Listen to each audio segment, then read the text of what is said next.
My apologies, everybody. I had a brief little hiccup. It's a good thing I saw. Um, I got briefly disconnected. You know what that means? It means my bot got split in half. Awful. Hang on. Let me read the dialogue real quick. The one that okay. I asked him if we saw Temataro. Did you see Temataro? Both Jinxie and Mr. Filch said they saw Temataro.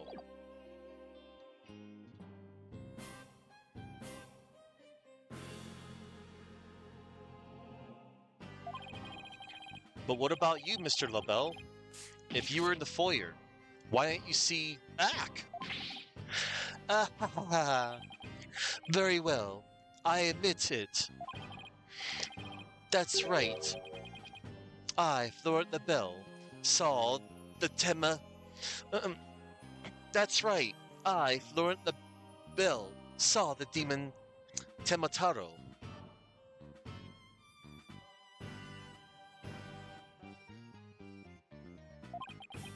Hmm.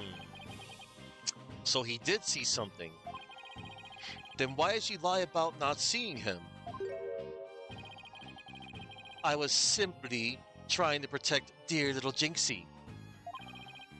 Protect Jinxie? What do you mean? Why, don't tell me you. Why, don't tell me you haven't heard of that strange little habit of hers. Which one are we talking about?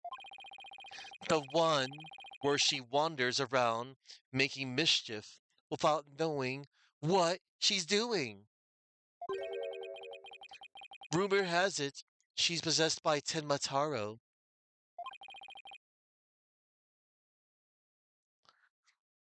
That one's new to me.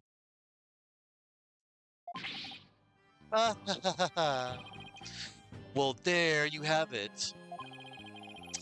Anytime you hear about a Temataro sighting, little Jinxie should be your prime suspect. Tell us more about that rumor. Rumor about Jinxie. Alright.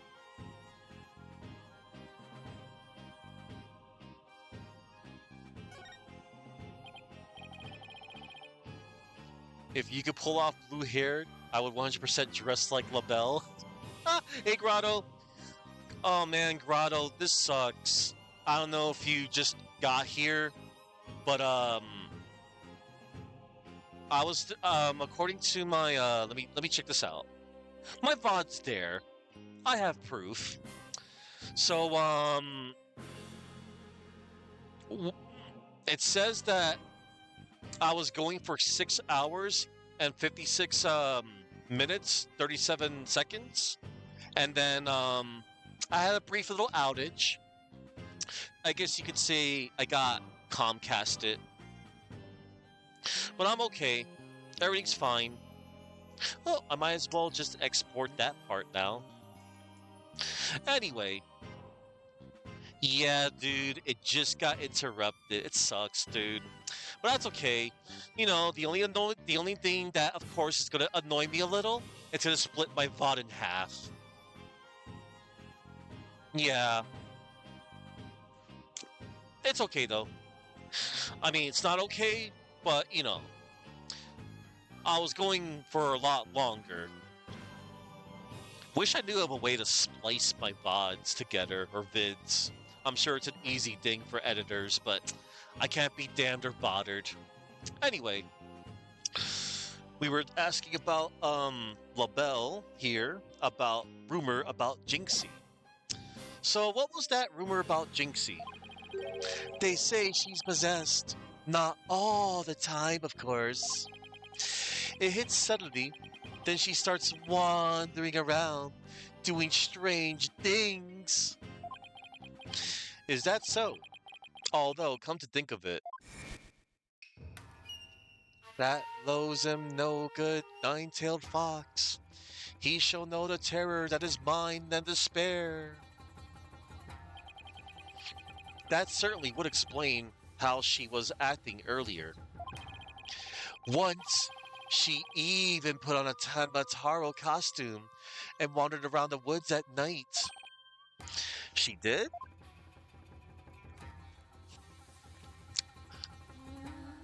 Uh-oh.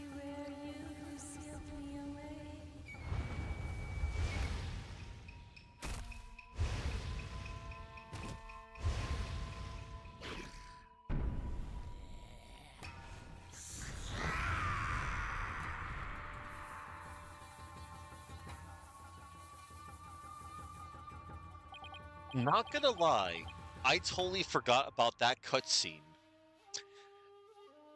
But yeah, as a reminder, this is my second time ever replaying Dual Destinies. Let me give you a shout out, Grotto. I thank you. Man, yeah.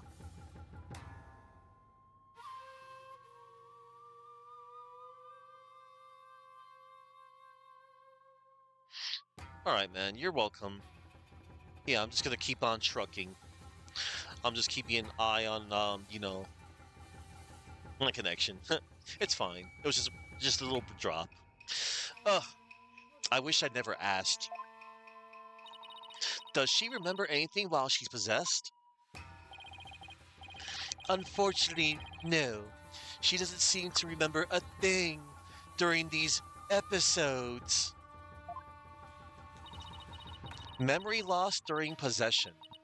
Come to think of it, her memory of the murder scene was quite fuzzy. I suppose that, too, was caused by her possession. Ah, then maybe. So you do understand. That whole yokai business was entirely of her own making. Now, wait a minute. Although that yokai evidence wasn't there until after she discovered the crime scene, did she leave those black feathers and strange tracks there herself? Apollo, let's ask Mayor Tema about Jinxie's episodes the next time we talk with him. Sure, but before we do any of that, let's show this guy the blackmail letter. Because it says here, it's highly likely that it was LaBelle who took it from Mayor's briefcase. What is that?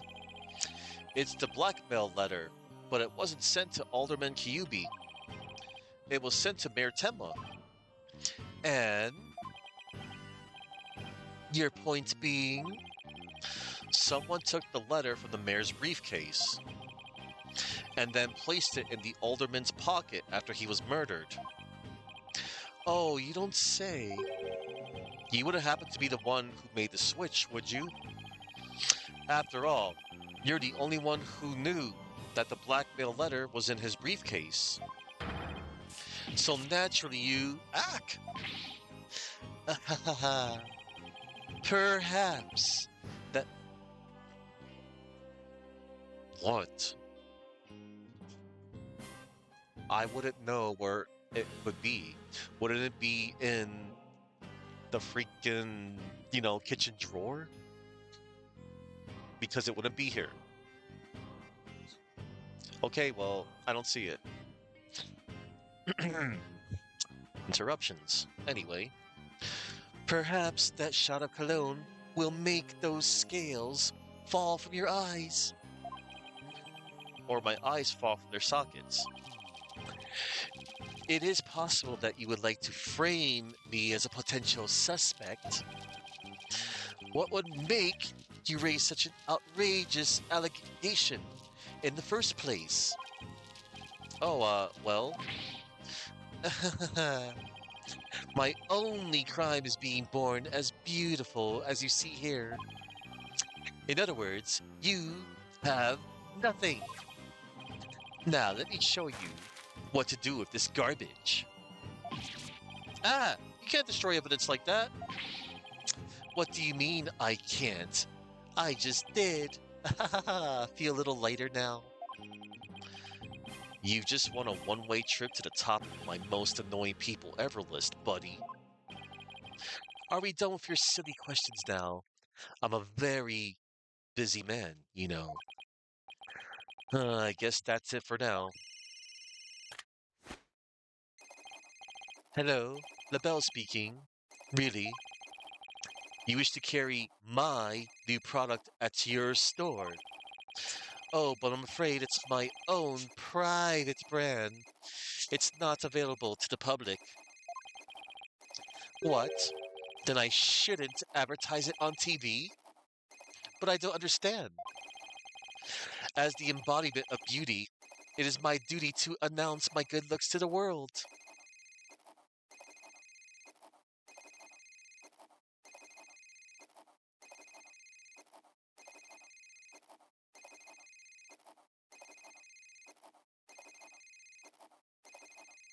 Hang on, everybody.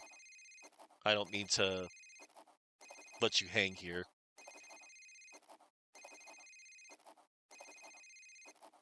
Alright. Alright, we're good. My apologies. As the embodiment of beauty, it is my duty to announce my good looks to the world. Stop the bus. I'm getting off. Ha ha ha. Everyone wants my exclusive Jesu Lebel brand products. Oh my god, Chrono, I swear. I wasn't trying to do that. Phone ringing ASMR. It's the crown jewel of my collection, born of my long, relentless pursuit of beauty. But now that it's become so popular, it's been an absolute nightmare. You don't say. Well, they can't have it. It's just for me. It's not meant for you peasants. Peasants? This is my latest product. I'm calling it Color Me Label. Color Me Label. Color Me Label. A dazzling hair color that you can wash out with just water. Guess that means you can't sweat. I have 7 colors in all. You can find out more in my commercials and magazine ads. Yet, it's not available to the public. Great sales strategy there, genius. Come to think of it, Mr. LaBelle, your hair color's changed since the last time. Yeah, last time his hair color was freaking blonde.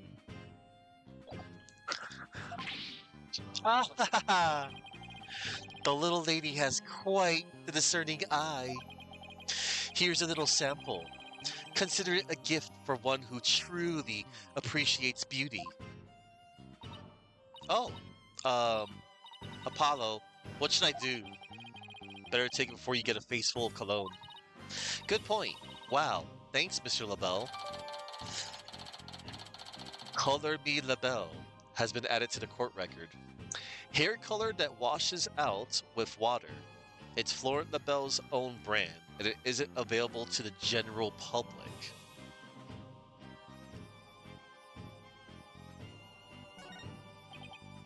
Okay, let's head over to the Fox Chamber. We've still got to find a secret mechanism for opening the Forbidden Chamber. Okay. Let me check the court record real quick.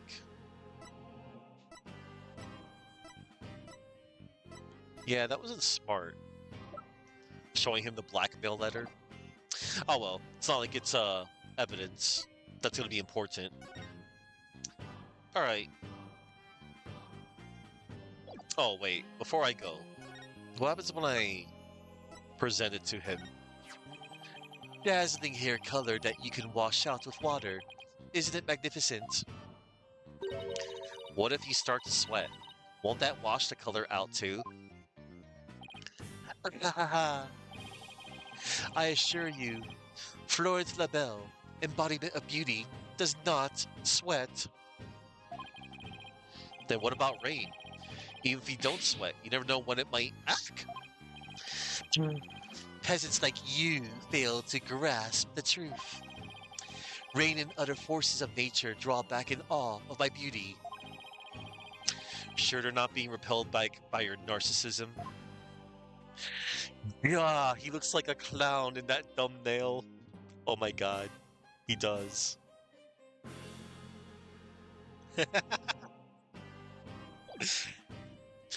Oh, wait till wait till later on. He's actually going to look like a certain clown.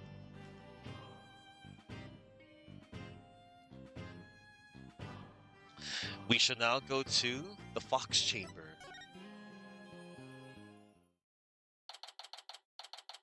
April 18th, Kyubi Manor, Fox Chamber. Okay, let's find that secret mechanism for opening the Forbidden Chamber. Ooh, this is so exciting. I can't wait to see how it works. But do you really think the killer entered the Forbidden Chamber? We'll just have to open it to find out. We should also see if there was anywhere the killer could have hid in this room. Okay, let's get started. Apurate! Apollo, apurate!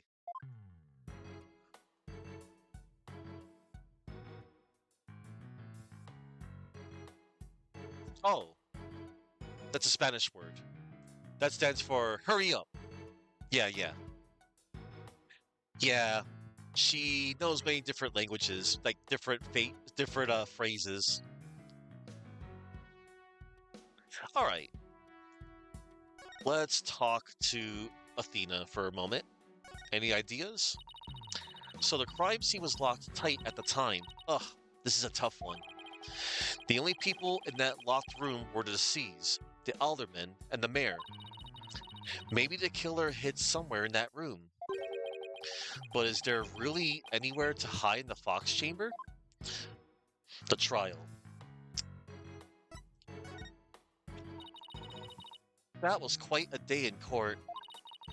The news just can't stop talking about how the demon Tenmataro made an appearance. There's never an exorcist around when you need one. Well, I heard the judge actually held an exorcism in his courtroom after that. Good. Let's hope it's the last we'll see of that pain in the neck yokai. I don't know. I have a feeling Tenmataro could exorcise an exorcist. As an attorney defending a demon, I know exactly how that feels. Alright. Yep, that's your attorney's badge, alright.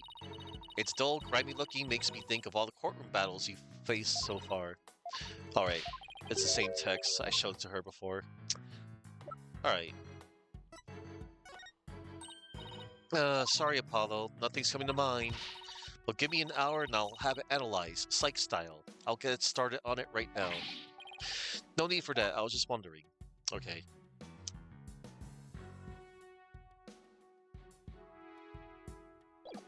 Alright, where's the air ducts?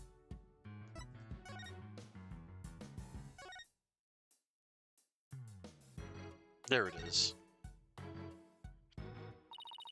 There really is no escaping here through the air duct. And here we went through all the trouble of bringing a ladder to check it out. That's not a... That's not a ladder, Apollo. It's a step ladder. What's the difference? They both have the word ladder in them. What's the difference? Oh, I know. Let's play rock, paper, scissors to decide who's right. You're way too competitive. It's not even related to the original issue either. Oh, man. Alright. Let's start by examining the door. I just remembered this mystery novel I once read. The murder occurred in a locked room. And the perpetrator made sure to hide behind the room's door when it was opened. Then, when no one was looking, he made his escape.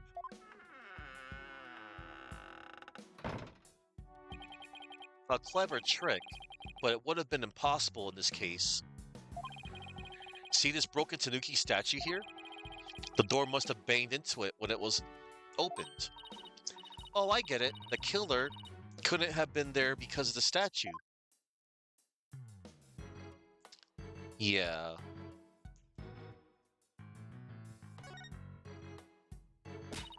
Maybe the killer hid under this table. That would be a terrible hiding place. The alderman's body would have been right above. Maybe you're right. Guess the underside is a bit... Wait, there's something under the table. Let's check it out. Okay. Let's, Yep, there it is. Hang on, I just want to make sure I can check for something else. Okay, I could have sworn something lit up. Oh wait, whoops. I had it right. I was just fiddle-faddling.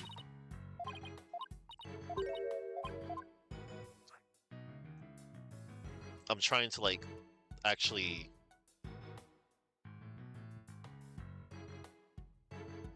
Hello?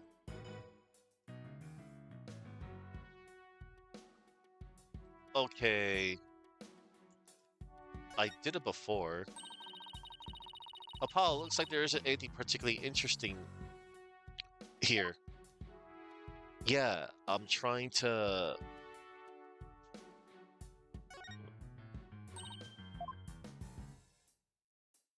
Eggs. Hang on, everybody. I had it right the first time.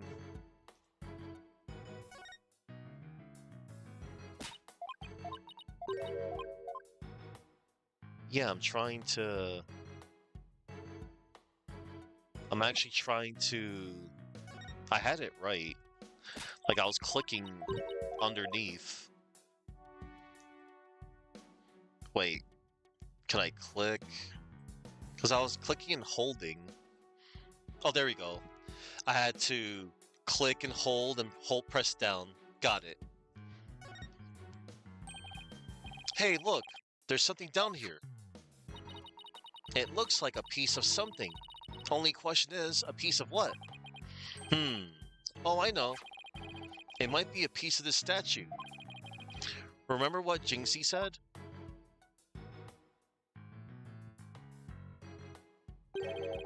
The statue originally depicted two yokai holding up a cup. It was a symbol of goodwill. Let's see that real quick. Oh. I thought I was going to update. Until this piece broke off and rolled under the table. There it is. Fox and Demon statue updated in the court record. A token of goodwill made in secret. Jinxie is now the only one who knows what the original looked like.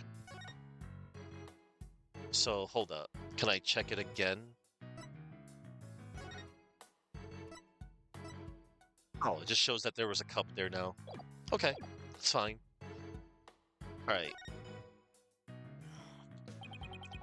Two foxes standing back to back are depicted on this elegant folding screen.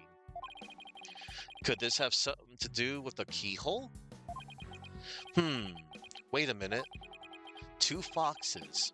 There are two fox statues in front of the Forbidden Chamber as well. There is. Maybe the keyhole will appear if we do something to this folding screen. But I don't see anything unusual about it.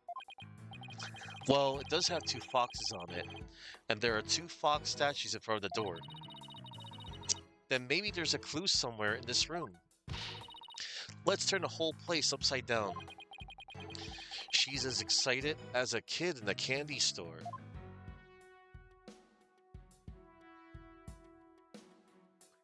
Alright. I think we can check something else.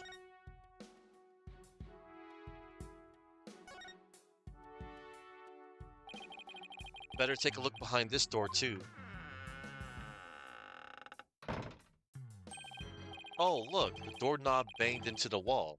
Made a big dent, too. That wouldn't have happened if the killer had been hiding there. Right, I guess that rules out the old hide behind the door trick.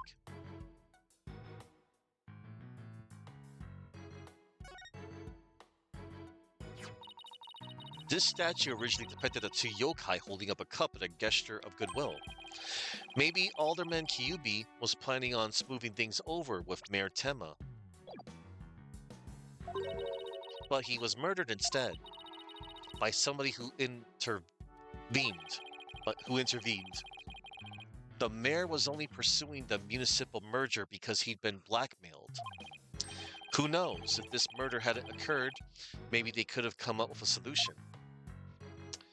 Oh well. Let's see.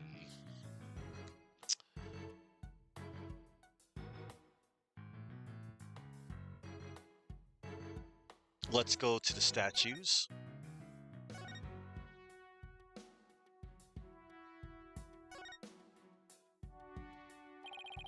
There's a carving of the nine-tailed fox over the door, and statues of him on either side. The way those two statues are glaring, it's like they're guarding the door from us. Come to think of it, there are two foxes on the folding screen as well. It can't be a coincidence, can it? Hey, this statue moves. Don't get carried away now. I mean, who knows?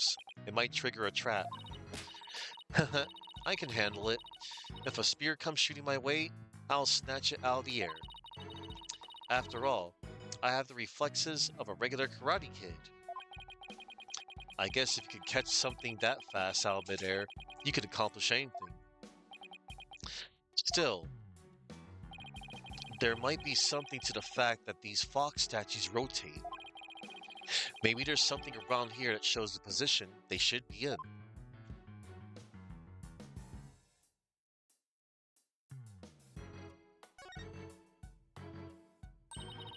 Look at all these feathers! And bloody tracks, too. Then we have Jinxie and Mr. Filch's eyewitness reports. And a newspaper photo. Our yokai is definitely not the shy type, that's for sure. This is bad. Mayor Tema is scary enough without people thinking he's a yokai. Alright.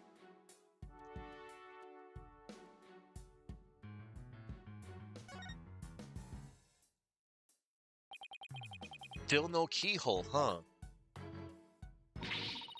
Yeah, and the door won't budge, just like those spiky bangs of yours.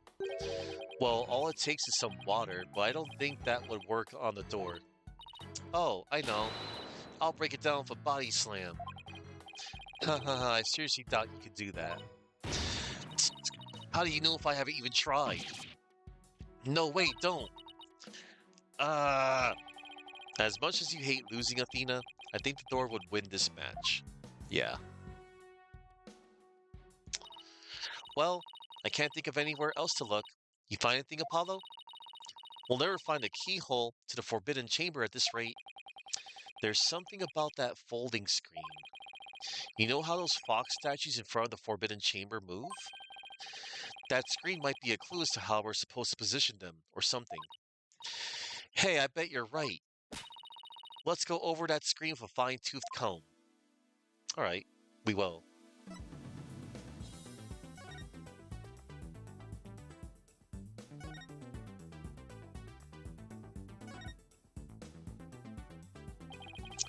On closer inspection, I think there's more to the screen than meets the eye. Let's check every last inch of it.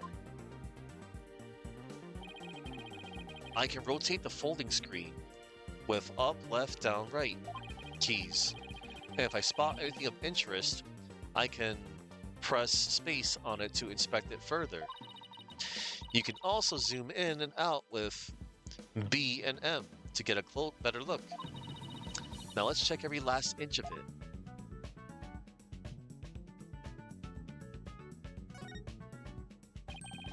Hey, doesn't it look like the picture here has been cut off on both ends? Now that you mention it, it looks like there were supposed to be doors on both ends, but they are cut in half. Maybe those doors symbolize the Forbidden Chamber's door. Yeah, it definitely feels like something significant, but the question is what? Yeah. Oh, There it is. It's a picture of a key. That shape looks awfully familiar. Oh, I know. It's shaped like the Forbidden Chamber's key. We're definitely getting warmer. Okay, let's take an even closer look. Yeah, like right over here. What's this? Looks like a keyhole or something. You think it could be the keyhole to the Forbidden Chamber? Wait, what about that key drawn on the end of the screen? You think the two are related? A key and a keyhole. Oh, I just got an idea. If we fold the screen up just right, the key and keyhole should overlap. Hey, I think you're right. Let's give it a try. Yep, there it is. Look, a door. Yeah, and it's open too. The two foxes are now facing each other, so... Hey, what if we made those fox statues face each other? Apollo, let's go check out the two statues. Okay, help me move the two statues so they face each other, just like on the screen.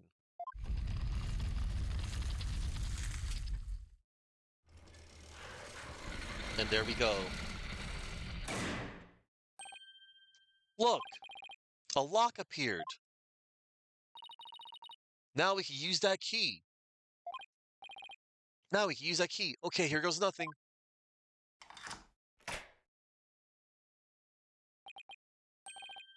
It worked. Time to see why this chamber is so forbidden. What secrets could it hold, I wonder? April 18th, Kyubi Manor. Forbidden Chamber. Uh-oh. These doors need some serious oil. Ah, that was like nails on a chalkboard. Oh, right. Forgot about those super good ears of yours. Look, more feathers. And... He!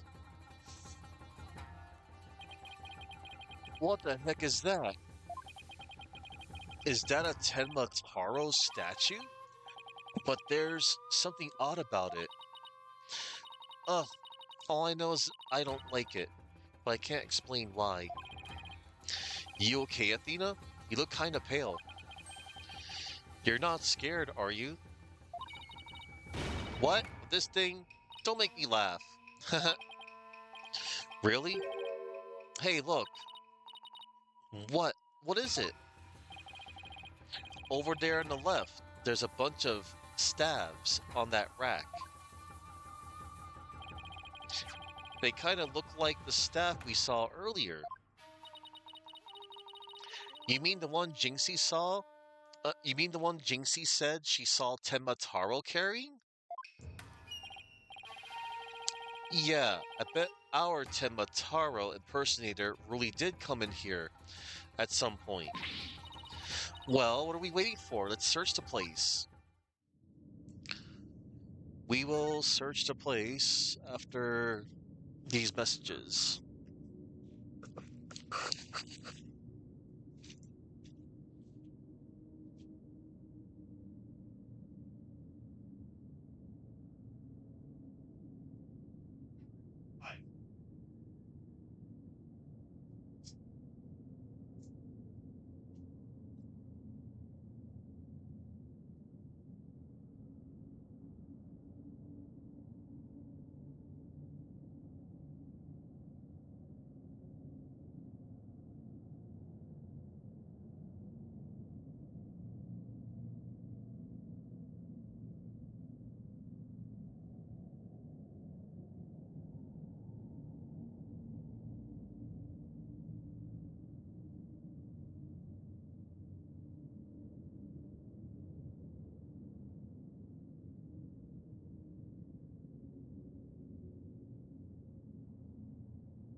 coming back, everybody.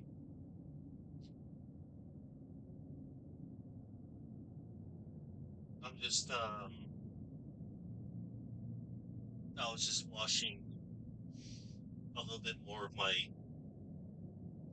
like I was washing my hands real quick and was closing my door. Oh, hello there.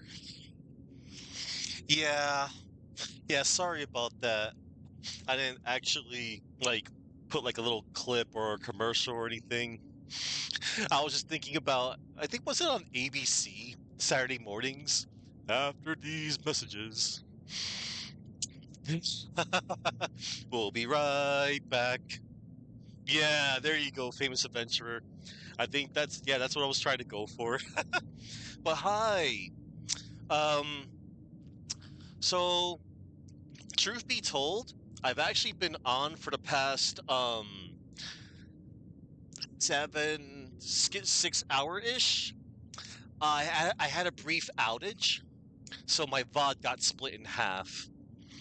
So yeah, I mean, what can you do, right? But hey, good to see you. Yeah, I'm in the middle of case two. We just opened up the Forbidden Chamber,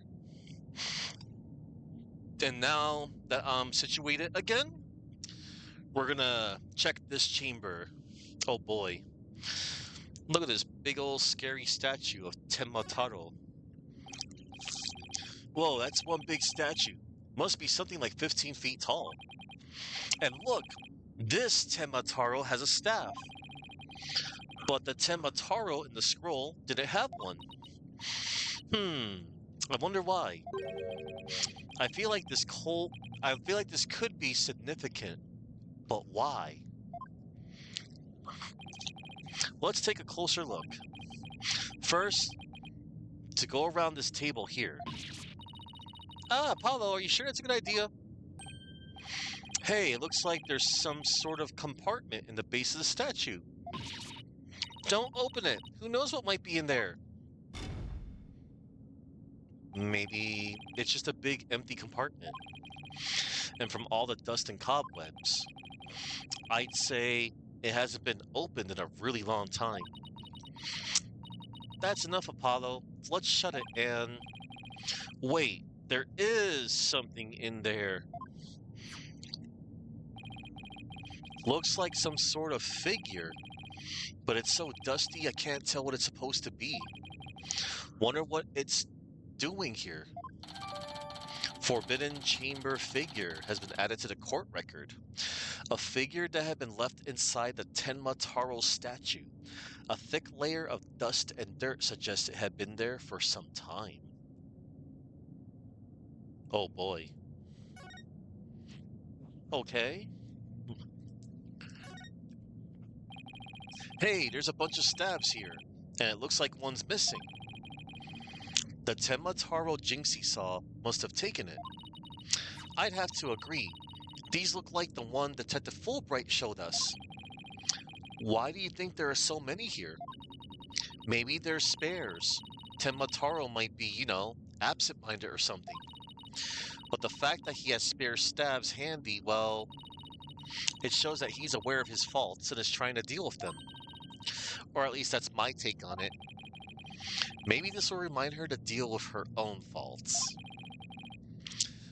But I won't hold my breath. Oh, okay. Hang on, everybody. I'm just checking, like my other tabs and stuff. Ah, okay. Shucks.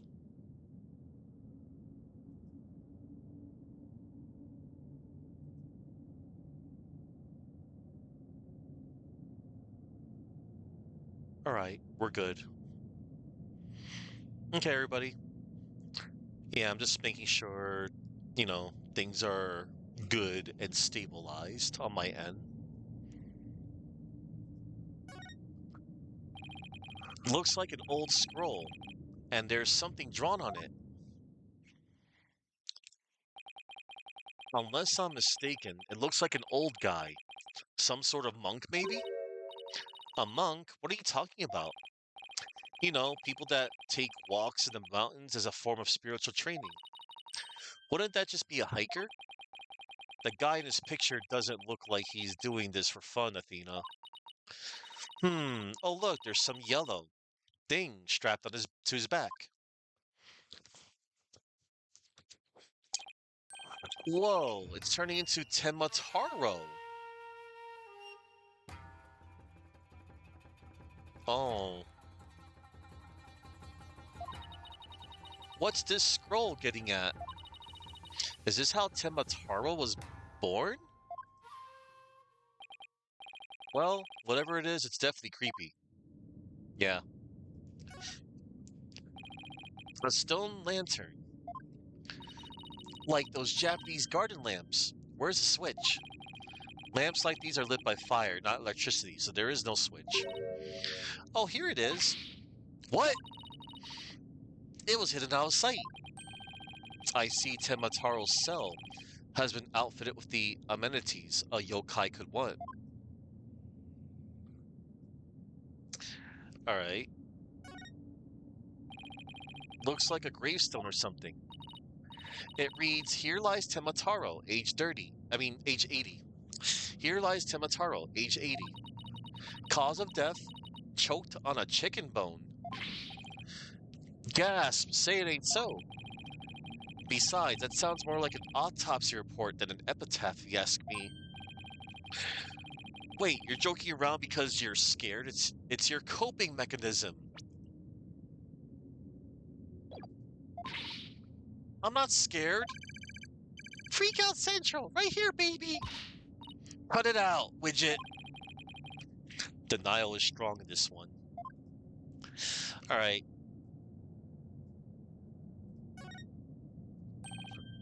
Oh, look, there's an air vent here too. I guess even forbidden chambers need proper ventilation.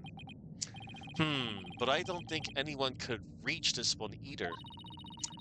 Yeah, there's nothing to stand on around here.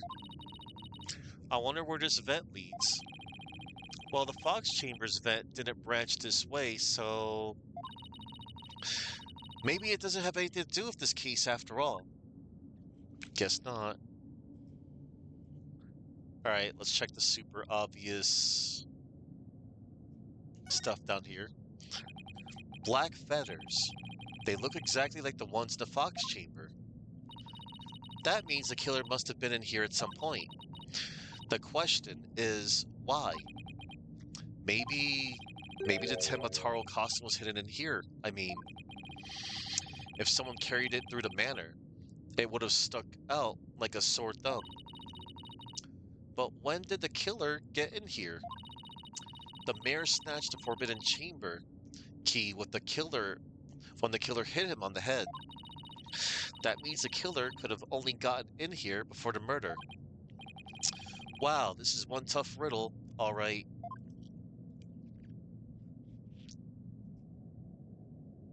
Alright. Huh.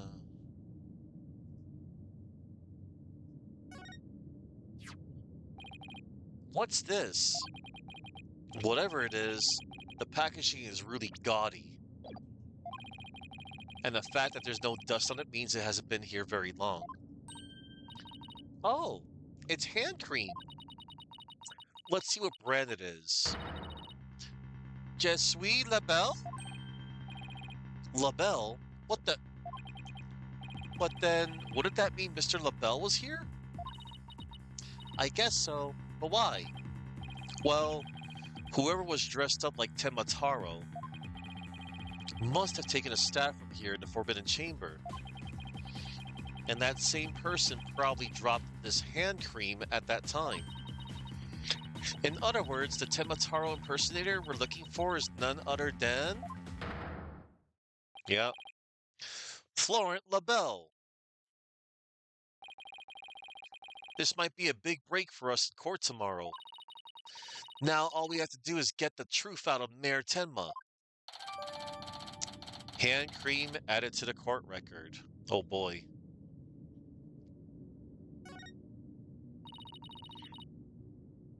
Guess that about wraps it up. What now? We should probably talk to some of the witnesses again. You mean like Mr. Filch and Jinxie? Yeah, I really want to ask Mr. Filch about the village superstitions and Temataro. Hi again, Chuck. Um, I briefly lost connection, so my VOD got split in half. So that's a bit of a bummer. I guess for context, my first VOD is it's about 6 hours and 56 minutes, 37 seconds. Oh well.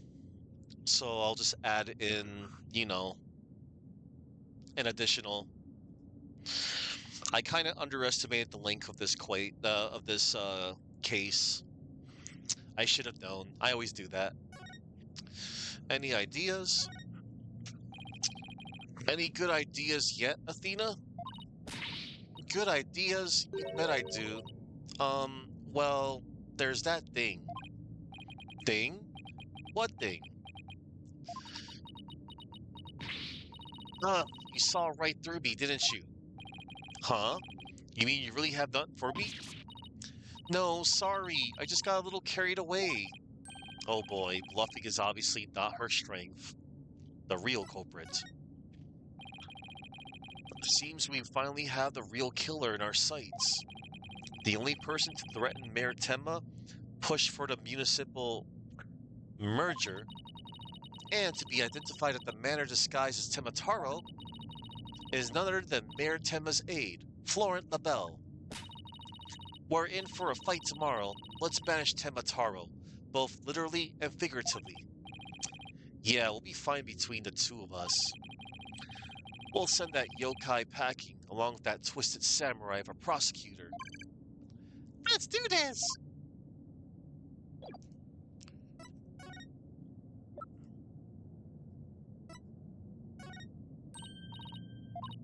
Alright, she doesn't know nothing about the figurine.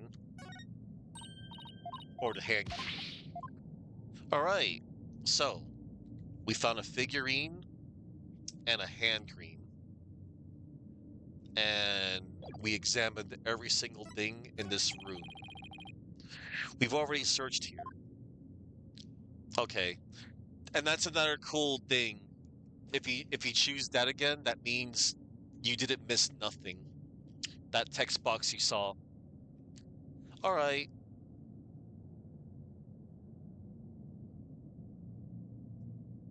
Alright, we're good. We shall now go to the foyer.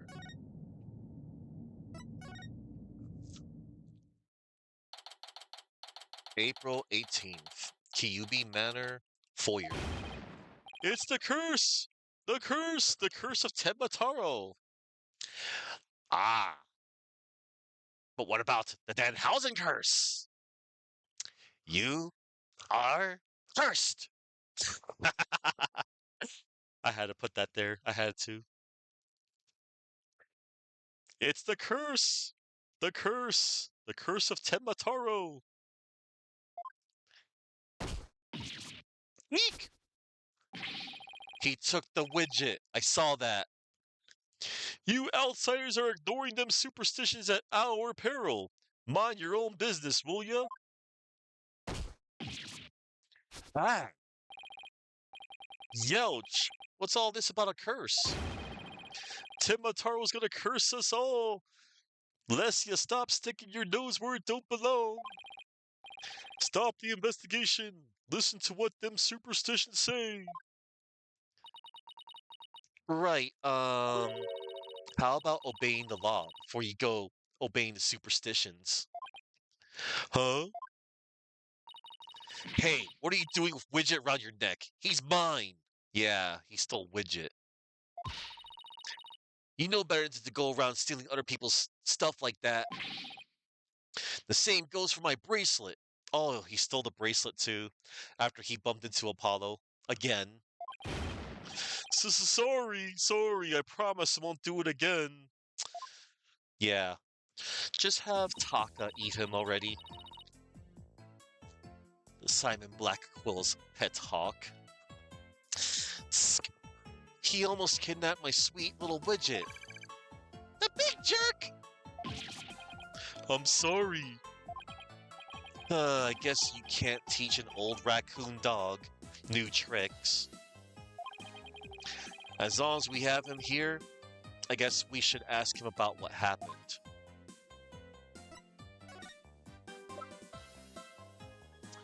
Alright.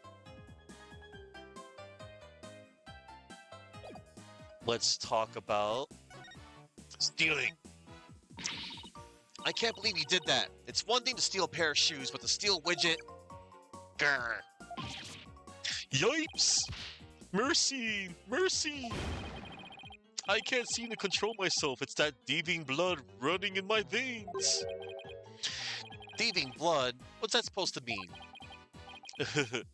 Glad you asked. The infamous bandit Azuki Kozo was my grandpappy. Take a gander at this. What exactly am I looking at? Looks like another one of those yokai to me. It's none other than the Azuki Kozo. Robbed from the rich to give to the poor, he did. And he'd leave one of those figures at the scene of the crime. What's more, I'm his grandson, because he was my grandpappy. Wow, you don't say. Thieves' honor. It's the honest truth. Ah, the sloshing sound of Azuki beans, scrapping together in the dead o' night. It's the magical sound of dirty money, getting washed clean for giving out to the poor. I'm Azuki Kozo, washer of money, giver outer of wealth reborn.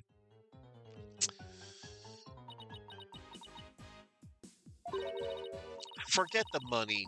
You should be washing yourself of this nasty habit. Wait a second. This figure looks familiar. Yes, it looks just like that old dusty figure we found in the Forbidden Chamber. Forbidden Chamber figure updated. Azuki Kozo figure. A figure discovered inside the Tenma Taro statue. Apparently, it's something a certain thief leaves at the scene of a theft. Hey! What are you doing with that there figure? Oh, this? We found it in the Forbidden Chamber. Looks like it'd been there practically forever. Could mean my grandpappy broke into the Forbidden Chamber way back. Hey, that reminds me. He once told me there's a treasure in that there chamber. Treasure? Forbidden Chamber treasure.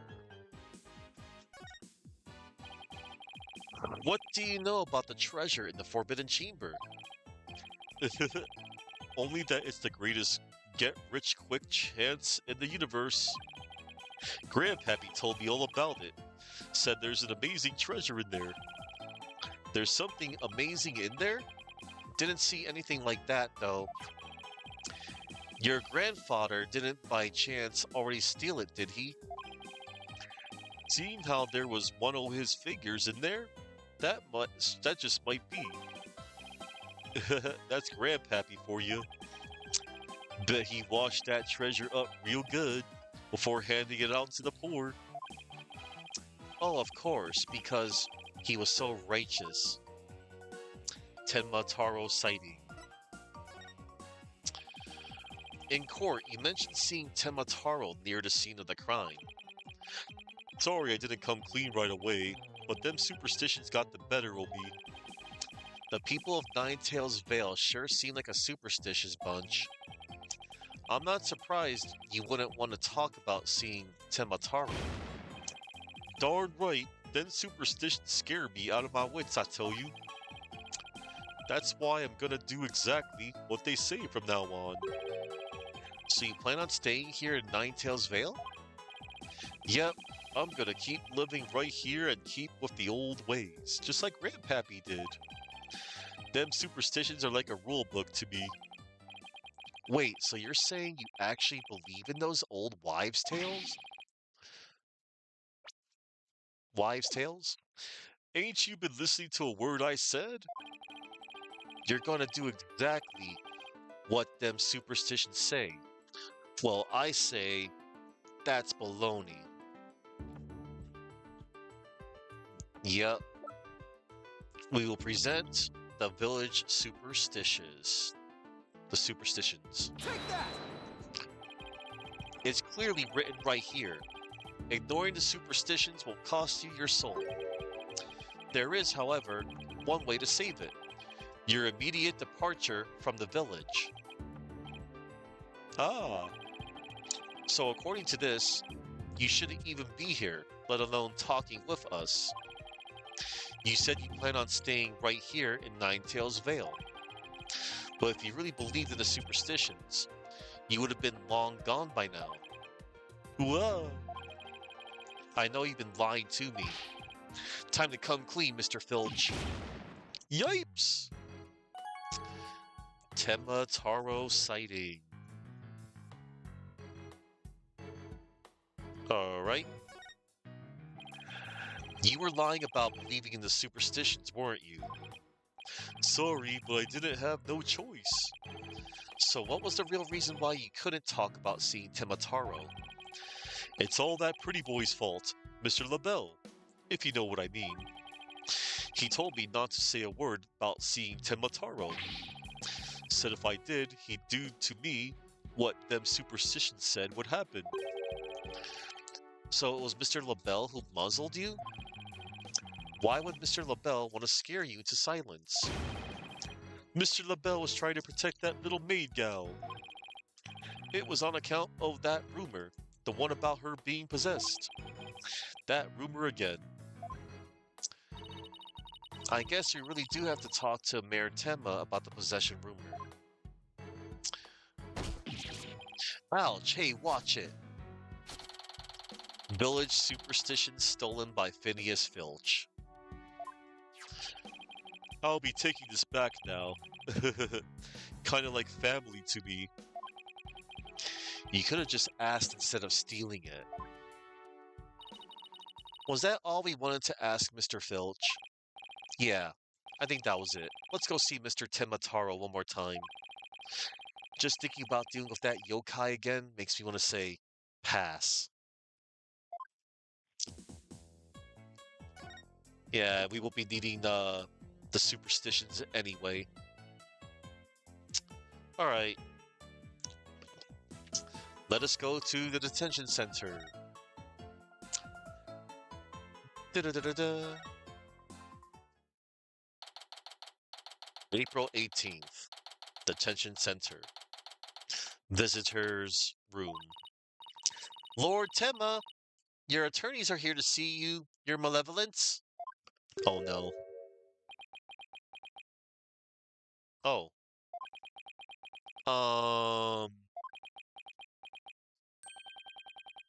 Why are you speaking like that? Oh, he's back to normal, everybody. Oh, Mayor Tenma, you returned. Yes, well, Jinxie came by earlier to apply a new charm to my head.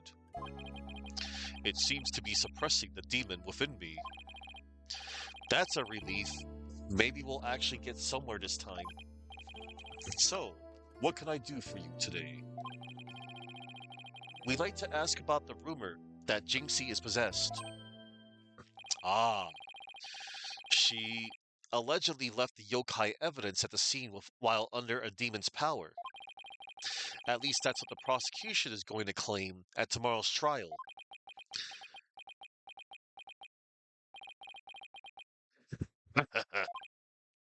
Huh? Oh no. Caw, caw, caw, caw. No match is this warding charm for me. Ah! The charm! Temataro's back! Oh no. Those foolish mortals. They shall regret blaming that child for my doings. Ah! I blew it! That question brought that yokai back. And he probably won't drop the act until Jinxie's name is cleared either. Yeah, It's an act, everybody. He is believed to be possessed by Temataro. He's in character. Rumor about Jinxie. We'd like to ask you about something your aide Florent LaBelle mentioned. Did you know Jinxie is rumored to be possessed? I know not. I know not of what you speak. You're not trying to protect Jinxie, are you? I, Temataro, Demon Lord of Yokai, protect a mere mortal? Ka ka ka ka. No affections do I possess for your race of humans.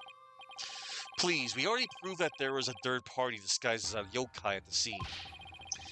But if you deny that tomorrow, we'll never be able to clear Mayor Tenma's name. But I have already told you, I know not of what you speak.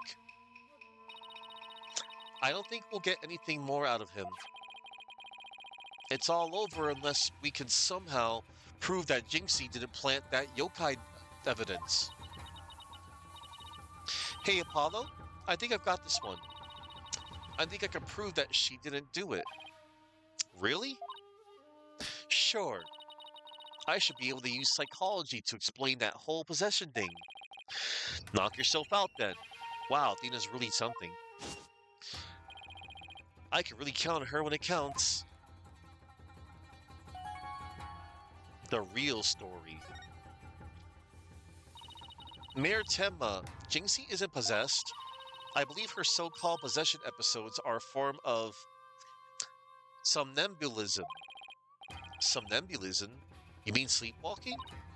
Yes, I believe she is exhibiting a rare form of the disorder. It's usually brought on by repressed stress. Mr. Mayor, didn't her symptoms start soon after she began her job in Ninetales Vale? When the child visited last, she did speak of dreading yokai and how they rob her of sleep each night. I knew it! That lack of sleep is causing her to enter an unconscious state. And that means she can't be trying to protect you, at least not on a conscious level. So then, the Tenma Taro that was spotted at the manor wasn't Jinxie. Sleepwalking, eh? That would indeed explain the matter. Look! Tenma Taro's spirit! It's left the mayor's body. Yeah, cause when he's possessed by Tenma Taro, that tie, it closed up. It's not spread out like a crow's wing. That would indeed explain the matter.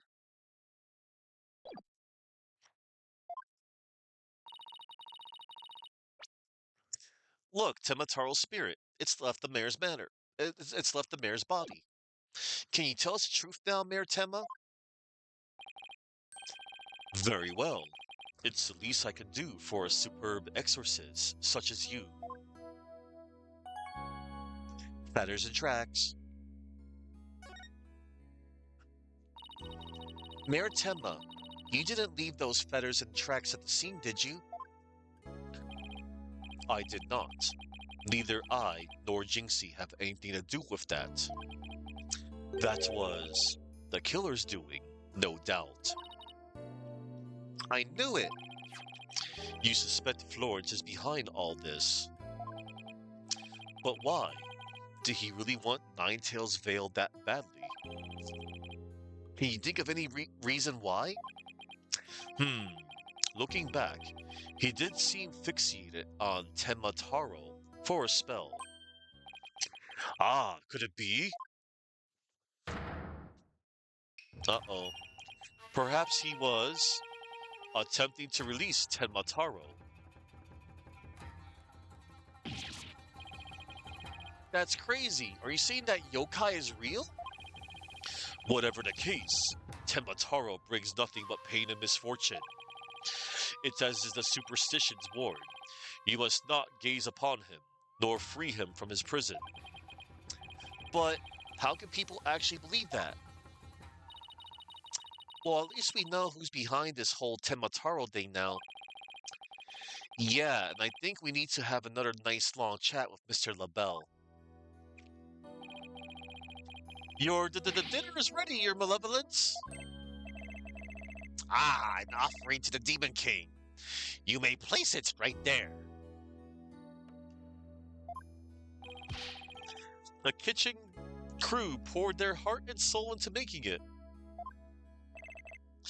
Did they now? Souls happen to be a favorite of mine. Just hold the hearts next time. Caw, caw, caw, caw. Yes, Your Malevolence. I'll remember that. How long is he planning to keep up this yokai charade? Well, we've already talked to Mr. Filch and Mayor Tema, so why don't we go see Florent LaBelle next, now that we know the truth? He won't be able to claim that the Temataro was Jinxie or the mayor anymore. But the real question is, how are we going to get him to admit it was him? Yep, good question. All right, we're back at UB Manor Foyer. April 18th, QB Manor Foyer. Okay, now let's practice that again. Filchy, from the top. Mr. LaBelle was in the foyer at the time of the crime. And when we, heard a scream, oh heck, what was the next part again? Ah! You have the memory capacity of a flea. This is the 13th time, you know. Now, 100 times more, and we're done. What on earth are they practicing? Oh, I ain't cut out for this. Whoopsie daisy. Ugh. Oh, begging your pardon, Mr. LaBelle, sir. It's just all this practice.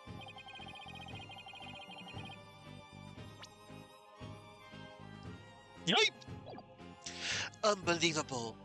What if you had sullied my outfit with those grubby paws of yours? Did filch LaBelle's wallet just now? Good. So, what do you think they're up to this time, Apollo? Oh, it's you two. Eavesdropping, are we? You peasants are so tacky. Well, what do you want with me? Your confession to being the Temataro imposter would be nice right about now. This guy. He has purple hair now. First he was blonde, then he had blue hair, now he has purple hair. Wait till you see his next hair color, everybody.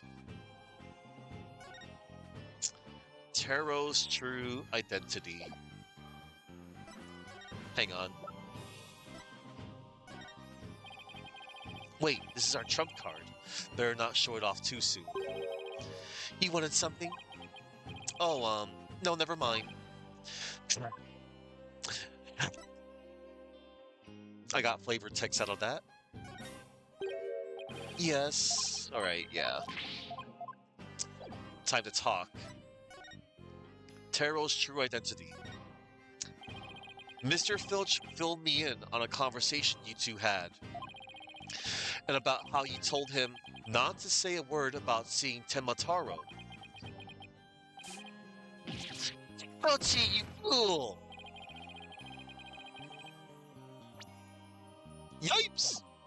I told you nothing good would come of you running your mouth. So why did you want to keep Mr. Filch quiet like that, Mr. LaBelle? Why, to protect darling little Jinxie, of course. But Jinxie was never really possessed. She was sleepwalking. Being asleep at the time she couldn't have been consciously trying to protect the mayor. That also means she couldn't have possibly been Temataro. Interesting. But where are you going with this? Since you asked so politely, I believe you have a different reason for trying to keep Mr. Filch quiet. That reason would be to deflect doubt away from the who was really Temataro. Ah, now this is getting interesting. Are you insinuating that I'm Temataro? So sorry to disappoint, but I'm nothing of the sort. That's right, Mr. LaBelle even told me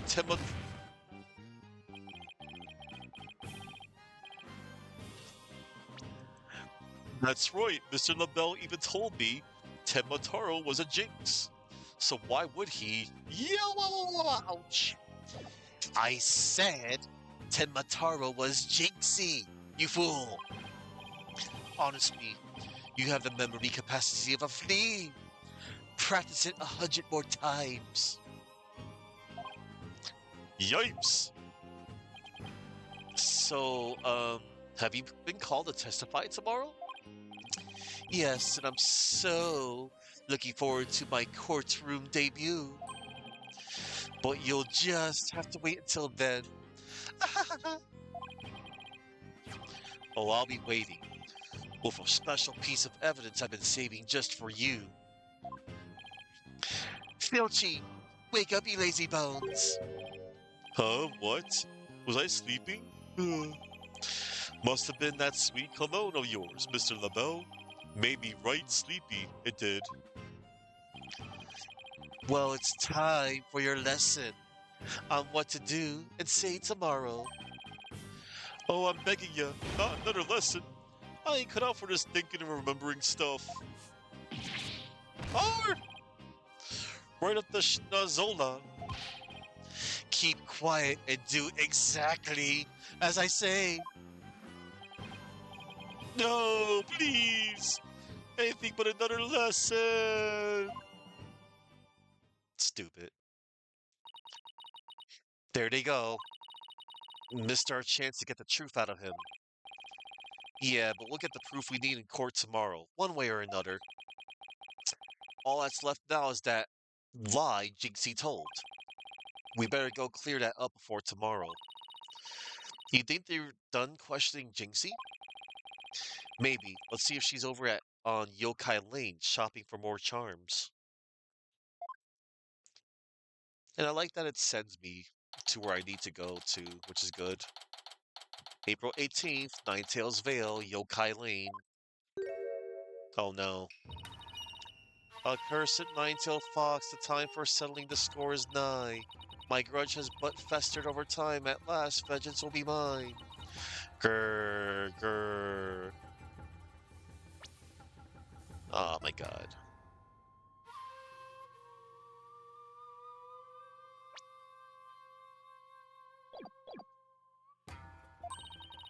He must be possessed or sleepwalking again. Maybe if I speak softly, I won't startle her and get a charm plastered on my forehead. Jinxie? Huh? Oh, hello, Mr. Demon Lawyer. Ah, my charms must have fallen off again. Phew, guess I can avoid a charm slap by toning down my cords of steel. Are they done questioning you, Jinxie? Uh-huh. And on the way back, I stopped here to buy a new charm that was just released. Yeah? Which one? Oh, the one with the nine-tailed fox and Temataro. It shows them dancing together. Really? Two bitter rivals dancing together? Really? Two bitter rivals dancing together? Uh-huh. It's a charm for rebuilding burnt bridges. Oh, right, for the municipal merger issue. No, it's for the demon lawyer and the insomniac prosecutor. It'll stop you two from fighting like you did in court this morning. We weren't fighting. It was just a spirited debate. It's what we lawyers act. No fighting. Charm slapped again. Apollo, if you're done playing around, let's find out what she was lying about. Alright, what you remember. Jinxie, it seems like you're starting to remember things. You already said the feathers and tracks weren't there when you discovered the crime. Have you remembered anything else that seems important? Eek! Like what? Tell us what you saw that day. Maybe you'll remember something else this time.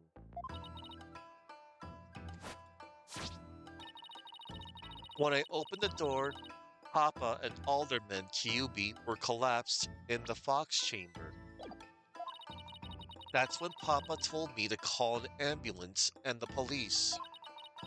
That's all he said before he passed out in the chair. I knew it. She's holding something back. Time to perceive.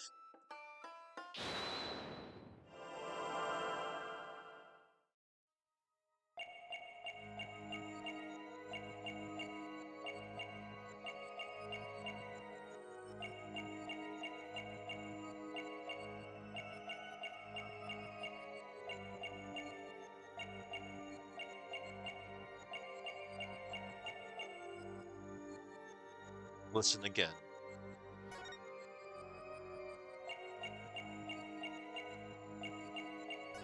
Right there. Her right hand is fingering when she mentioned that's all he said. Gotcha! You were very nervous when you said that's all he said, weren't you? I know because I saw your fingers move as if you were going to slap someone with a charm. Huh? Listen to me, Jinxie. This is very important. Did Mayor Temba say anything else to you? It was nothing. He was just talking in his sleep. Talking in his sleep? So you admit that he did say something else. Eek! How could you tell? Only a demon could have such powers.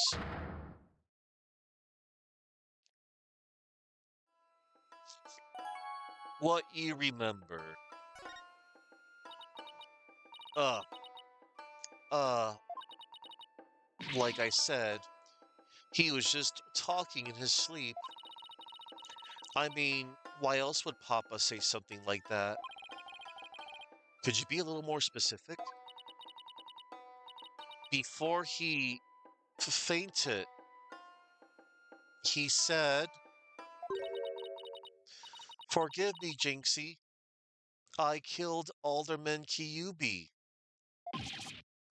He said, "What?" Oh no. The mayor actually confessed to the crime? Oh no. Well, he didn't mean it. He couldn't possibly have known what he was saying. He was probably possessed, or maybe he was in the middle of a nightmare. A nightmare? No, this is a nightmare. This is one statement I wish I'd never heard. What in the world are we going to do now? Return to the basics? That's right. Always believe in your client, no matter what happens. That is a lawyer's greatest and most trusted weapon.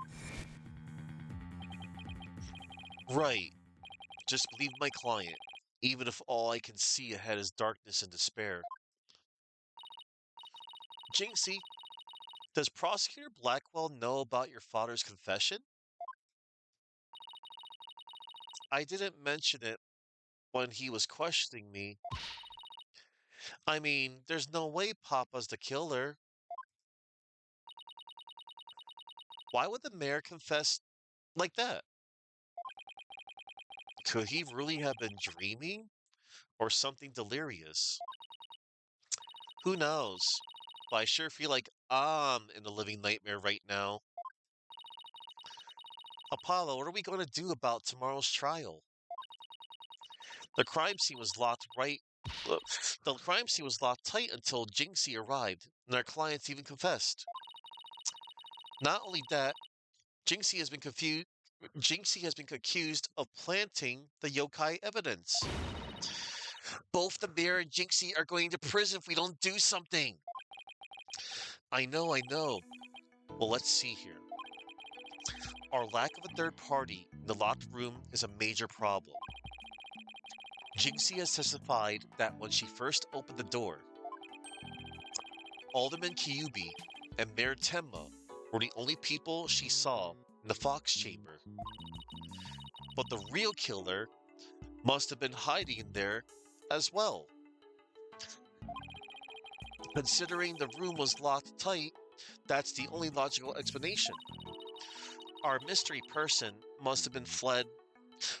Our mystery person must have then fled the Fox Chamber when it was opened.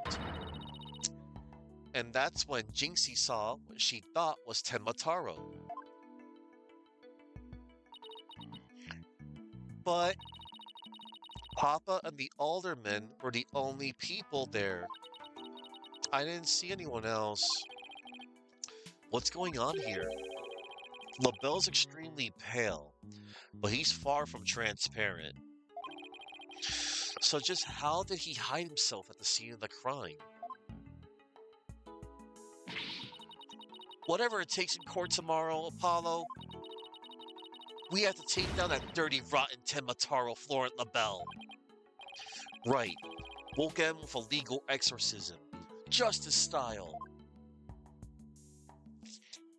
And we will, because the final trial is coming up, everybody.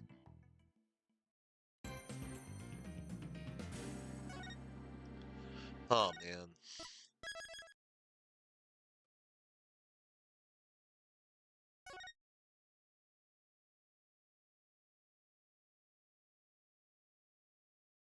Here goes. Ooh, this is a doozy. There's going to be a lot of cross examinations.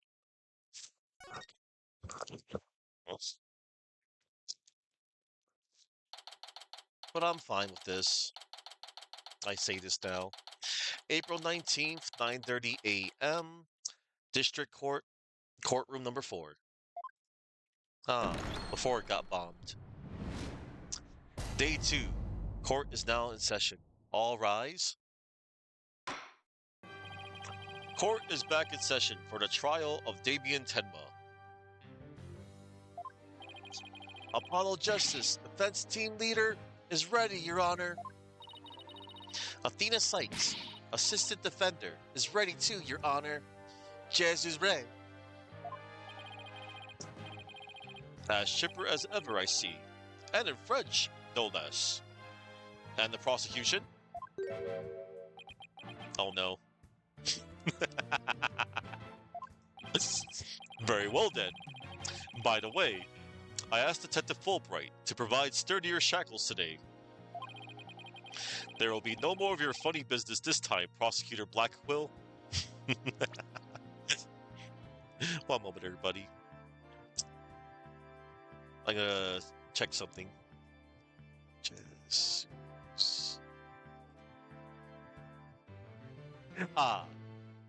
Je serai what is I am ready in French. There will be no more of your funny business this time, Prosecutor Blackquill.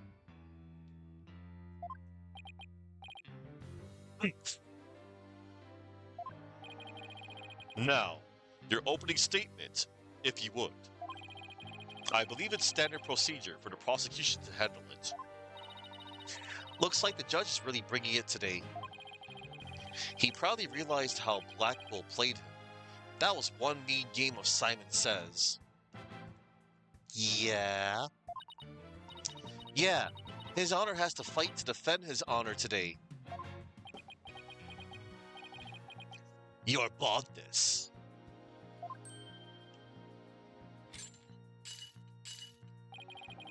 It's plain to see that you've always dreamed of delivering an epic opening statement.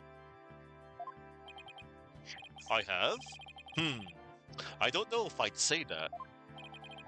Why, of course you have. I saw it in your eyes the last time you gave the opening statement. That was the that was the look of one who yearns deeply for the thrill of an epic opening statement.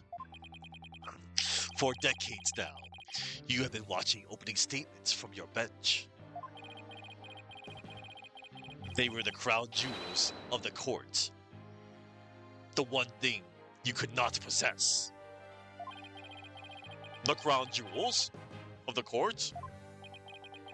Now, at long last, they are within your grasp. How could you possibly refuse? Oh, so you don't mind if I do it then?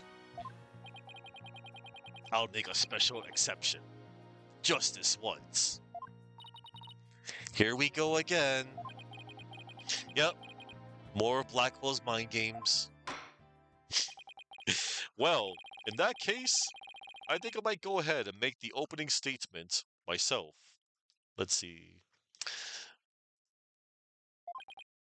Ahem. In yesterday's session, we learned the shocking truth that the victim, Alderman Rex Kyubi, was the amazing Ninetales. We also learned that the amazing Ninetales was a key figure in the yokai craze and anti-merger protests. It was further revealed that upon learning Rex Kyubi's secret identity, Mayor Damien Tenma murdered him. The fact that the crime took place in a tightly locked room was also brought to light. And the only people in that tightly locked room were the defendant and victim. The defense proposed the existence of a hypothetical third party. But further investigation revealed no proof of a third party who had escaped the room. Ergo, we must conclude that the evidence against the defendant is, well, conclusive. Did I say something wrong? That was quite astonishing. You've truly outdone yourself this time. Oh, one more thing to boast about to my grandchild. Well, this was not an unexpected turn of events. Now then, it seems the prosecution has called a new witness to testify. The inexplicable yokai evidence left at the scene of the crime. Well, does that not demand some sort of explanation? The feathers and tracks? Weren't those left by the mayor while he was possessed? That was but an act to protect his daughter. Oh, yes, of course. I had suspected as much. Wait, did he actually believe the mayor's award-winning performance? His daughter was the one who planted the yokai evidence.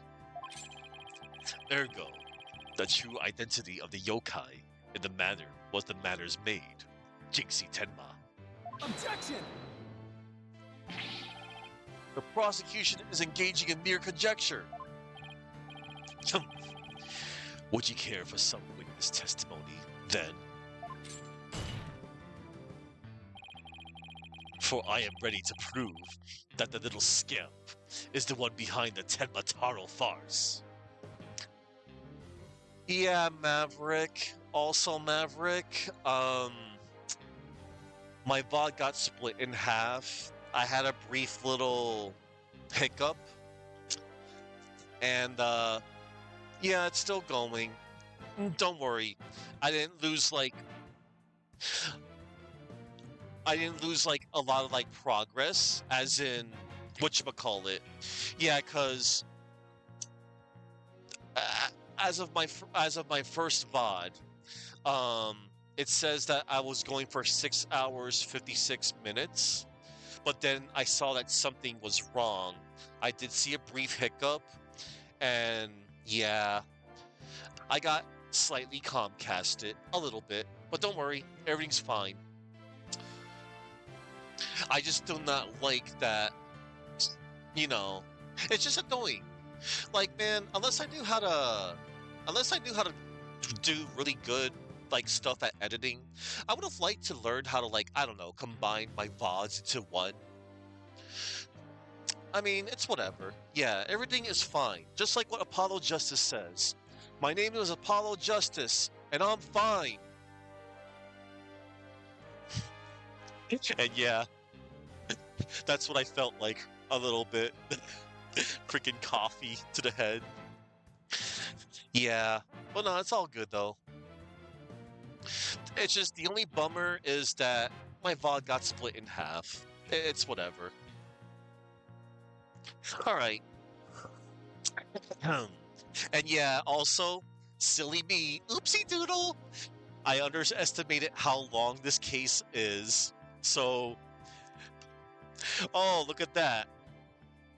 By my count, I have gone for 9 hours. Teehee, teehee. And Boosh just came out of nowhere. Look, everybody, much like how Blackwell has Taka, I have Boosh. Boosh is my Taka. For I am ready to prove that the little scamp is the one behind the Tenmataro farce. Witness testimony? I'll bet he means Filch, that creep LaBelle. Very well then. Bailiff, would you bring in the first witness? Oh boy, this guy. Mr. Filch, you made quite the hasty exit yesterday. See that it doesn't happen again today. Been known for my hasty retreats since I was a kid. Bit of a trademark of mine. Indeed, you managed to give a total of 5 bailiffs the slip. Like those amateurs could ever nab me.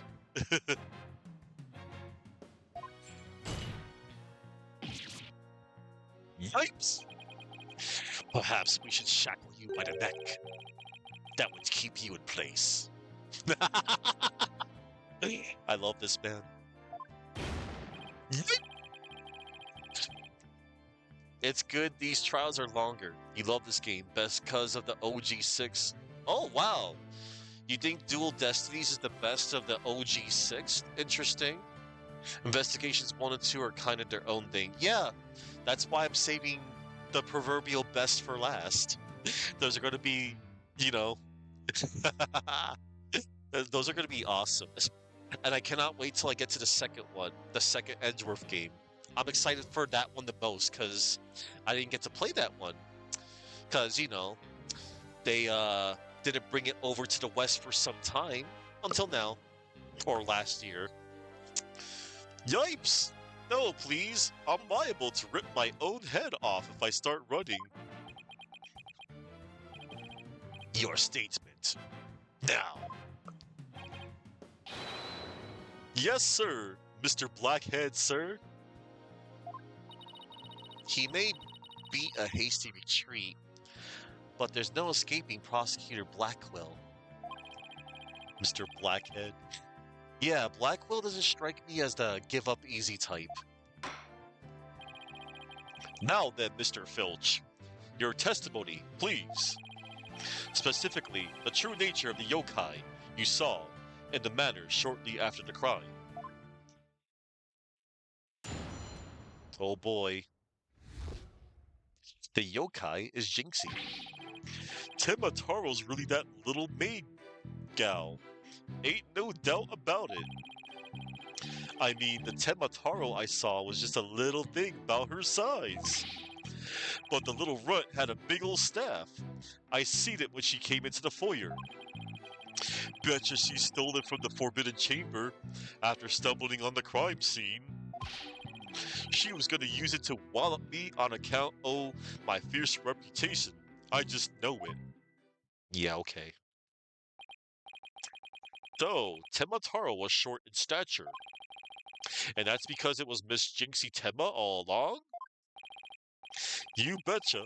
Besides, all the rest of the manor were way taller than her. Gaining height is but an easy thing. But a big ox like the defendant could never pass for short. What if the Temataro impersonator was walking on their knees? Weren't no knee walking. I seen it myself. Then perhaps that yokai really was Miss Tenma after all. All monsters are not but tricks, either of the mind or the cheap parlor variety. So you're saying she created an illusion, like one of those magical eye things? Precisely. Human senses are easily deceived.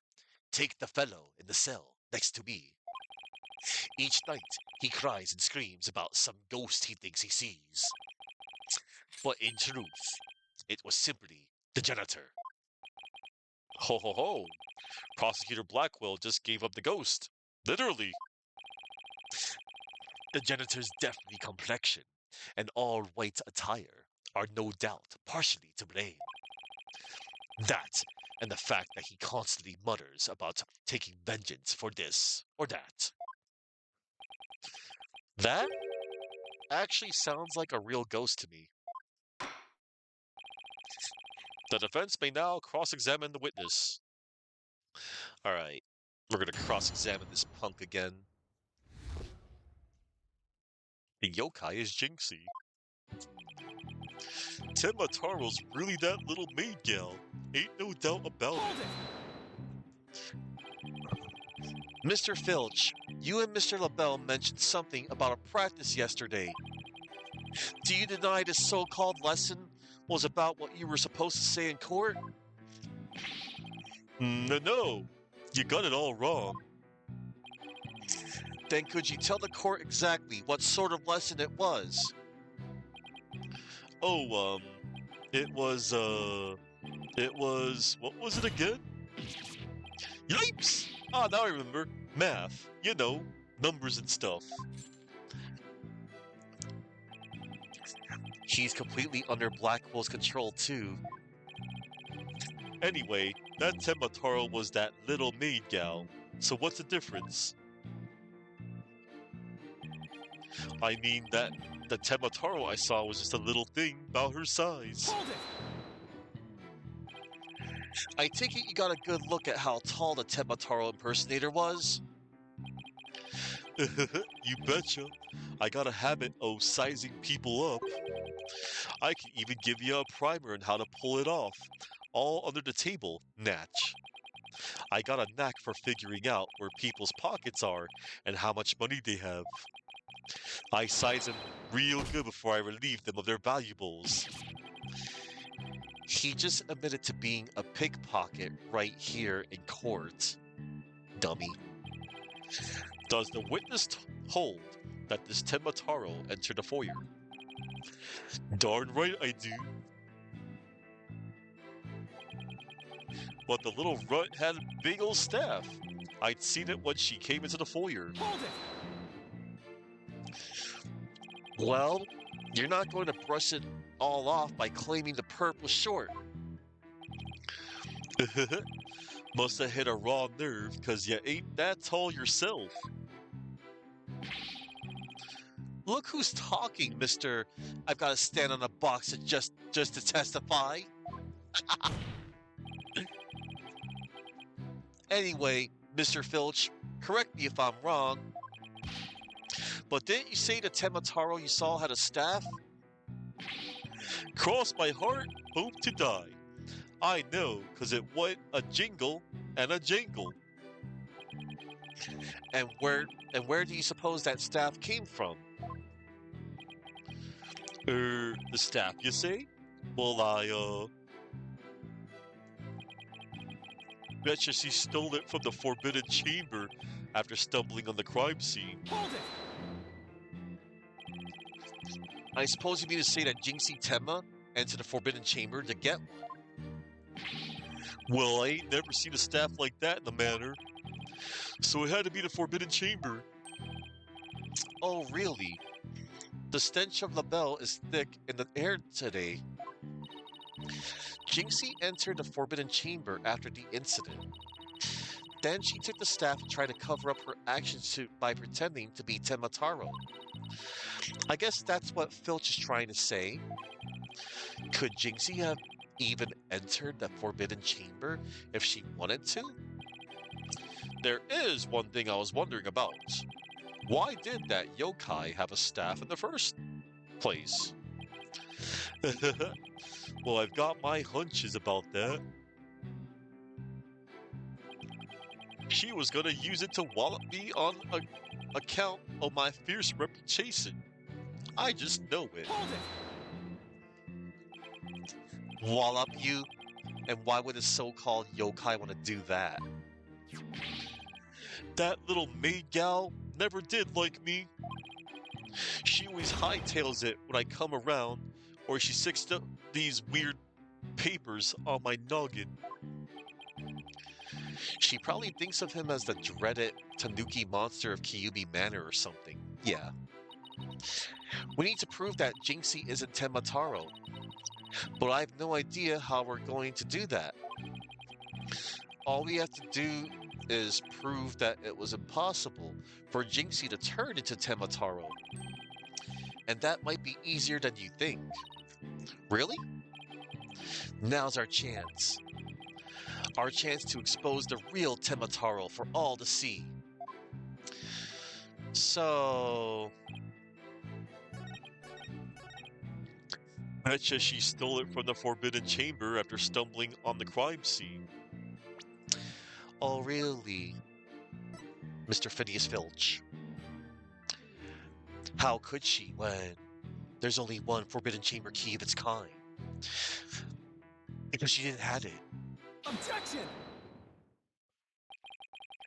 It would seem that Temataro was, in fact, not this innocent little girl. Huh? How you figured that? You claim that Temataro you saw had one of those stabs from the Forbidden Chamber. But it would have been impossible for Miss Tenma to get a hold of one. Care to elaborate, Mr. Justice? The mayor swallowed this key shortly after the murder. He wanted to keep the killer out of the Forbidden Chamber. What's this?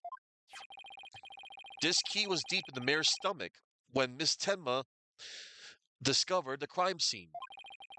So you see, it would have been impossible for her to get into the Forbidden Chamber. Yep. In short, the Temataro seen holding that staff could not have been Jinxie Tenma.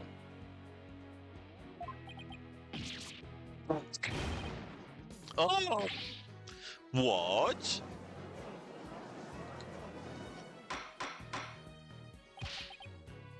But then who does the defense believe was impersonating Temataro? Our Temataro impersonator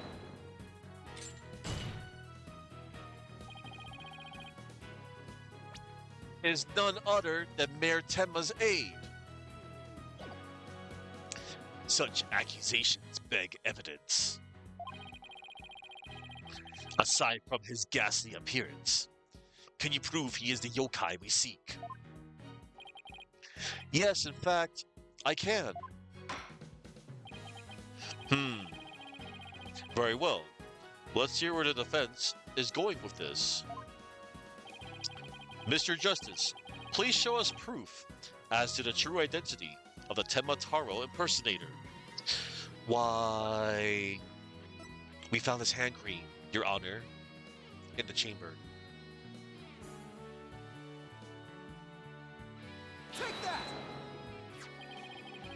We found this hand cream in the Forbidden Chamber.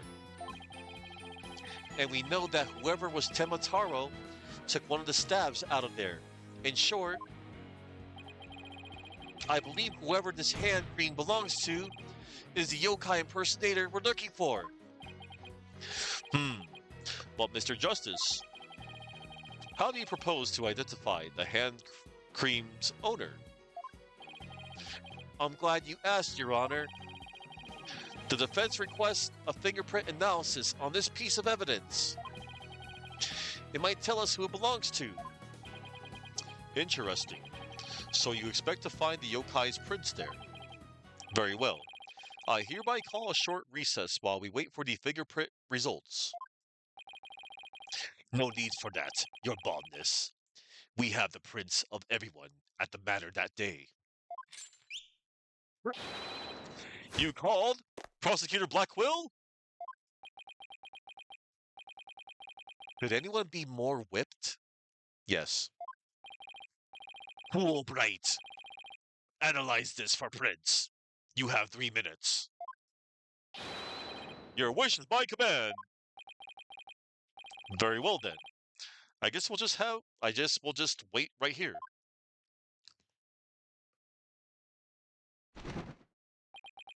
Aw. It would seem the fingerprint analysis is complete. Oh, Taka. Taka's back with the results, everybody. What did the results show? What in the world? They're Florent LaBelle's prints, aren't they? This is absurd. Prosecutor Blackwell? I'm not going to like this, am I? Don't tell me.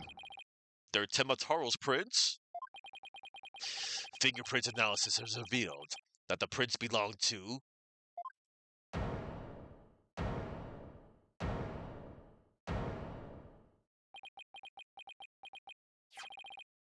Thaddeus Filch. I totally forgot that part. Objection! Wait, what? What? Then Mr. LaBelle wasn't the one who entered the Forbidden Chamber? Objection!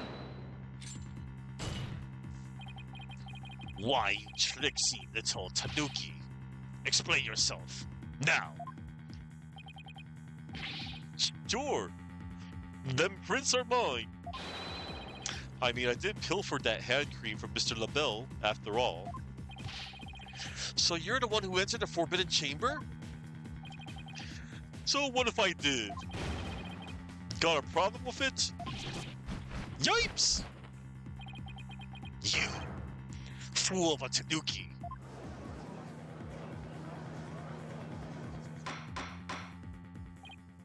Order. Order! Mr. Justice, care to explain what this could be? Excellent question.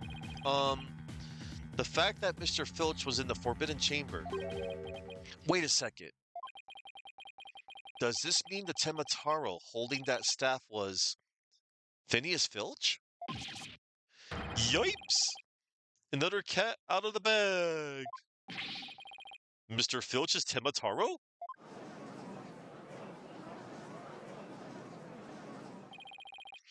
I don't understand. Does this mean Mr. Filch is the real killer? The witness will explain himself this instant. Begging your pardon, your honorship. Well, I was just doing what the alderman told me. He wanted me to be Temataro in the village exorcism ritual. Oh, you mean that event at the Nine Tails Vale Festival? So that was you inside a Temataro costume? Yup. And after the event, I went to watch that pro wrestling program. But it bored me to tears on account of the wrestlers being complete jobbers. So he didn't actually watch the entire wrestling match. That's when I looked at the Temataro costume and got a great idea. Nobody can tell it's me while I'm wearing it. And cause of them superstitions, no matter what I do, the villages won't say a word. In other words, you use the superstitions to effectively render yourself invisible. Why did you want to enter the Forbidden Chamber in the first place? Because of the treasure there. Thought that was my big chance to sneak on in and nab it. Treasure. Only that it's the greatest get-rich-quick chance in the universe. Grandpappy told me all about it. Said there's an amazing treasure in there. Yeah. He went in there not knowing his grandfather had already pilfered it. Guess that's one tale that didn't get passed down from grandpappy to grandson. Wait, how exactly did you get into the Forbidden Chamber? There was a meeting in the Fox Chamber that day. Plus, the mayor swallowed the only key that could open the Forbidden Chamber's door. You couldn't have possibly gotten in. I could, through the air vent in the foyer. The vents left of the alderman's picture. I went on in and made a nice little hole. Used that to get into the air duct that leads to the Forbidden Chamber, I did. You what? But how's that even possible? Wait a sec. How's that even possible? Wait a sec. Remember that air vent in the Forbidden Chamber? So Mr. Filch found a way to get into that air duct. And that's how he got from the foyer vent to the Forbidden Chamber vent?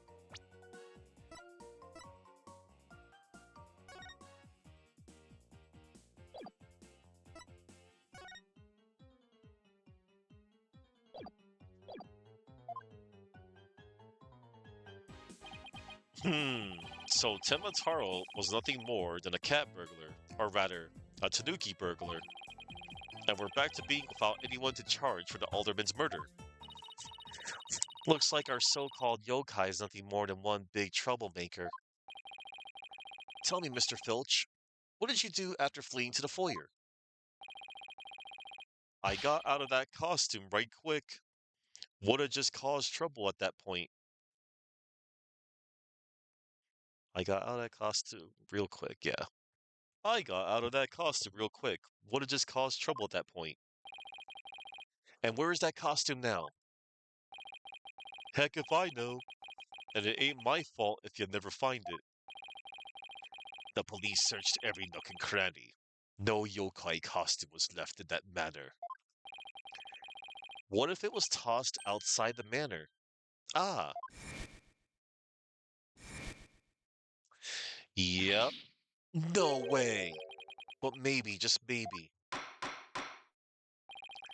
The defense seems to have hit upon an idea. Well, go on, Mr. Justice. Okay, here's what I think. Mr. Filch, did you get rid of the costume? Here.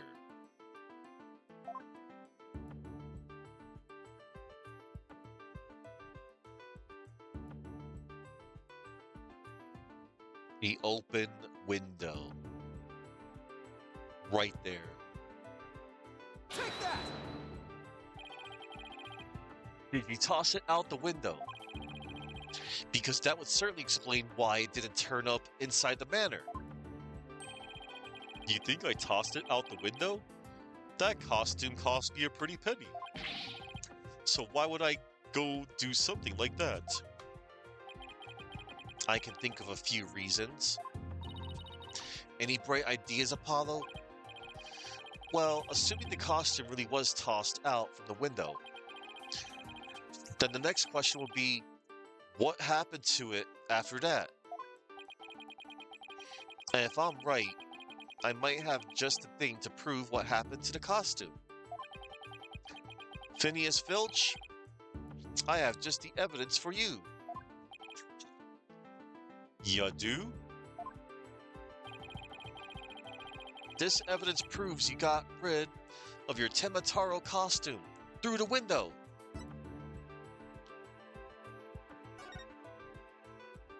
That's how Temataro was flying, everybody.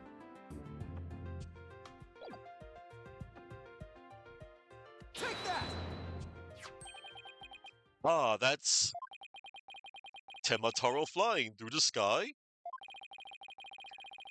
And just how does that prove Mr. Filch threw his costume out the window? It's quite simple. That's not Temataro in the photo. It's the costume Mr. Filch threw out. Ah, that's crazy talk. You ain't serious, are you? There's a steep cliff right outside the foyer window, meaning the manor is pretty high up.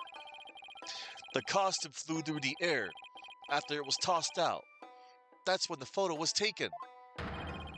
In other words, the photo of Temataro really was a flight of fancy. What?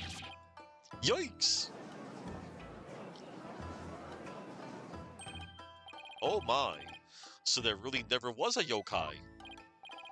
Aw, I can't keep any of them cats bagged. Can I still file a claim for the lost costume? This more than proves the defense's position. Jinxie Tema had nothing to do with staging the yokai sighting. Care to raise any objections, Prosecutor Black Quill? None whatsoever. I'll deal with that Trixie Tanuki after I've dealt with this case.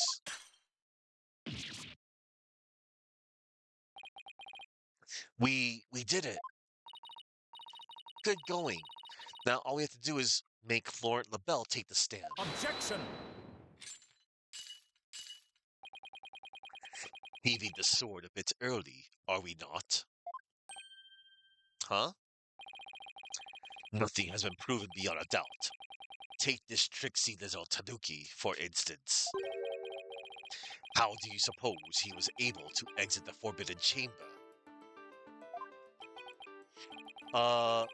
Probably the same way he got in, through the chamber's air vent. And what of the fetters and tracks at the scene of the crime? They would suggest that the Tanuki exited through the chamber door, not the air vent. Objection! But the Forbidden Chamber doesn't open from the inside. So what you're saying makes no sense, right?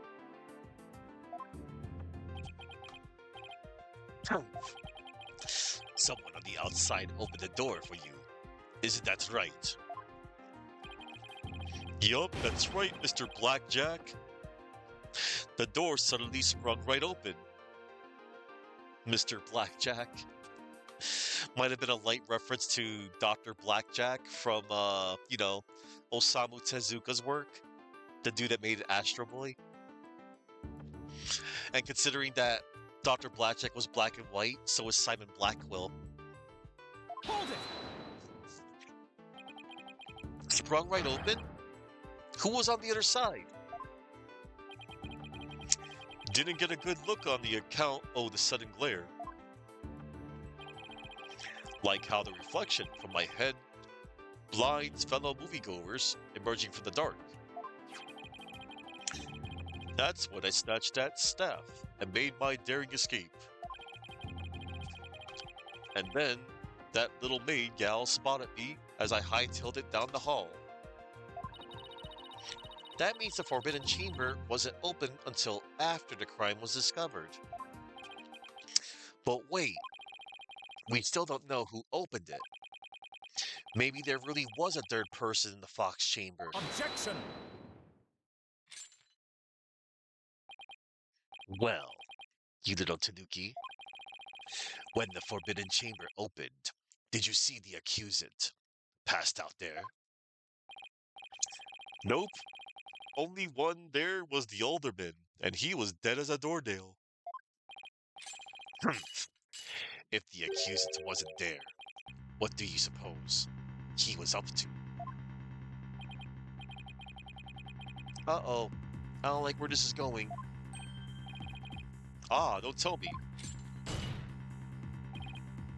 Claim the only one who could have opened the Forbidden Chamber was the accused Damien Tenma. R. Hold it! Wait a second. There had to be somebody else besides Mayor Tenma there. Really? And who might that be? Oh, well, that would be... Objection! It seems our feisty little lass has forgotten the most important thing. Evidence. I didn't forget. I was just testing your attention to details. Ms. Sykes, you can't prove your point without proof of some sort. It's a proven fact. Sorry. Guess I put my foot in my mouth again. No, Athena. We're definitely onto something here. We are? Think about it. If Filch was stuck inside a forbidden chamber, one of the alibis we heard would no longer hold any water. The defense would like to call a new witness to the stand. Someone who knew Mr. Filch was stuck in the forbidden chamber. And by virtue of knowing this, has an alibi that no longer adds up. Ah, no. That's insufferable. Very well. The court will hear what Mr. Justice has to say. Whose alibi no longer adds up? Why, it's none other than this guy right here. This clown. Florent LaBelle. Take that! Why, that's the defendant's aide, Florence LaBelle. Didn't he claim to be in the foyer at the time of the crime? True, but in his alibi, he also claimed Mr. Filch was in the foyer too. However, as we all know now, Mr. Filch was not there with Mr. LaBelle at that time. In short, Mr. LaBelle's alibi has disappeared. Ah, Florent LaBelle's alibi was one big lie. Isn't that right, Mr. Filch? I reckon there ain't no keeping that cat in the bag here neither. It was all Mr. LaBelle's idea. He told me he'd button his lip about me breaking into the Forbidden Chamber.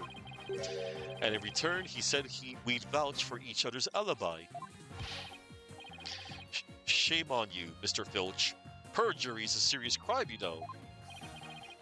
Oh, shucks. Mercy, your honorship. Mercy. Ah! I also assert that the person who opened the forbidden chamber for Mr. Filch was none other than Florent LaBelle. After all, his alibi has just been proven to be a complete fabrication. I see.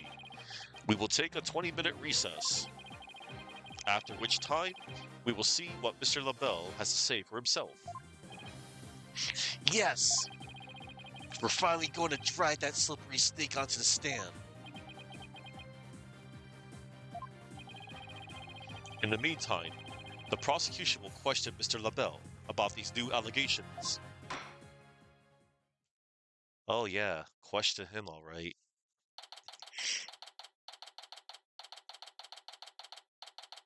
April 19th, 10:25 a.m., District Court, Defendant Lobby, number 3. One moment, everybody. I'm just gonna make sure I signal boost myself again on Blue Sky. Doing that cute little thing to go live. Okay.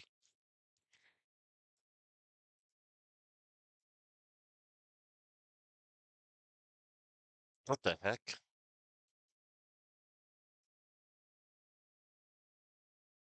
Hang on. Gotta open a spare tab for this.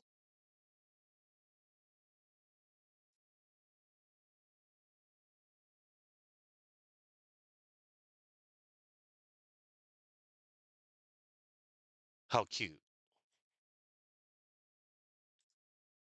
Right. April 19th, 10:25 a.m., District Court, Defendant Lobby number 3. We did it, Apollo. We finally dragged Mr. LaBelle into court. Yeah. Hey, why the long face? I can't help but feel I'm missing something important.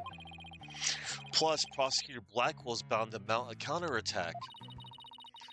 You really are a worrywart, aren't you? It'll be fine. That mystery figure who opened the Forbidden Chamber for Mr. Filch? Had to have been Florent LaBelle. I know, but that's not what's bugging me. I wish I could put my finger on it, though. At any rate, the big showdown with Mr. LaBelle is up next, so chin up, Apollo.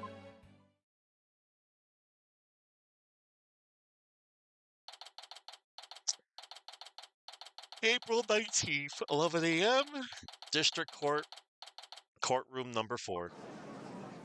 Oh no, look everybody. Court is back in session. Our next witness is... the Joker.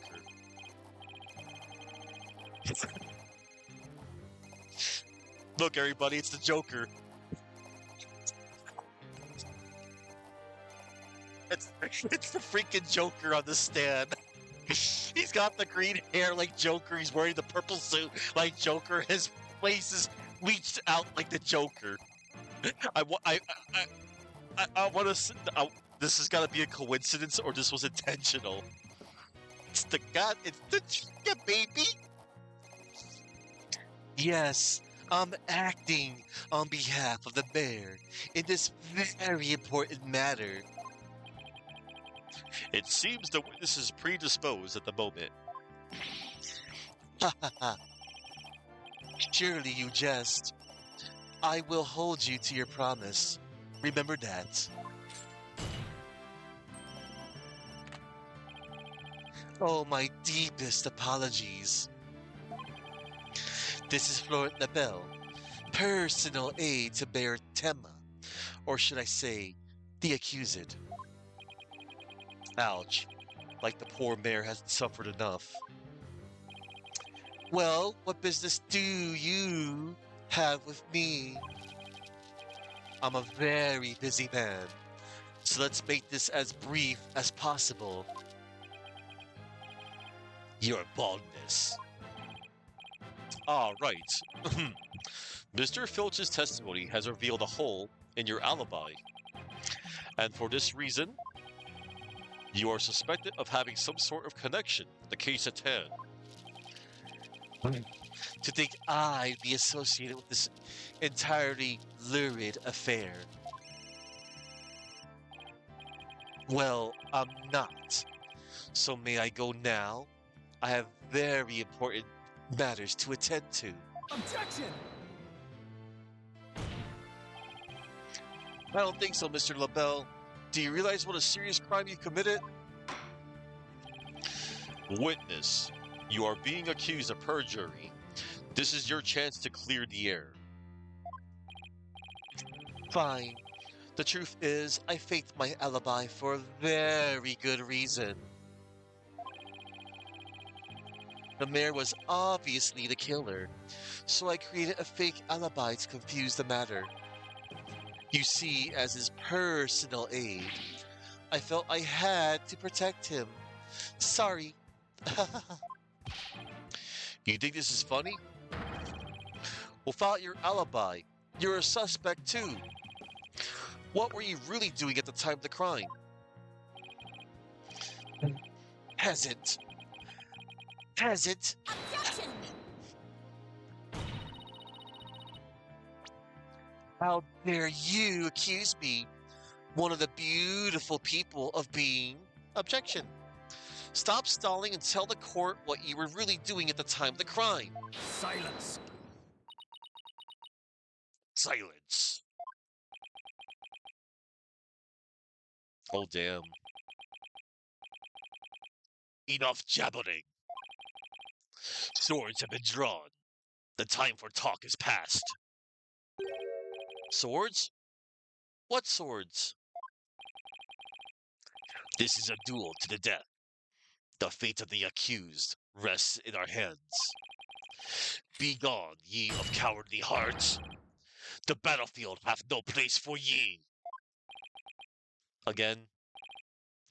Oh my. Spare me, please! Blackwell has broke his shackles again, everybody. Panic. So much for sturdier shackles. Ah! No chains hindered my vow to heads.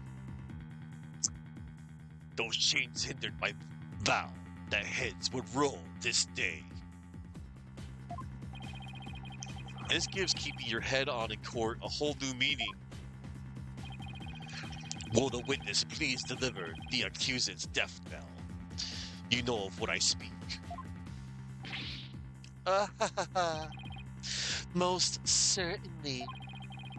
His goose is already cooked. Time to stick a fork in him. Whatever he has to say can't be good.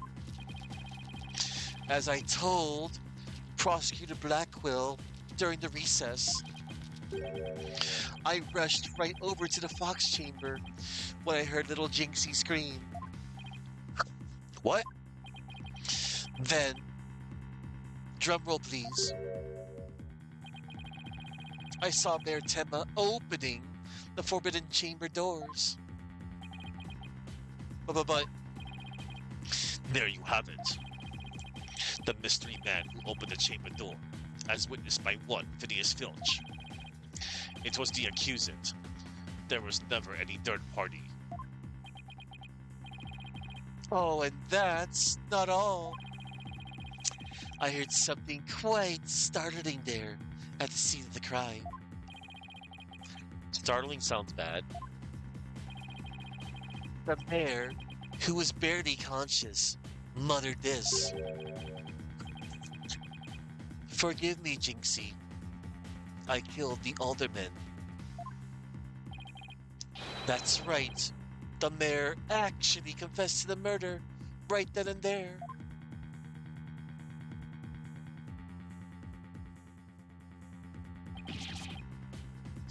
He confessed?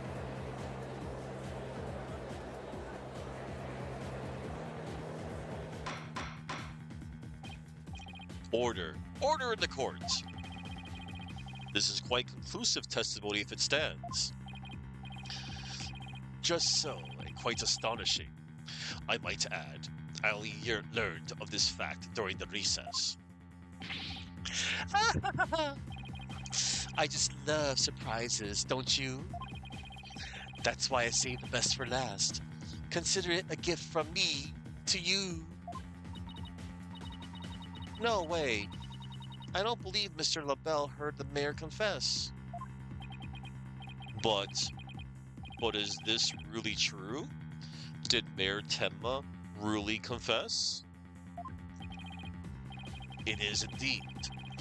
During that last recess, I confirmed it with the mayor's daughter. It would seem Mayor Temma actually did confess. That testimony is quite favorable to the prosecutions. This is LaBelle. Yes, I called earlier about the party reservations. That's right, and I'll be calling my little shindig Mayor Tenma's Conviction Gala. A splendid time is guaranteed for all but the mayor and his defense.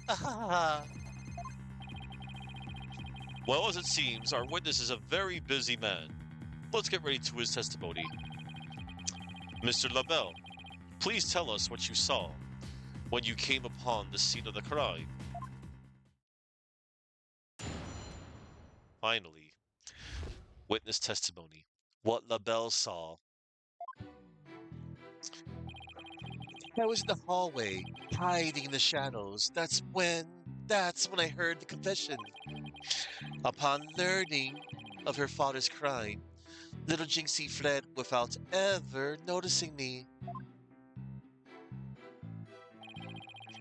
Immediately after that, the mayor came too, stood up and opened the forbidden chamber. As I ran in terror, the demon emerged from his prison. In shock, I fled down the hallway to my right, to the one with the phone at the end. Oh boy. I must say, this is a shocking revelation. Quite unexpected.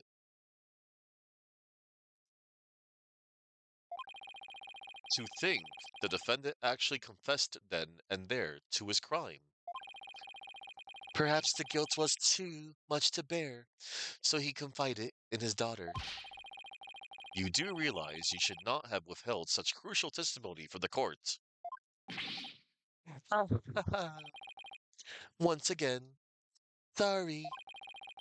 It's just I feared being accused if I mentioned coming upon that most unpleasant scene. Why did the mayor's confession have to be brought up by this guy? We better do something before the judge declares the mayor guilty. Humph. As a death row inmate once told me in years gone by, there is a time to fight, and a time to yield, a time to live, and a time to die. Urgh. He's laying it on real thick now. The defense may now cross-examine the witness. Okay.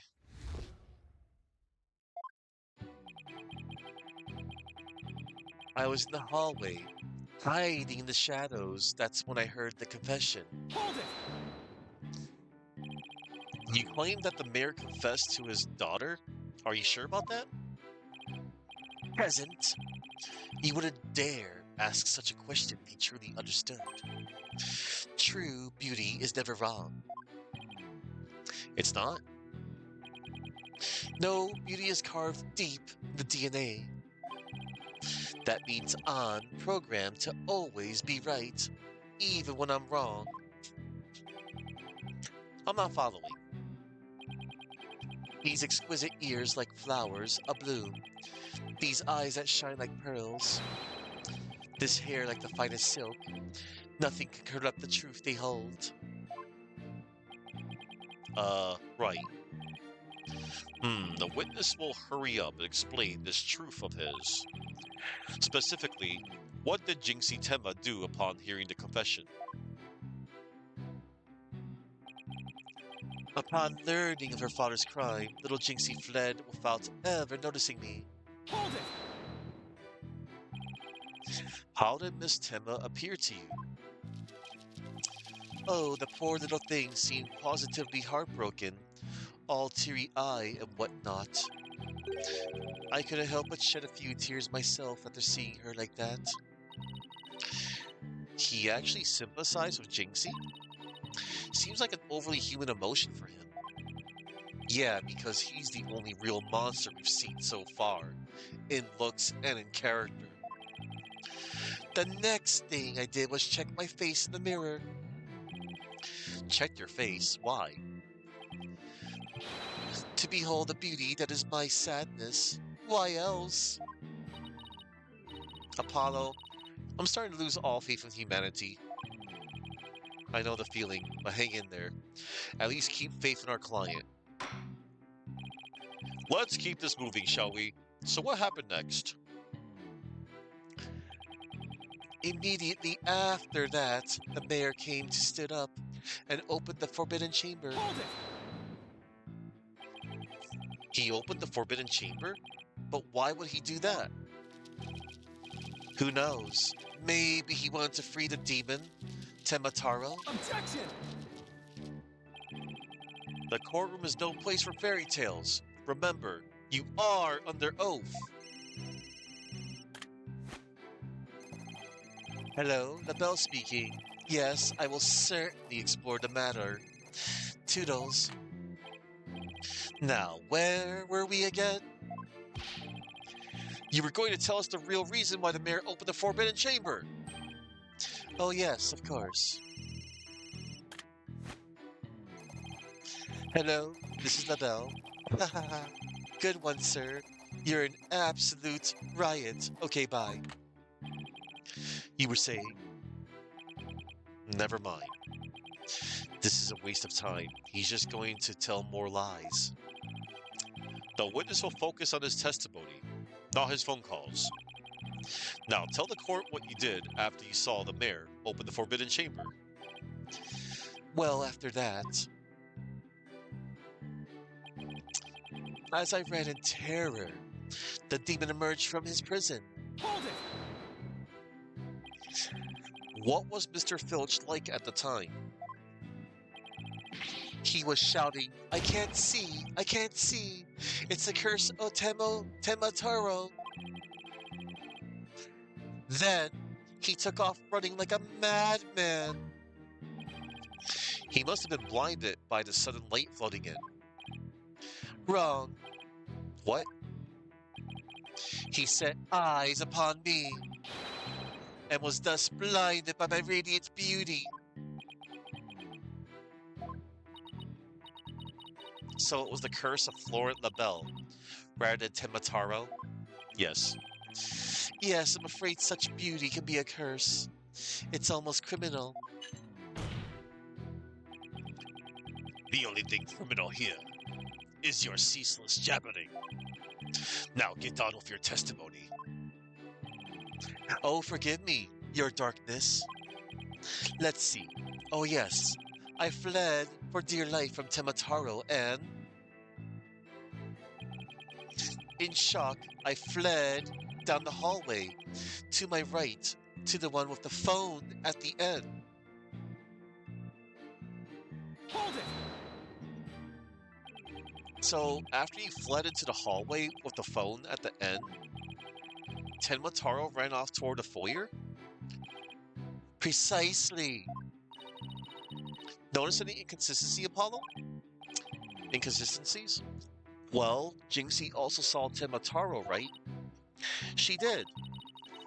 She said they passed each other in the hall after she made that call to the police. Well, if LaBelle had fled down the hall where that phone is, Jinxie would have seen him when she was returning from making her call. Oh, right. And if she saw him, she would have definitely asked him for help. Right. It just doesn't make any sense. Time to review the evidence. If we don't find some way to poke a hole in his testimony, Mayor Tema is as good as guilty. This is bad, very bad. We need to find an inconsistency, a mistake, some kind of conflict. It's all over if we can't find a flaw in the prosecution's case. And do not worry, we found it. It's over here. In shock, I fled down the hallway to my right, to the one with the phone at the end. Yeah, about that. That's not what Jinxie's statement says.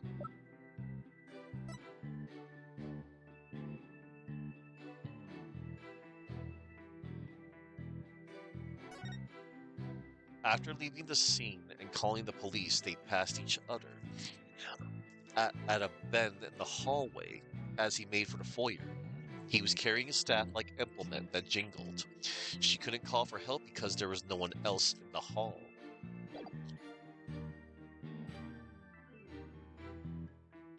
Objection! Warrant LaBelle, you're lying about having witnessed these events from the hallway.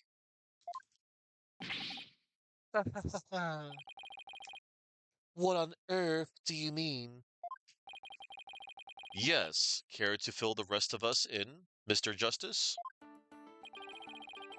If Mr. LaBelle had really fled down into the hall with the phone in it, he would have crossed paths with Miss Tema. What's this? After she discovered the crime scene, she immediately went to call the police. Then after making her call, she went back to the main hallway, whereupon she encountered the demon, yokai, or whatever you want to call it. As for me, I call it Phineas Filch in a Temataro costume. The encounter happened right here, where the hallways meet. As for Mr. LaBelle, if he had fled here, feigning escape from the yokai imposter, why yes, the two would have crossed paths. Right, except Miss Temma told us that there was no one else in the hall. In short, Miss Temma did not see you in the hall because you were never really there. Ah, my eyes, my beautiful eyes. Ha, not such a fabulous scent now, is it? Not such a fabulous scent.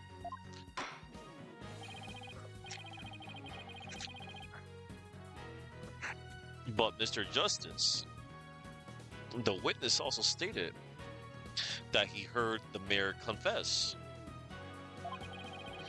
If he was lying about hearing the confession from the hall, then where was he when he heard it? Inside a fox chamber. Where else? But isn't that within the very crime scene? It is, Your Honor. And that means he's not really a witness. Rather, he's the third party I've been alleging this whole time. What? You think I'm the killer? How dare you? Silence. Ooh. Blackquill with the silence. Foolish fop. A true man knows when he is beaten. A shield of lies comes to naught before a foe, with the sword of truth bared. Prosecutor Blackwell, what are you? I thought we were on the same side. You are mistaken. There are no sides here, save for my cold, steely edge of judgment. You are alone upon this battlefield, with naught but your lies and sickly sweet perfume. Whoa, what just happened? Blackwell's really tearing into him.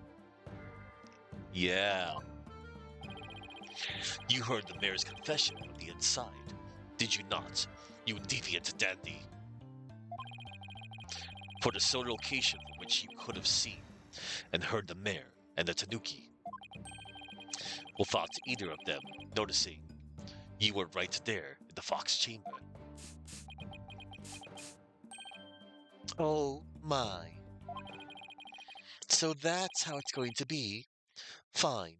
I'll come clean then. Seriously? You admit to being there in the fox chamber? I do. I did enter the room after the murder. But I was afraid of being falsely accused, so I lied about it. I feel terrible about lying like that, but it's a verbal cologne I use to protect myself. You better explain yourself, Mr. LaBelle. Yes, of course. I was just about to get to that. The witness is skating on thin ice. I'll remind you that perjury is a very serious crime. Now let's hear your testimony again, this time without your perfume of lies. Perfume of lies. In the fox chamber. I did enter the fox chamber after the murder, but I didn't enter until after Jinxie had heard the confession and left. I heard the mayor groan and hid behind the folding screen there. What I saw there up close, it was absolutely horrifying. So you see, I was there, but merely watching from behind the screen. From behind the screen? Why, yes, I believe you wouldn't be spotted if you were there. Just so. He could see everything without being spotted by the victim or that Tanuki Filch. Suffice to say, he was a mere witness to the events rather than an actual third party. This guy's as slippery as an eel. Apollo, you think he's telling the truth? Well, he was in the Fox chamber, so at least that much must be true.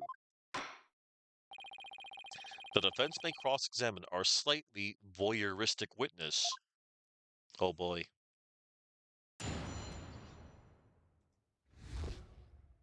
In the Fox chamber. I did enter the Fox chamber after the murder. Hold it! Why in the world would you enter that grisly crime scene? Why? Because I was worried sick. Mayor Tenma's suit. It what? It was designed personally by me. I was worried my work of art might get blood on it. This man clearly has his priorities in order. Okay, let's get this over with, shall we? Now, where was I? Oh, yes. So I entered the Fox chamber almost without thinking.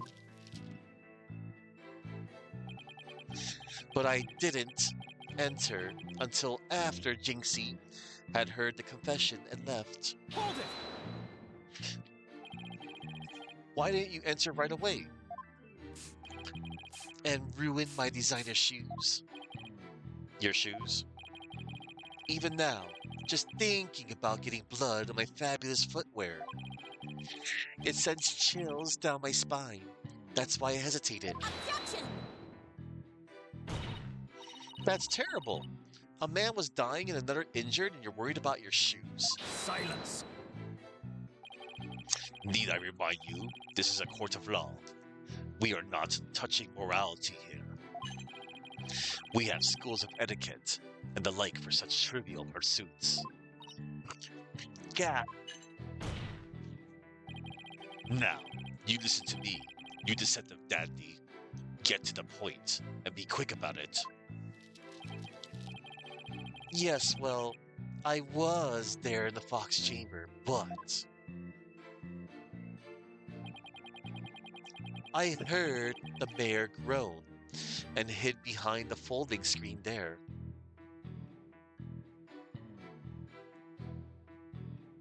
Hang on, everybody.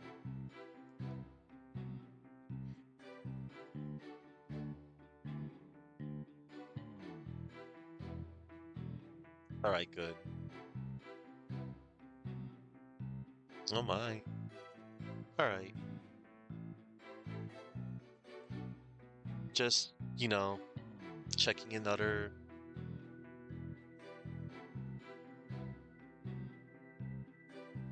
Let me close this.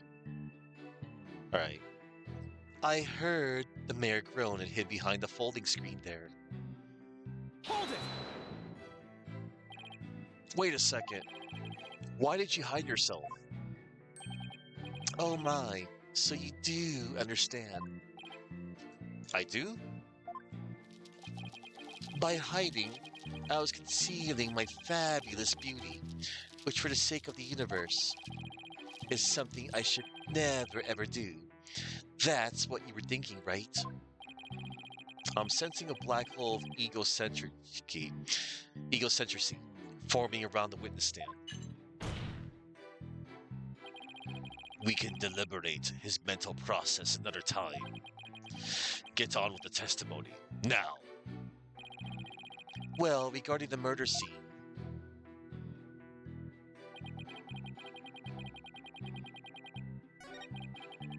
so you see, I was there, but merely watching from behind the screen. Hold it! The mayor had been knocked out by a blow to the head. Could he really have opened the forbidden chamber in that state? Well, it did seem difficult. He was all woozy and stumbling around as he opened it. It was such a heroic effort that I nearly started to cheer him on despite myself. I think the mayor needed medical attention more than a cheerleader. You think he's telling the truth about being there in that room? Well, I believe he was there. The question is, when did he enter? You mean, did he enter after Jixie fled? Or was he there before the murder? If it's the latter, that would change everything. Right. If he was there before the murder, that would make him a suspect. But how do we go about proving that? Well, I guess we asked about what happened there. Anyway, let's press him and see what kind of info we can extract from him. Let's cross our fingers that he says or reveals something incriminating. And he will on the fourth statement. What I saw there up close, it was absolutely horrifying. Hold it! Could you describe the crime scene in a bit more detail?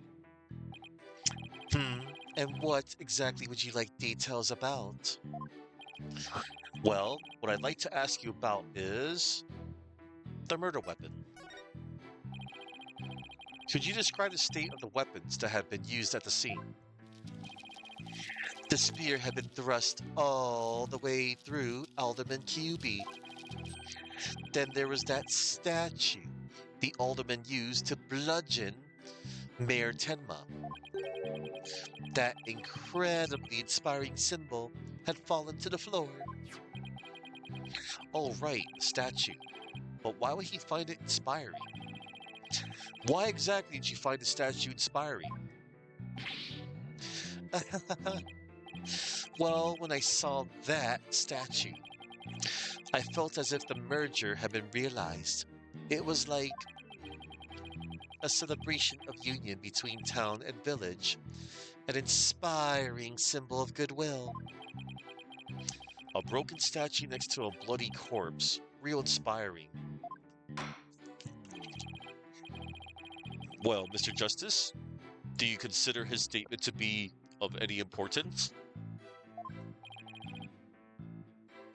Is it important? Why, it's very important. I believe that to be extremely important. I request that it be added to the testimony. A statue had fallen to the floor. It was a token of goodwill celebrating the municipal merger.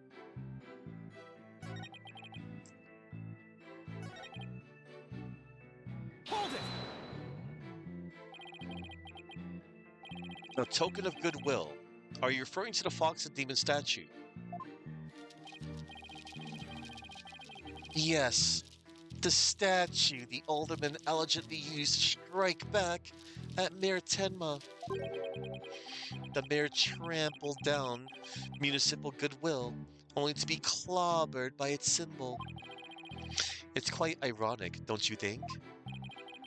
And that's when that symbol of goodwill is transformed into a symbol of conflict.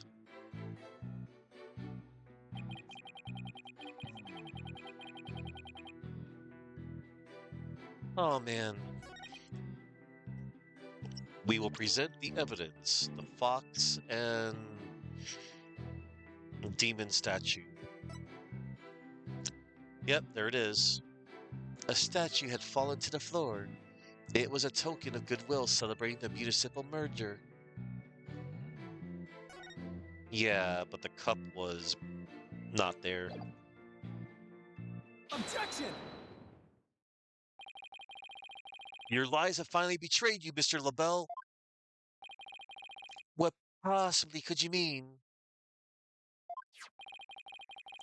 You said the statue was like a celebration of union between town and village. Isn't that correct?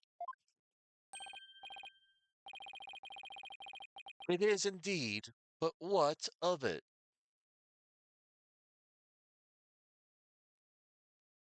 The two yokai are joining hands in goodwill, as if they were celebrating the municipal merger.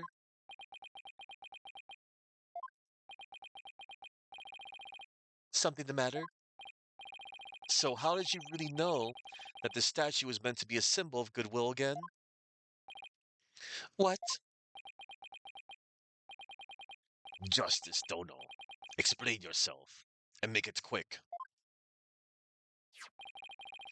This statue was meant to symbolize goodwill in its original form, but that was a secret. A secret? Whatever do you mean? What I mean is that it broke when someone used it to strike Mayor Tenma on the head. What's left clearly makes it look like the two yokai are battling it out. Eep! The statue's secret and its true form were lost inside that locked room. For Miss Tenma is the only living soul who should know what it once looked like. So, Mr. LaBelle, where could you have possibly seen the statue in its original form? What do you mean, where? The only possible answer is this. You saw the statue in its original form. Right there in the room where the alderman was murdered before it was broken. How dare you? Mr. Justice, are you accusing the witness of some sort of crime? Yes. Yes. Yes, I am. Florent LaBelle, I accuse you of the murder of Alderman Rex Kyubi.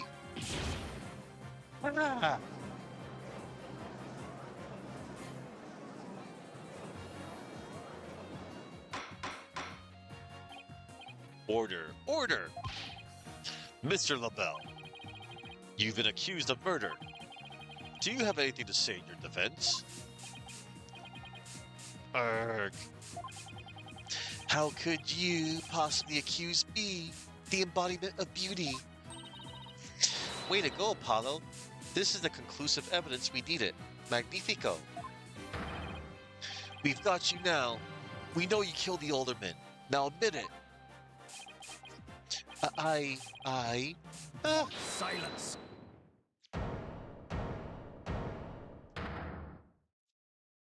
Silence. Enough of your silly games, Justice Dono. This prancing peacock could not possibly be the killer. Objection! What are you talking about? His alibi has already crumbled to dust. And I just proved that he was in the Fox chamber while it was still locked tight. Silence. Why could he have not seen the statue in its true form before the murder? After all, he was close friends with the alderman. Ergo. Yes, that's right. I clearly remember it now.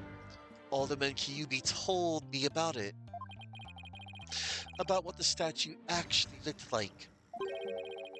I mean, he was a good friend of mine. Objection!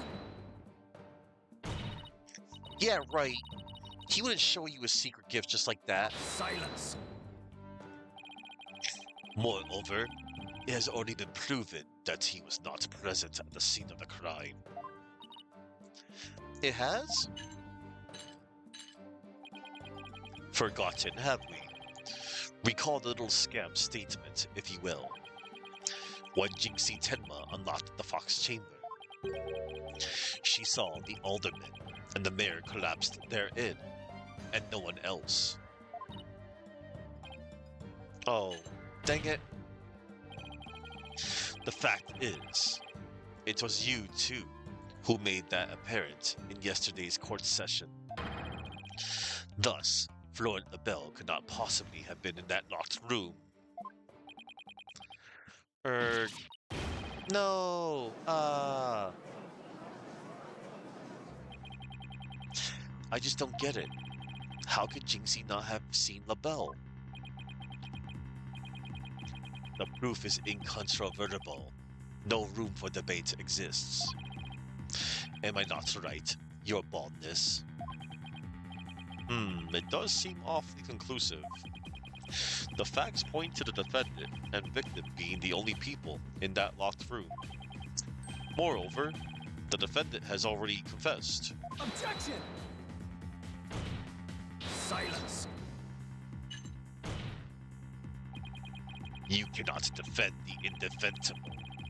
Your role in this charade is over. Justice Dono. But. Your baldness. This trial would last an eternity if we were to be crossing blades with these simpletons. It is high time you brought down the hammer of justice. A point well made. I believe it's time to declare a verdict. This court finds the defendant, Damien Tema. Hold it. Uh-oh. Oh no. Caw, caw, caw, caw. It would seem that my time is at hand.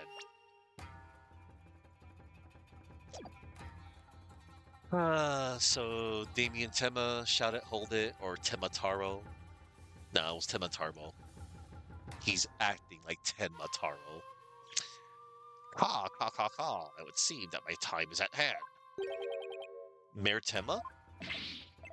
Counselor, this is a matter of which I must testify. I recall it now only for your good graces. Counselor? Oh right, he must be me.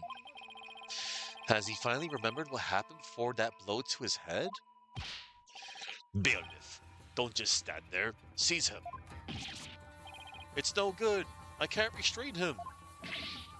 Caw, caw, caw, caw. Know me and despair. For I am Temataro, demon lord of the yokai.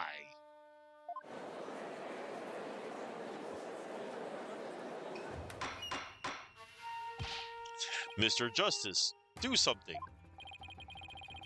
Since when am I responsible for court security? Apollo, this is our chance. We might get some new information out of him. Your Honor, seeing as our client has something new to say, I believe due process demands that we hear him out, even if he is a yokai. When you put it that way. Still, I believe testimony by a yokai is unprecedented in the legal world. Unprecedented in absurdity, more like. All right then, Mr. Damien Tenma. Or should I say, Mr. Tenmataro. Your testimony, please. I shall now speak of recollections, most real, courtesy of my host, Damien Tenma. Heed these words, mortals, for hear them, but once you shall. Caw, caw, caw, caw. Witness testimony.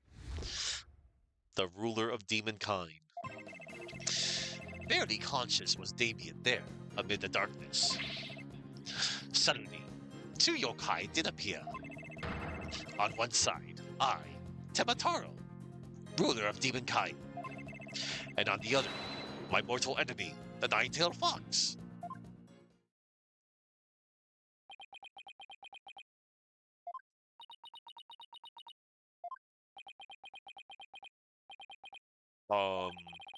So is the defendant asserting that the room he was in was very dark at the time? Strange as it may be, yes, indeed, all was in darkness. And the part about Temataro and the nine-tailed fox being there? Yes, that too. Temataro towered overhead, and the nine-tailed fox glittered gold. Ah, I call animal abuse, Your Honor. Humph. It would seem the defendant's recollections are not to be trusted. Yes, well, truth be told, my host's recollections are still a bit fuzzy. As if half dreamt, that happening lingers in his mind. Apollo, maybe I can help here. Really? Oh, you mean... Yeah, I can hear it. The discord in his heart. Discord? I sense an unusual emotion in the mayor's memory of the event. Okay, I just hope our findings don't come back to haunt us again.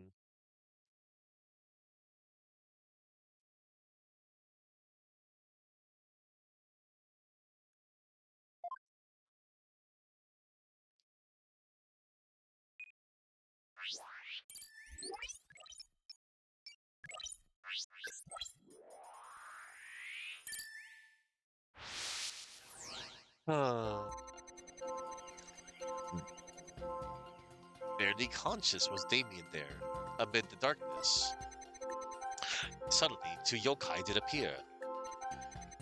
On one side, I, Temataro, ruler of demonkind, and on the other, my mortal enemy, the nine-tailed fox. It sounds like the mayor saw the same thing as what's shown on that scroll.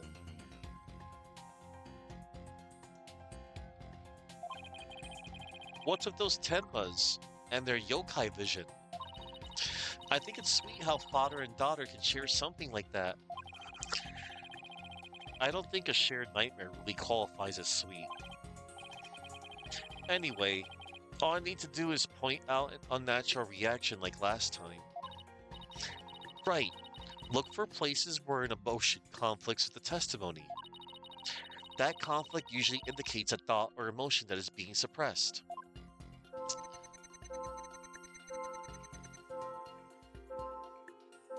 Alright.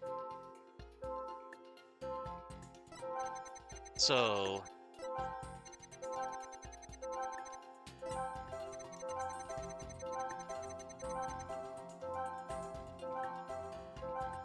it's time to pinpoint the happiness. Got it!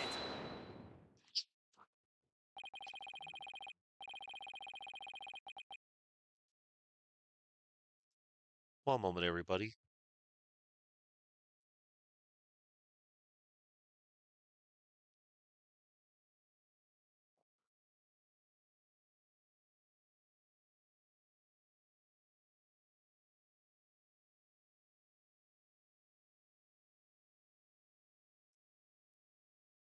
When the nine-tailed fox appeared, he not only experienced shock and sadness, but also something like joy as well. Joy? Perhaps it was joy at the light coming to my eyes at long last. A long and terrible creaking did pierce the silence. And then there was light. On reflection, it was a door that did produce that infernal racket. A creaking door. Oh, you must be talking about the forbidden chamber door. It does make a lot of noise. So this means the forbidden chamber really was opened. But what about the sudden light he described? I think I know. He mentioned darkness and Temataro towering overhead. Maybe the mayor wasn't really in the Fox chamber at the time of the crime.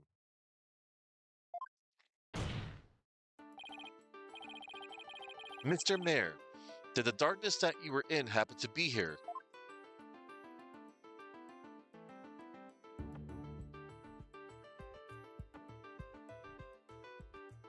Where was the murder during the the mur where was the mayor during the murder? The mayor was in the forbidden chamber. Take that! Forbidden chamber? Was it not the fox chamber where the murder did occur? Yes, but it all makes sense if you were in the forbidden chamber. That terrible creaking sound was probably the forbidden chamber's door opening. And the towering Tenmataro you saw? Most likely the forbidden chamber's statue. Why, yes. That would explain it. The darkness in the staff and the demon's grasp.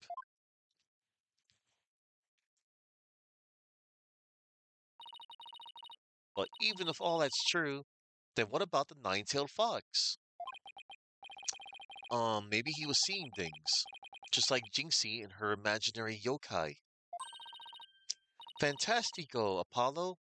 It's entirely possible. In a groggy, dreamlike state, people can misremember things and events. Misremember, you say? Hmm. Let me think. Ah, I do believe I remember now. That that was not the nine-tailed fox. It was the amazing nine-tails. What? The Amazing Nine Tails? At first, this is what I thought. Now, however, most clearly do I recall it. 'Twas the amazing nine-tails who did open the Forbidden Chamber's door. Noise level 60%. I'm sorry I asked. The Amazing Nine Tails, but that was the victim Alderman Kyubi, right?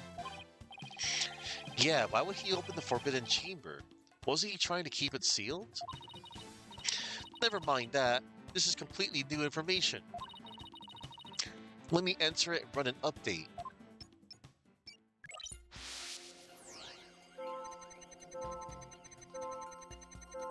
Barely conscious.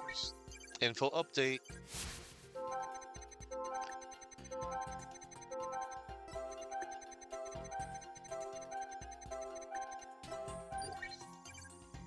Oh? Oh my.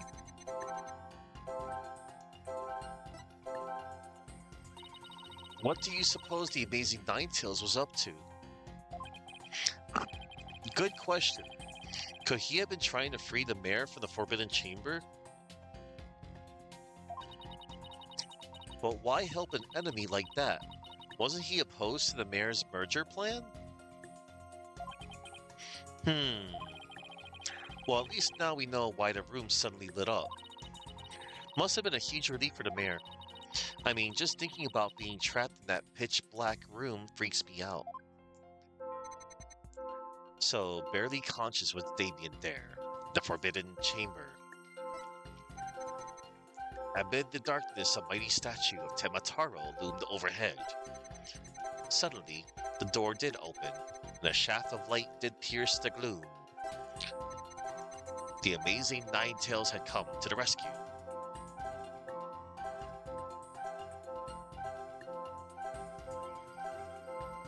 Well, we shall pinpoint the sadness.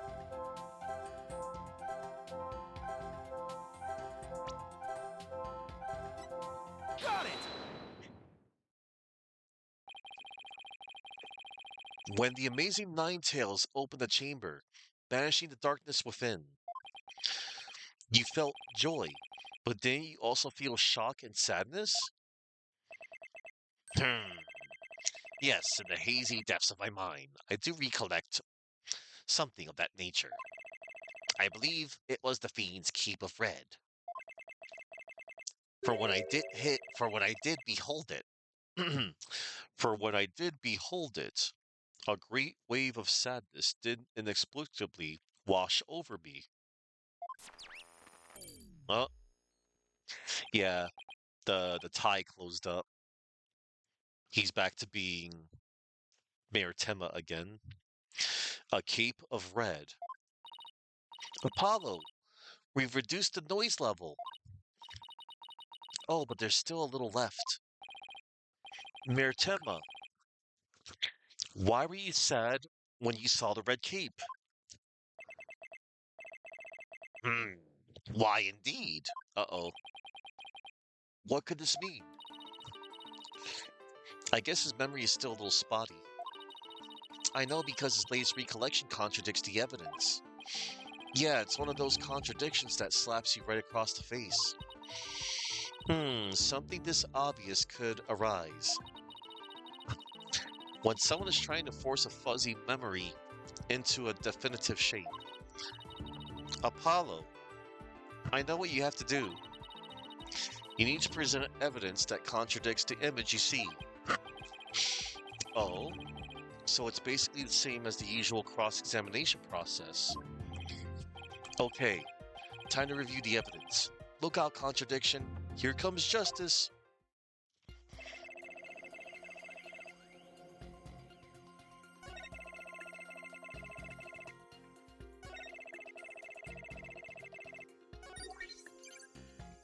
Oh.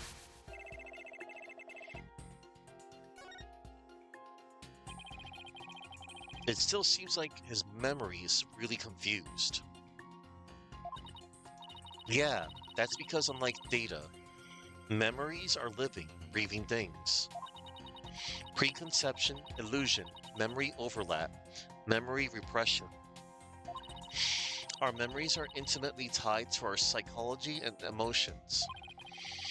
So this contradiction is somehow caused by an emotion? I believe so. There's some deeper meaning here. Let's present some evidence. Maybe it will help jog his memory. Okay. Barely conscious was Damien there in the Forbidden Chamber. Amid the darkness, a mighty statue of Tenma Taro loomed overhead. Suddenly, the door did open, and a shaft of light did pierce the gloom. The amazing Ninetales had come to the rescue. My.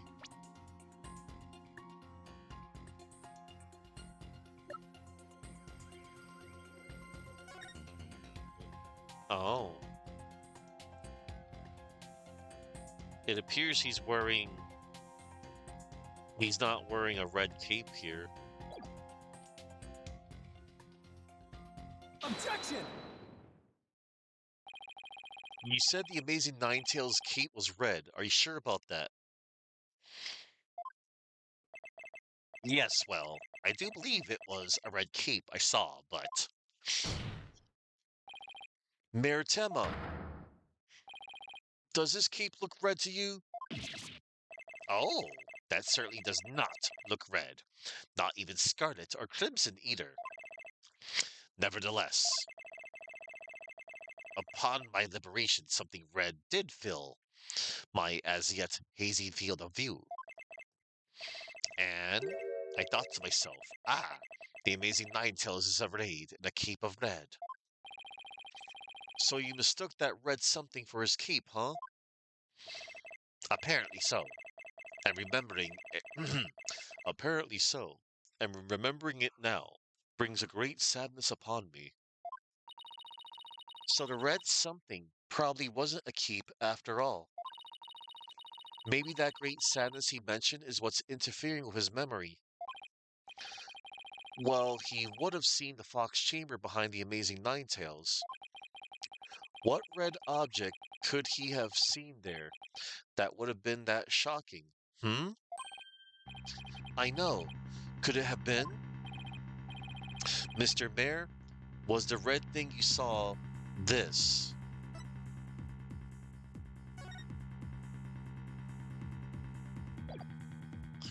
The crime photo.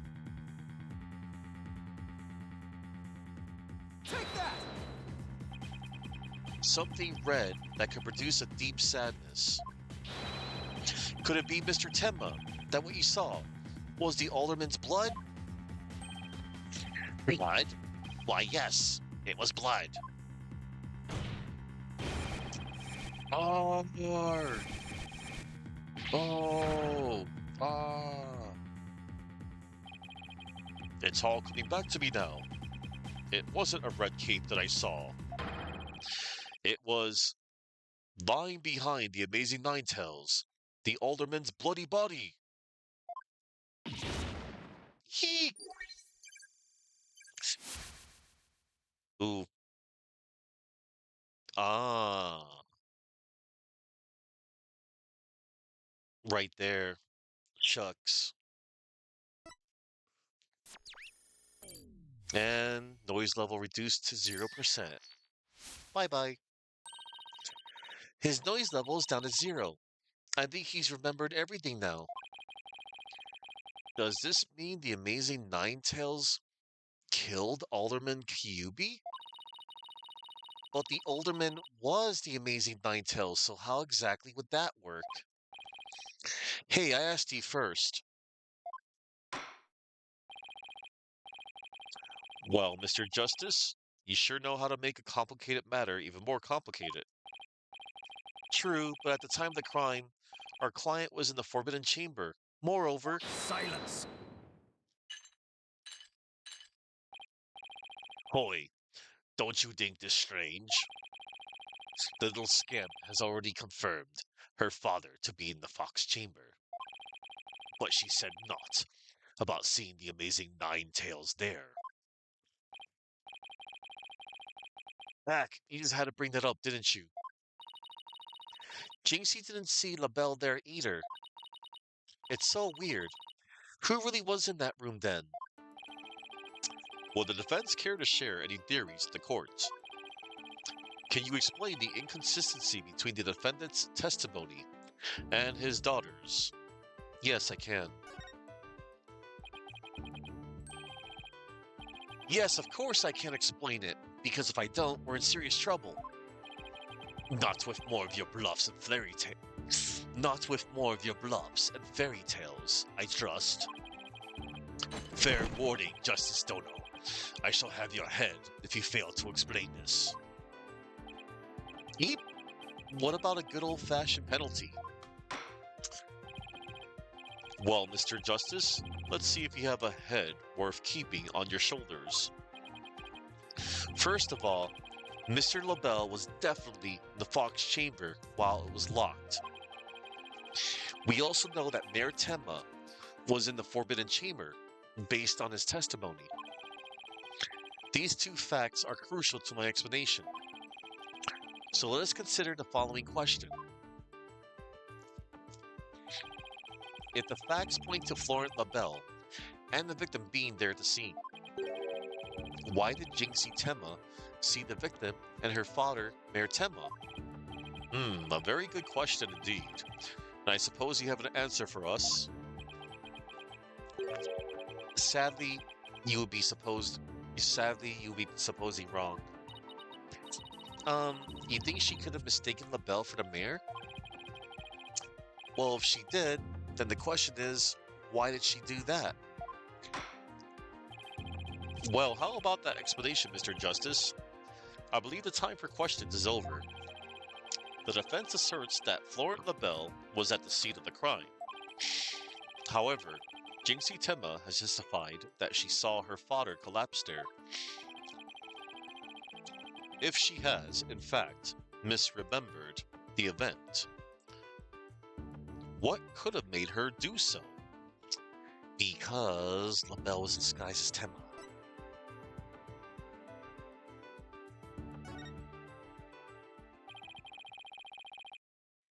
The figure Miss Tenma saw was not her father. It was Florent LaBelle, disguised as Damien Tenma. Silence. That is a complete impossibility. Their faces are utterly unalike.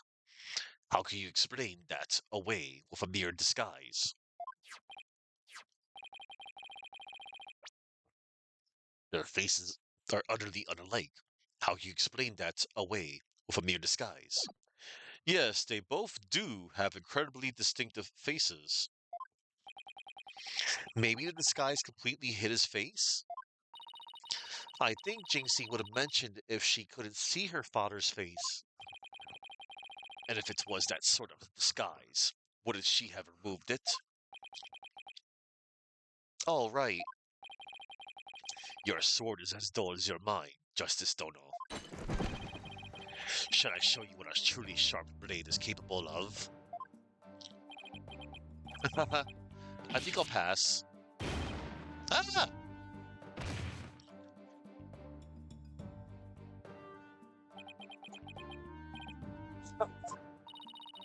Are you okay, Apollo? Not fine, am I? Well, now that we have that little fairy tale out of the way, your baldness, your verdict, if you will. Mr. Justice, I believe it's time for a verdict if you have no further arguments. What's even left for me to do? Apollo, remember what Mr. Wright always says? When you're stuck in a tight spot, Turn the case upside down. Turn the case upside down? He does say that, doesn't he? But I don't quite see how it applies here. Still, never hurts to give it a try, I guess. Let's see. Rather than Jinxie didn't remove the disguise, maybe she couldn't remove it?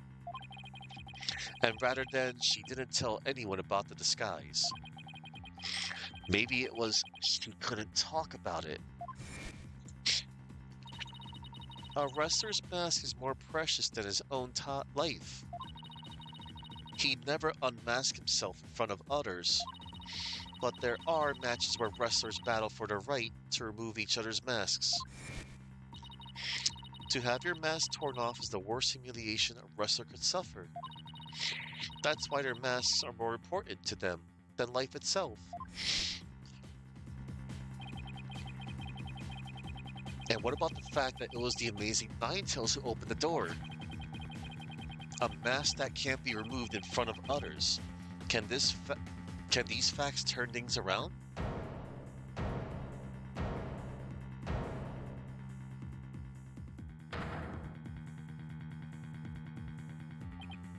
Ah! We got it all backwards! Apollo? I think we might have made a huge mistake. Your baldness. I see no need to further indulge them in their silly little farce. The defense has no proof. They never did, and they never will. Then it seems I must announce my verdict. I do have proof. Do you now? All right, but this better be good, Mr. Justice. We can solve the remaining riddles by turning all of our assumptions upside down. Why Jinxie Tenma mistook Mr. LaBelle for her father. Why she couldn't remove the costume or tell anyone about it in the first place. These riddles are inextricably linked to Mayor Tenma's secret identity. A shocking secret identity that will turn the entire premise of this case upside down. This piece of evidence clearly reveals Mayor Tenma's secret identity. The amazing Ninetales mask. Take that! Yeah. What absolute claptrap. Poppycock. Balderdash. We thought the alderman was the amazing Ninetales, and the mayor was Tenma Taro. That's why we believed the mayor killed the alderman in his lust for Ninetales' veil. And it was the basis for the prosecution's entire case against our client. However, we got the whole thing backwards. Mayor Tenma wasn't Tenma Taro at all. He was the amazing Ninetales. Yup. What's this? You'd best explain yourself, Justice Dono. And from where you derive such a far-fetched conclusion. Jinxie, no doubt, knew the true identity of the amazing Ninetales. But she couldn't tell anyone no matter what. That's why she didn't say it was the amazing Ninetales she saw passed out. Even though, unbeknownst to her, it was really Florent LaBelle in disguise. Silence! The accused and that deceitful dandy are utterly dissimilar in physical build and voice. The little scamp would have seen the difference. Objection! Remember, Mr. LaBelle has his very own brand of cosmetics. Why couldn't he fake a different build too? And anyone speaking through a mask would naturally sound different. Silence! Why did she not simply pull the mask off? Objection! A masked wrestler's disguise is more precious than life itself. As a huge fan of the Amazing Ninetales, she would never dare unmask him. Yeah. Wah! This case of mistaken identity also explains the riddle of the locked room. Then by all means, Mr. Justice, answer it for us already. First, Mr. LaBelle entered the room where the mayor and aldermen were talking. I suspect he brought with him coffee laced with some sort of sedative.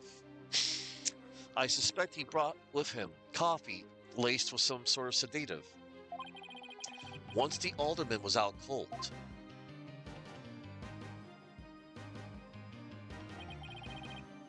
that's when Mr. LaBelle killed him. Yup. Like in the opening. Next, he took the mayor, who he had also drugged, into the Forbidden Chamber. Yup. Then he returned to the Fox Chamber, slipped into some of the mayor's spare clothes, and completed the disguise by donning the Amazing Ninetales mask. With his entire charade in place, Mr. LaBelle then let out a scream. The scream that led Jinxie Tenma to the scene. Ah, so then the person who said, "I killed Alderman Kyubi" was... Yup, that was Florent LaBelle in disguise. The mayor never actually confessed. Silence! This is no more than guesswork and speculation. Now stop your jabbering and... Objection! No, you twisted samurai. This time, you stop your jabbering. Let me finish making my case. Once Miss Tenma left the scene, Mr. LaBelle, still wearing the mayor's clothes and mask, opened the Forbidden Chamber so he could drag the mayor back out into the Fox Chamber. Oh, so the Amazing Ninetales the mayor saw was... Right, it was LaBelle opening the Forbidden Chamber. The second time Mr. LaBelle opened the door to the Forbidden Chamber, he happened to catch the thieving Mr. Filch by surprise. Startled, Mr. Filch, in his Tenma disguise, ran as fast as he could away from the room.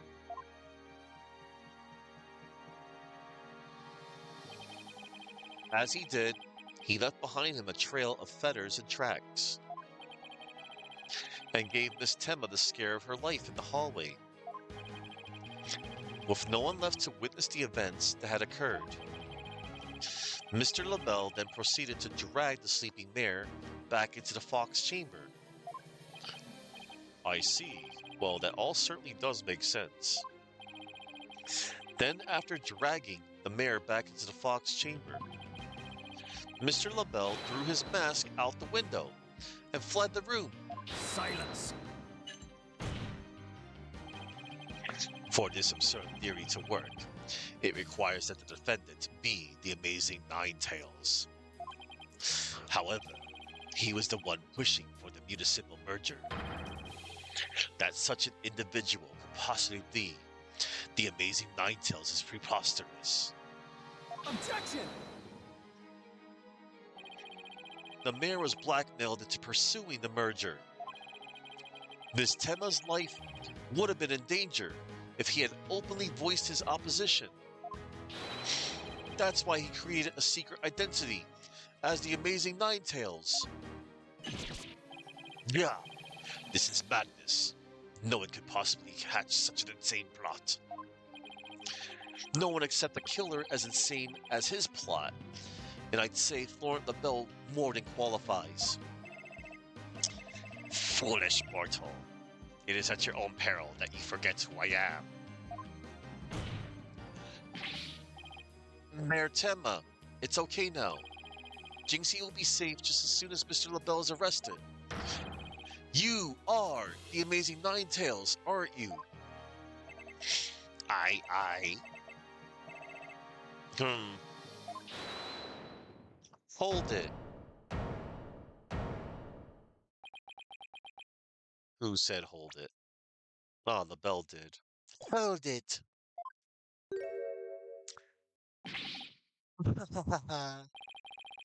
You have quite the active imagination. Mayor Temma is not the amazing Ninetales. Objection! What do you mean? Well, has the mayor admitted to it yet? But that's just.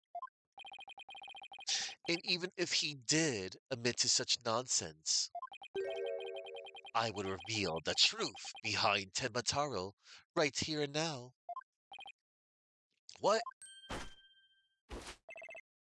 Why you? You would dare reveal the secret? My good friend, the alderman, told me all about it. But it wouldn't be good to expose the truth.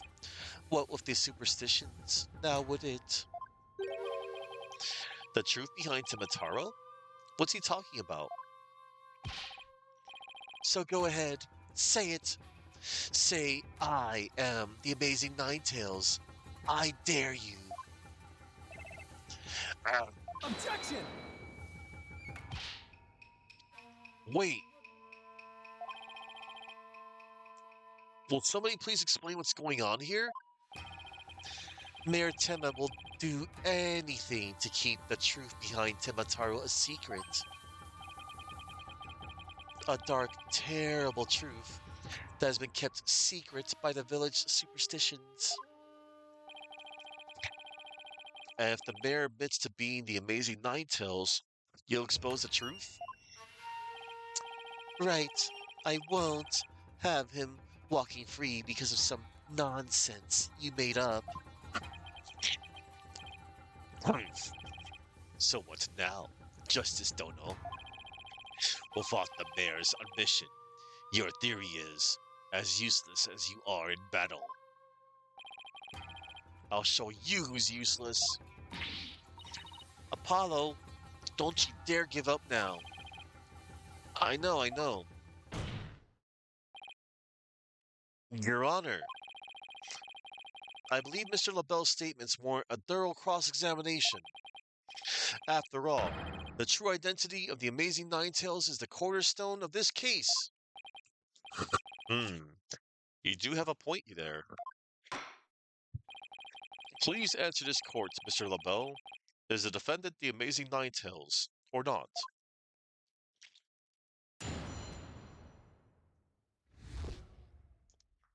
Let's see. Hang on, everybody.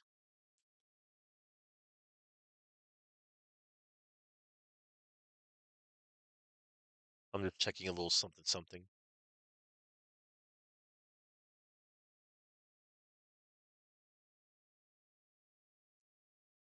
Okay.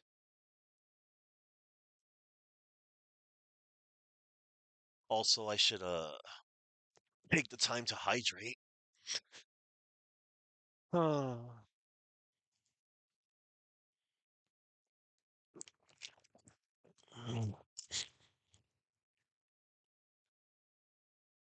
One moment, everybody. Uh, you know, nah, I got nothing. It's all right, everyone. I really did underestimate the length of this case.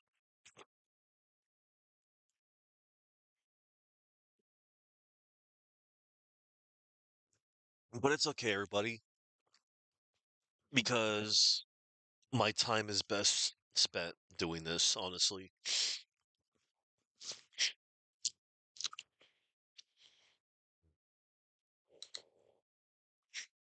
The Amazing Ninetales' true identity. The Amazing Ninetales' true identity is not Mayor Tema. The mayor would never admit to such utter nonsense.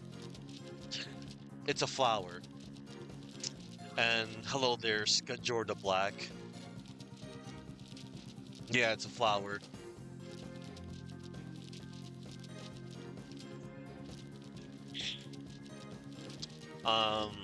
Oh, I just noticed he just changed his hair back to his original color. He was sporting the Joker's green hair earlier. The mayor would never admit to such utter nonsense. But if he did admit to such nonsense, I will expose the truth behind Temataro right here and now. And that would bring ruin upon Ninetales Vale, such as the superstitions say.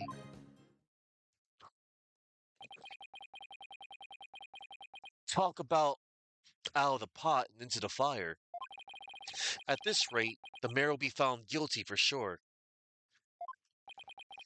Honestly speaking, if Mayor Damien Tema is not the Amazing Ninetales, I'm afraid I don't see how the defense has much of a case here.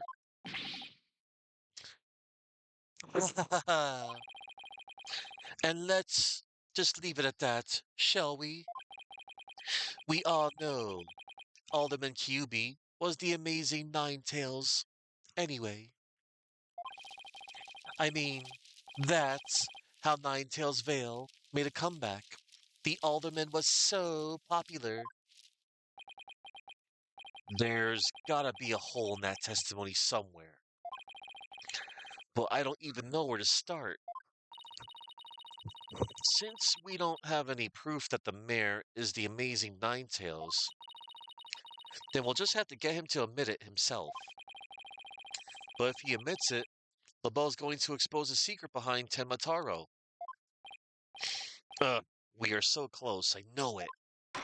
Oh, we are. The defense may cross-examine the witness. The Amazing Ninetales' true identity. The Amazing Ninetales' true identity is not Mayor Tema. Hold it! This whole case only makes sense if the mayor is the Amazing Ninetales. I know you used his mask to create this illusion of a locked room murder. Silence! Nothing more than idle speculation. You've no evidence now, have you? Objection! Mr. LaBelle knows what this statue originally looked like. That means he had to be in the Fox chamber while it was still locked tight. Hold it. Sorry, but I heard about the statue from Alderman Kyubi. Hell yeah, the iconic Phoenix Wright stance. Athena does it too. If you don't believe me, just ask him.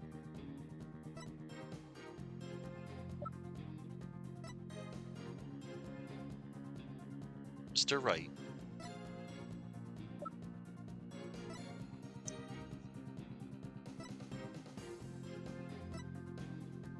All right. Oh, but what's that? The alderman's dead? I mean, yeah, he is.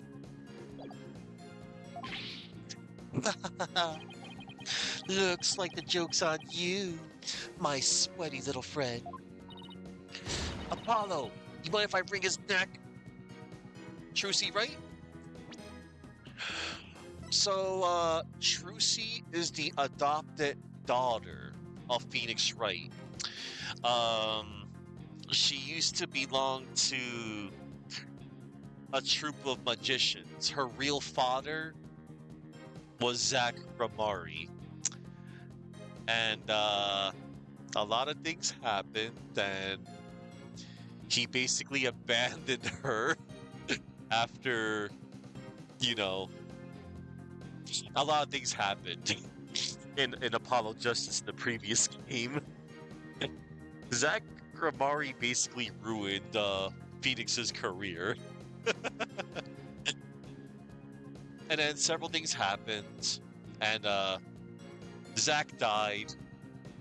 Phoenix has been looking after Trucy, and yeah, she's Trucy right now.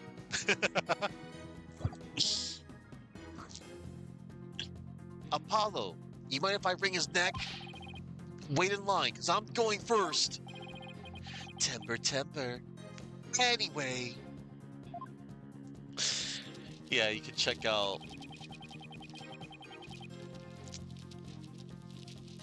Yeah,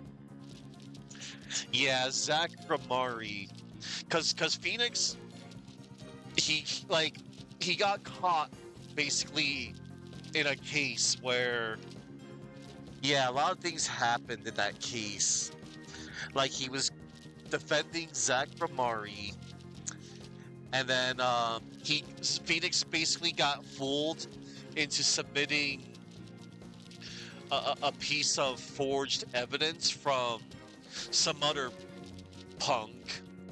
This wasn't Zach's doing, by the way, but a lot of circumstances basically led to, yeah, like Zach was one of the reasons why Phoenix lost his badge and gained a daughter. Yeah. But yeah, Trucy's fine. She got the rights to her troops' magic. Like Zach did handed the rights over. Like he gave the rights to Phoenix. And then afterwards he wanted to challenge him to to a game of poker. And then yeah, a lot of things happened. It's a lot to explain.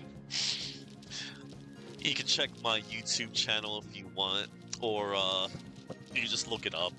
It's fine. The mayor would never admit to such utter nonsense. Hold it! The only nonsense here in this court is you and your assertions. Tisk. Such anger is terrible for the skin, you know. Beauty is like a flower that blooms forth from a serene heart. Excuse me? I wouldn't expect a wilted peasant like you to understand. Perhaps this fragrance will help the blossom within you bloom.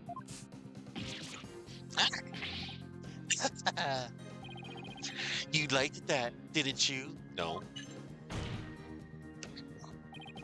Enough jabbering about blossoms and whatnot. Get out of your testimony before I slice you into a bouquet of cut flowers. Oh dear, please excuse me. As I was saying, the assertion of our wilted attorney here is utter nonsense.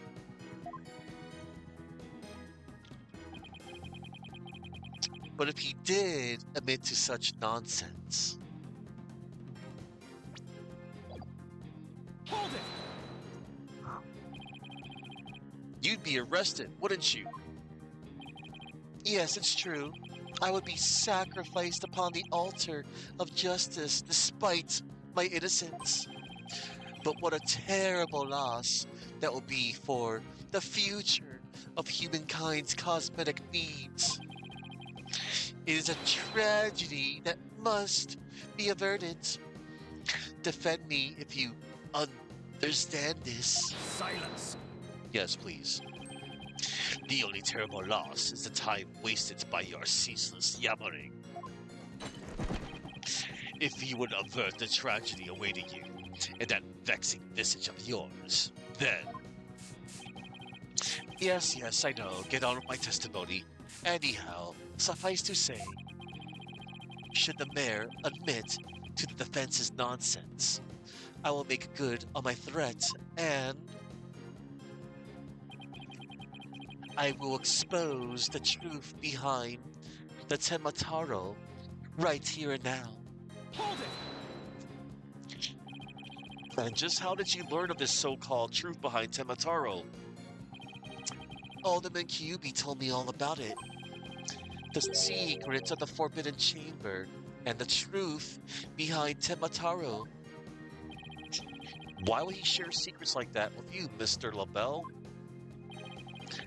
Because of the Alderman's wife. I was looking after her while she was hospitalized. He appreciated it so much, he shared the secrets with me.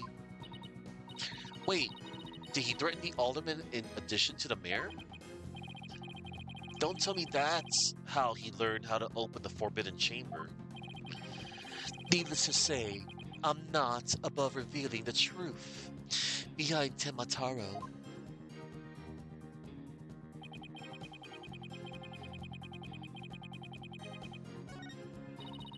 How's the mayor supposed to admit to his secret identity now?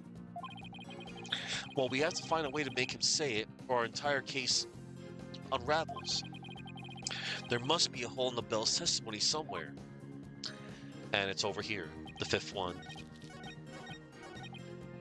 And that would bring ruin upon Ninetales Vale, just as the superstitions say. Hold it!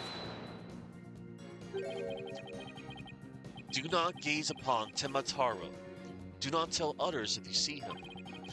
Isn't that what the village superstitions say? Exactly. Telling others what Temataro looks like would reveal the truth. That's why the superstitions were written down in the first place. And ruin coming to the village if you free him? Is that a warning not to expose the truth? Bingo. And that truth is, Temataro is a greed-inspiring fortune. That's what the whole battle over Ninetales Vale is all about. Temataro is a great fortune? Come to think of it. Only that's the greatest get-rich-quick chance in the universe. Grandpappy told me all about it. Said there's an amazing treasure in there.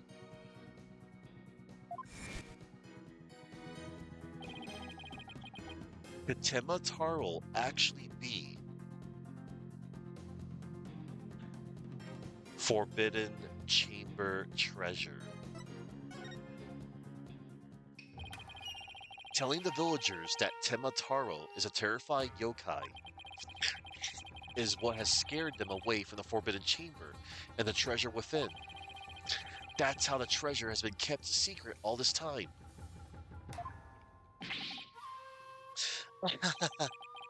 Well. It seems our ace attorney here has uncovered the truth that must not be revealed. Mayor Tema looks like he wants to keep the truth hidden as much as I do. Tragedy is doomed to repeat itself as long as Temataro exists. That's why the secrets must be protected. As long as Temataro exists, huh? Mr. LaBelle, please add that statement to your testimony. Tragedy is doomed to repeat as long as Temataro exists. Hold it! So in other words, tragedy wouldn't occur at all if there were no Temataro? Yes, I suppose so, but that's wishful. This is LaBelle. Yes. You don't say. As long as Temataro exists, huh? Alright. So, that new statement is important. Tragedy is doomed to repeat as long as Temataro exists. Yeah, about that.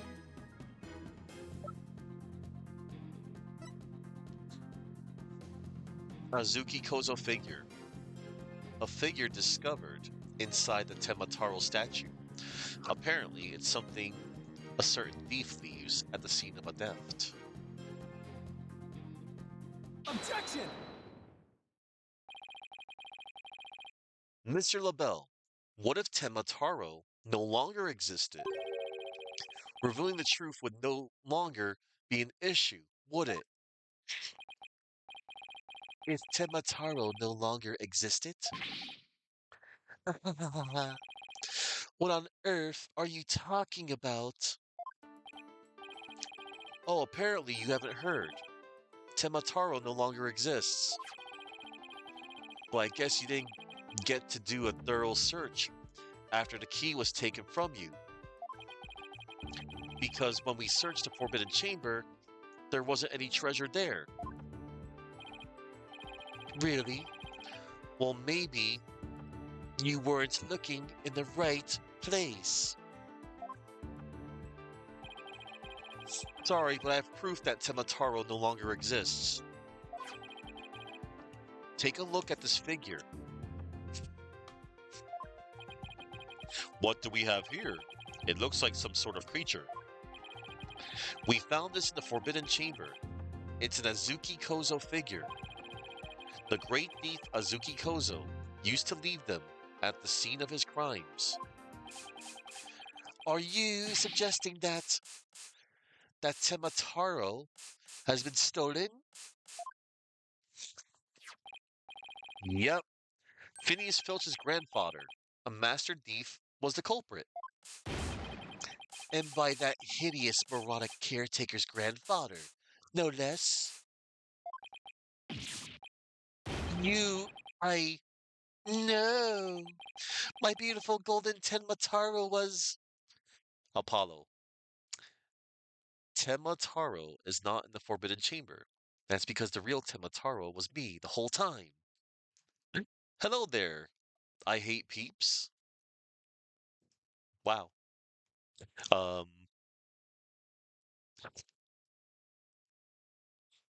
that's quite the name. I guess you don't like those marshmallow peeps that they sell around Easter or some other form of peeps. To be fair, it's not like I hate peeps. I actually dislike peeps. I'm not that big on. I like certain marshmallow stuff. I just like the classic marshmallow. But anyway, hey, welcome. Normally I'm not on this late, but oopsie doodle. This is what happens to me whenever I play Ace Attorney because of how freakishly long each case goes. But it's okay. Yeah. Um I was actually on since like 1:30-ish p.m. My first VOD got cut in half because I briefly lost connection.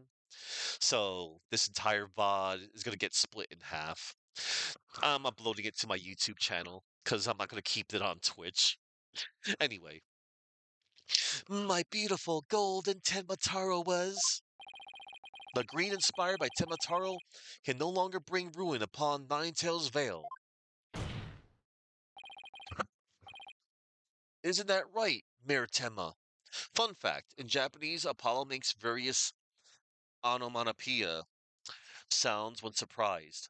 Apparently. It's rather cute. Oh, it's adorable. Thanks for the trivia. I like good trivia. Like about like the excuse me, about Ace Attorney. I usually like to say my piece of like a few like trivia at the end of a case, mainly like name trivia between like the localizations. Isn't that right, Mayor Tema? The root of tragedy would indeed seem to be gone. In fact, I now recall the alderman revealing the secret to me on the day of our meeting. He must have been speaking of Tenmataro, for he said to me, the gold ingot was gone. The gold ingot? You mean the treasure that is Temataro's true form? Recall, if you will, the scroll of the Forbidden Chamber. Temataro is the yellowish object shown there. A giant gold ingot that my nomadic ancestors bestowed upon Ninetales Vale. In return for that gold, my ancestors did receive from Ninetales Vale land that would become Tenma Town. What drive the villagers mad with greed did that great fortune. Bitter was their greed-fueled battle. It was as if they were possessed. My ancestors' gold became as a curse upon their village, a curse of ruin. Thus it was that the yokai, Temataro, came to be. Wow. So Temataro and the village superstitions were merely fairy tales to scare people away. Fairy tale or not, Temataro made quite the mess of things. Yes, indeed, for there is no greater monster than a mortal man's lust for gold. Well, you know what they say. The love of money is the root of all evil. My ancestors did bring a terrible thing here to Ninetales Vale. A thing so terrible that Temataro, a monster just as terrible, had to be created to keep it a secret. Yet we have naught but love for the little village to which we owe our very existence. Tematao would never seek to take over Ninetales Vale in a merger. Oh my. That was quite a shocking lesson in history. Mr. Mayor, now that we know Temataro no longer exists, are you ready to admit your secret? You are the amazing Ninetales, aren't you? Hold it. No, don't do it. Please, no. Oh god. Be gone, you demented demon. Ahem. Now, where was I? The Golden Lord of Yokai, the amazing Ninetales, is indeed me. Ah,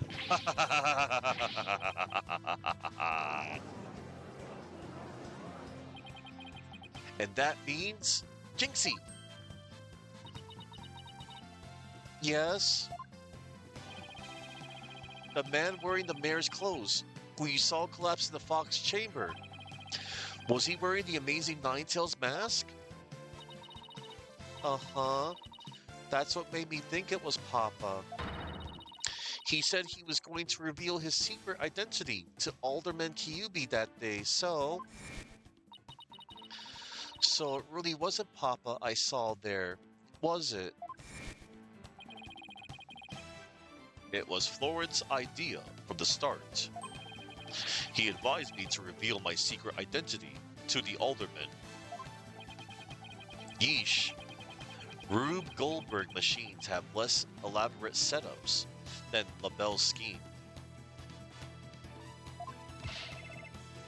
You may rest easy now, little Jinxie. That monster's deception is through. Caw, caw, caw, caw. The true facts behind this case have finally come to light. Mayor Tenma did not kill Alderman Kyubi. Hey, Master Remastered. But Florent LaBelle did. How dare you, peasants? No! Silence. Silence.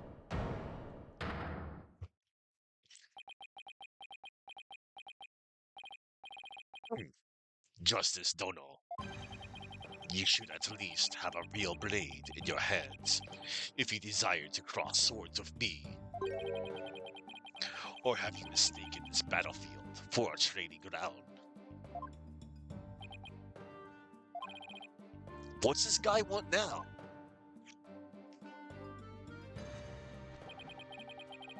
Evidence is like a razor-sharp blade that cuts through bone as though it were butter. But you have only blind guesses. A dull blade, incapable of cutting even a cake. He has you there, Mr. Justice. After all, evidence is everything in the court of law. But, they're right. Let's see some evidence. Of course, a perfect being like me wouldn't leave any incriminating evidence behind.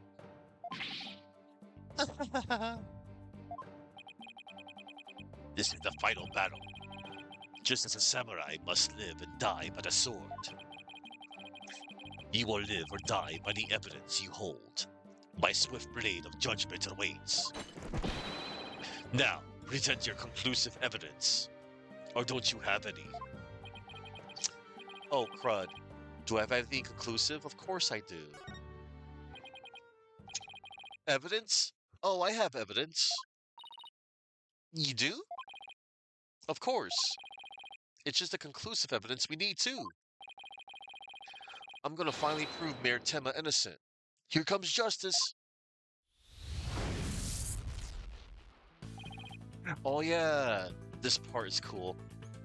Let's review the facts. The most damning evidence against the mayor was the crime scene itself.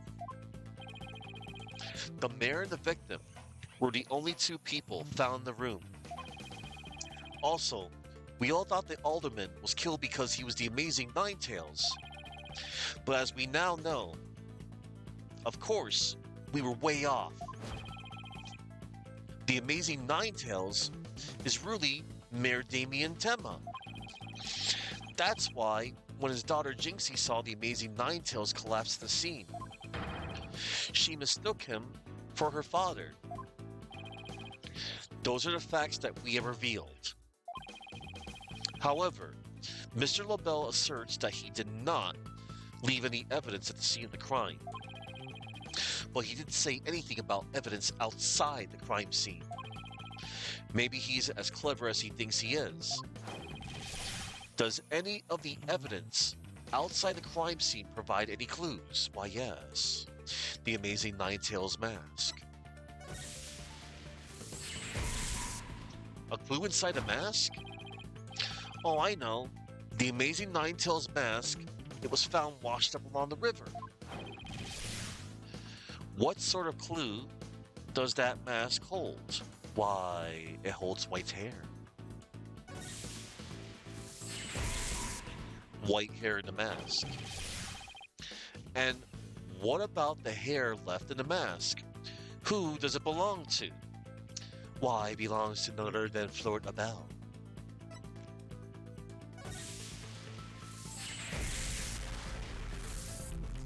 The white hair is LaBelle's. Oh, right. That hair is Florent LaBelle's.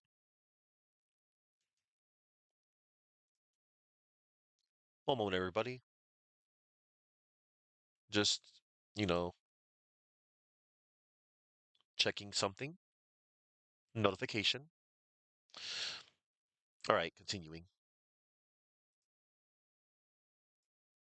All right, that flare is Florent LaBelle's. Yes, now that's what I call conclusive evidence.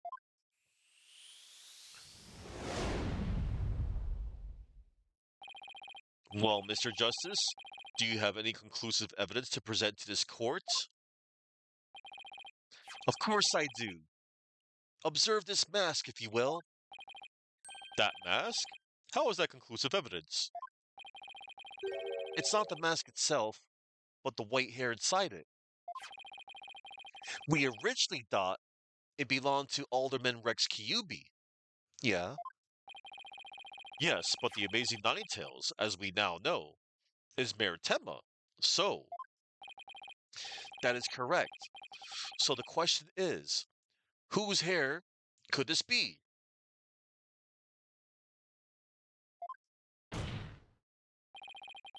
And the answer to that is the last person to have worn it before it was discarded. That would be you, Mr. Florent LaBelle. What are you talking about? I never had hideous white hair like that. Silence.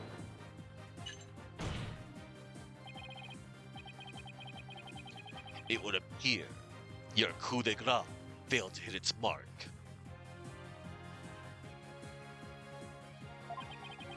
This freakish fop is not the white hair type. Because he's busy being one ludicrously garish color or another. Objection! No, Prosecutor Blackwell, it's you who has made a fatal error. What? Remember where this mask was found? It washed up by the side of the river. With that in mind, this last piece of evidence will solve all of the remaining riddles.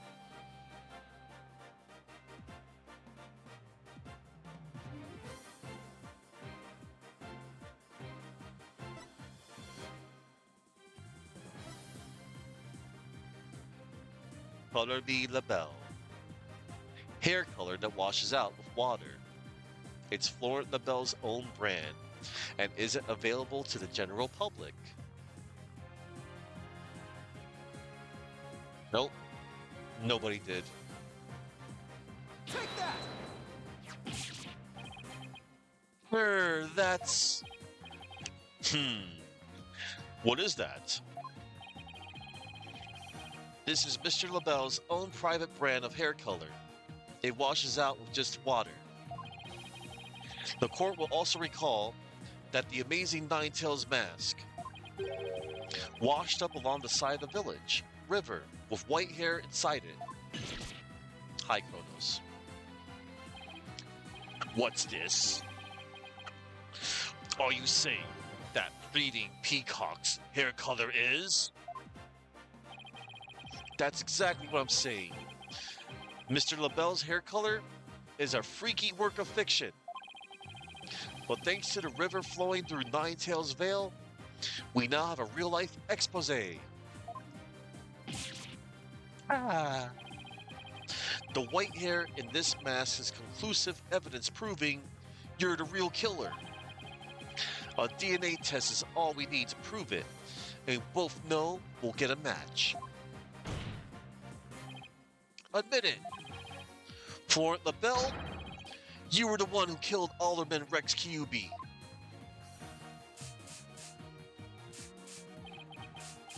You peasant, how dare you? How you profane my beauty? I'm not gonna read all that.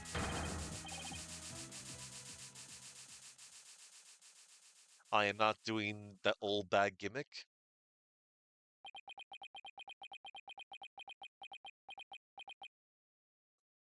Because I have history here.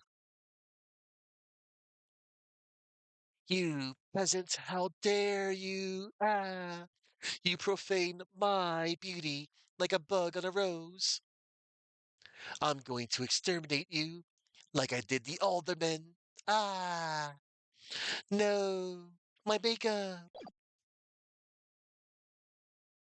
He's shown his true ugly colors. Pretty sure IRL, they would have gotten DNA for the mask in the river to check against missing persons wanted list. Details, who needs them?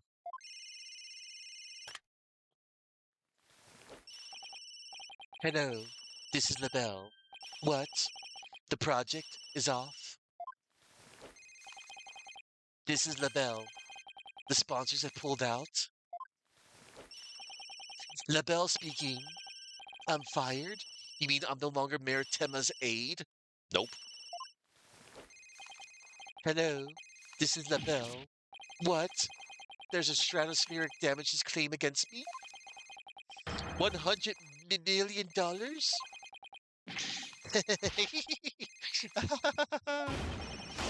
I'm finished, washed up. Stick a fork in me. I'm done.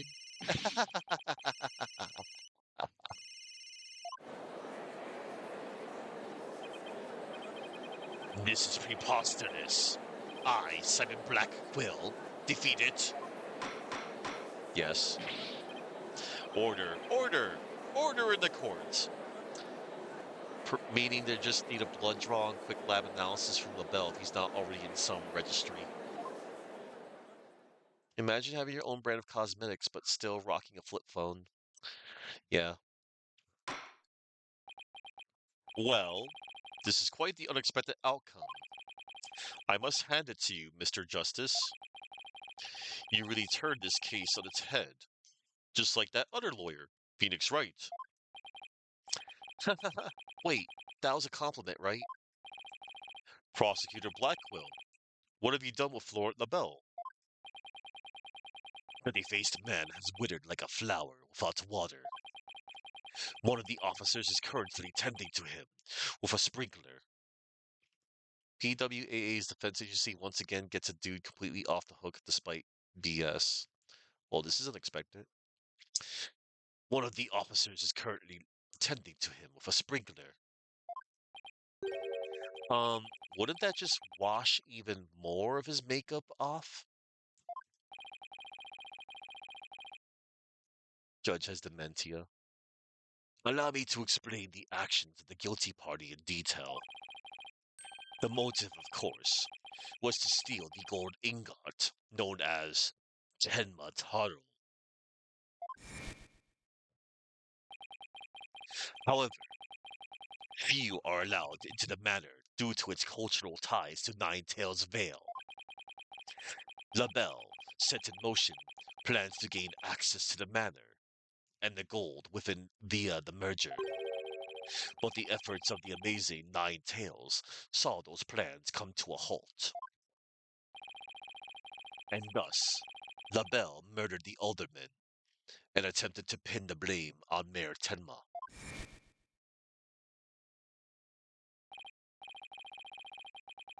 I see, but what I still can't comprehend is why would he go after the gold in the first place? Mr. LaBelle doesn't look like someone who is in need of financial aid. LaBelle hid his past well, much like he hid his beauty with makeup. He's mired in debt. Debt due to pouring money into a brand only he could love.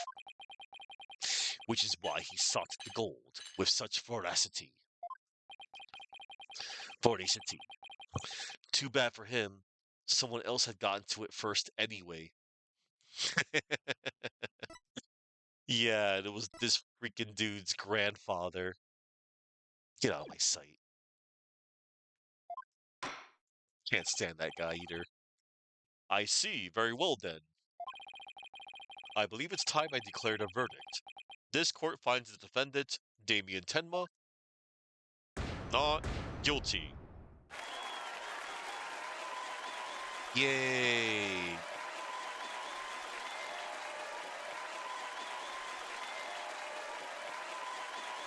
I did close to a 12-hour stream.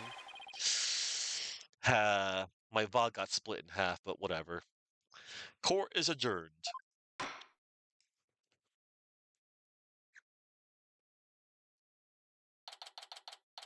April 19th, 1:23 p.m. District Court Defendant Lobby. Number 3. Let me save real quick, just in case. That was some seriously good lawyering, Apollo. Even I didn't see that coming. Just got lucky, I guess. You banished Tenma Taro from Nine-Tails Vale like he were some kind of exorcist. There's still one thing I don't understand.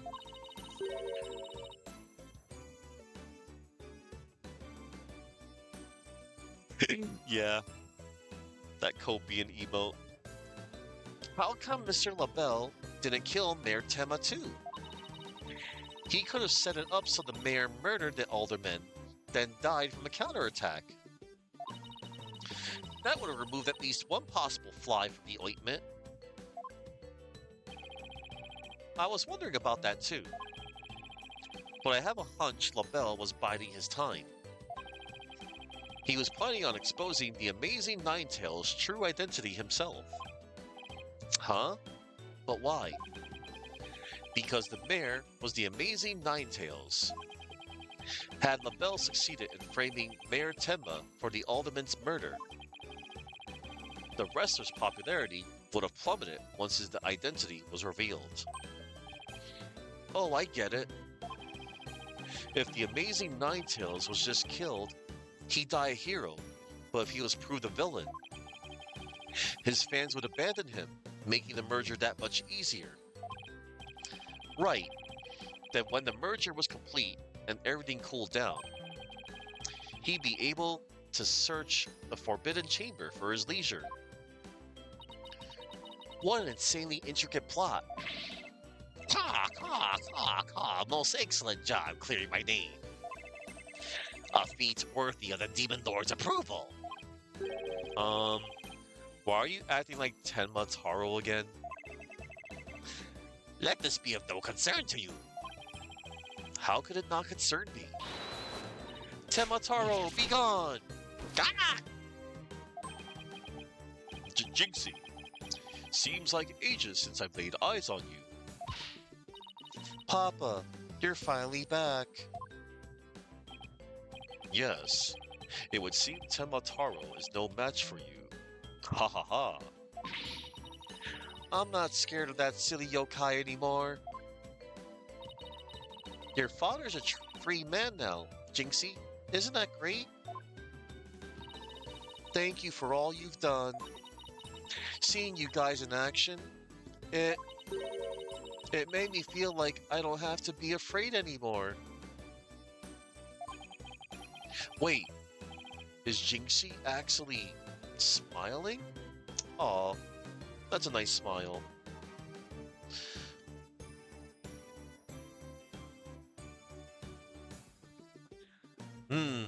If I didn't know better, you look like, that Bob Bird's character behind... Wait a minute. That's a disguise. So, Bob, it may not look like it, but I've actually been on since like 1:30 p.m. My VOD got split in half because I briefly lost connection. It was brief, so it's okay. 6 hours and something minutes. My VOD got split, and this is like what, 4 hours? Oh, hang on. Never heard of him. That's fine. Nah, I was actually... Nah, man. I've been streaming since 1:30 p.m. I've been streaming for a good 10 hours. We're getting close to 11. Wait, is Jinxie actually smiling? So yeah, single case, man. I underestimated how long this was going to be. Wait, is Jinxie actually smiling? This is all thanks to you two. Too bad the amazing Ninetales will have to retire, though. Aw, how come? Once everyone hears I'm the amazing Ninetales, my fan base will nosedive.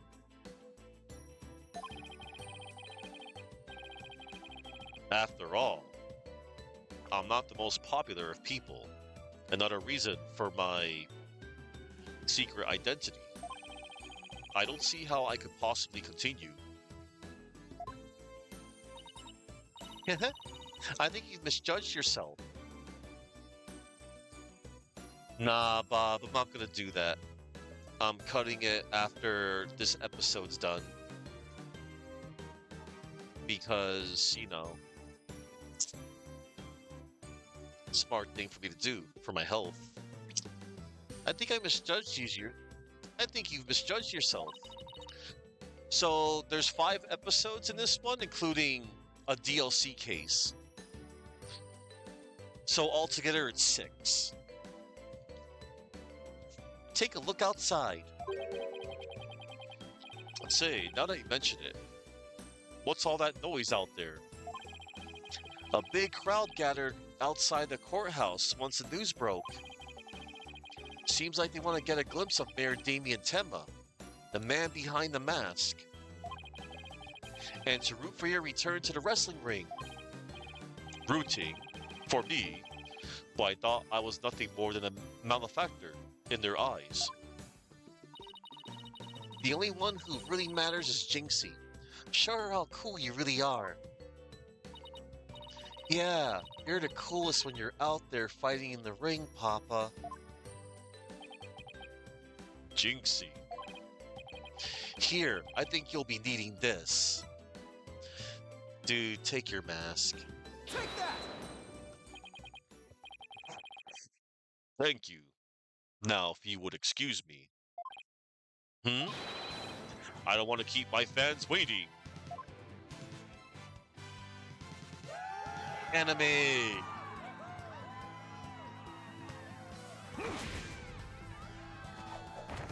Yay! He looks so cool.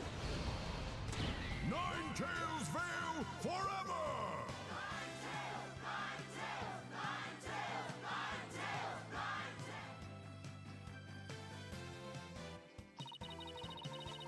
I sure hope they can settle the problems between Temma Town and Ninetales Vale.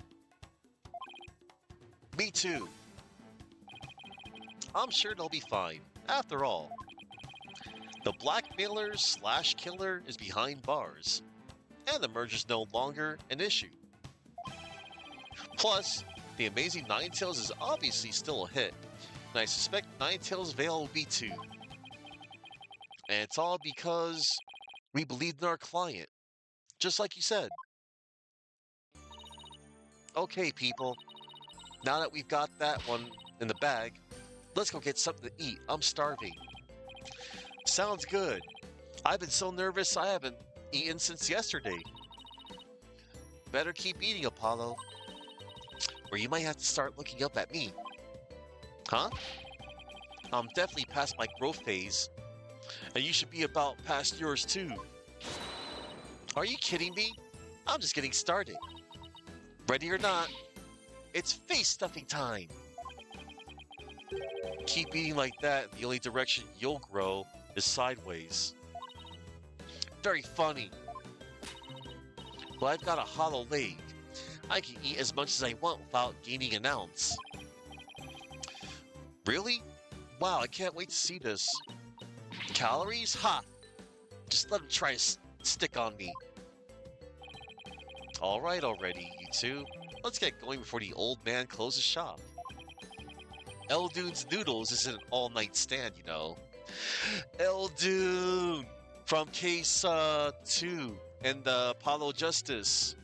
They referenced Guy Eldune's Noodles. Eldune's Noodles. Eldune backward is noodle. Hold up. Noodles represent. Yeah.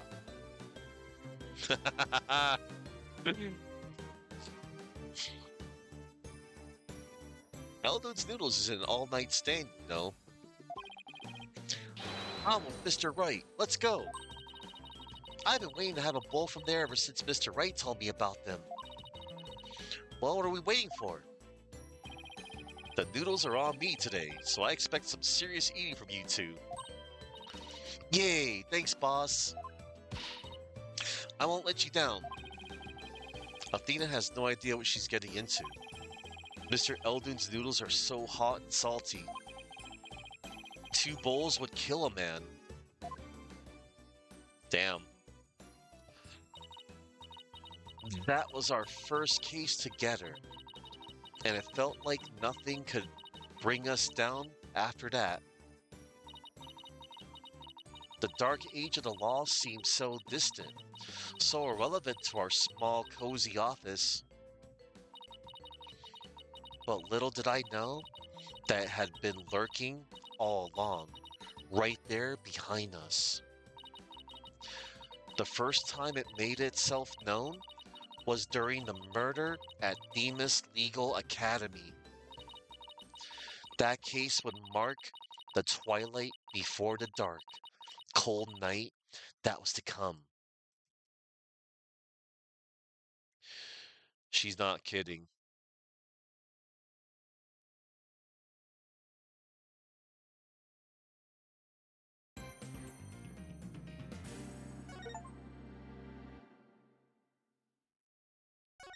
My goodness.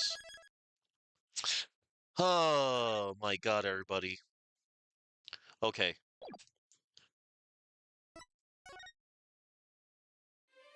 Uh,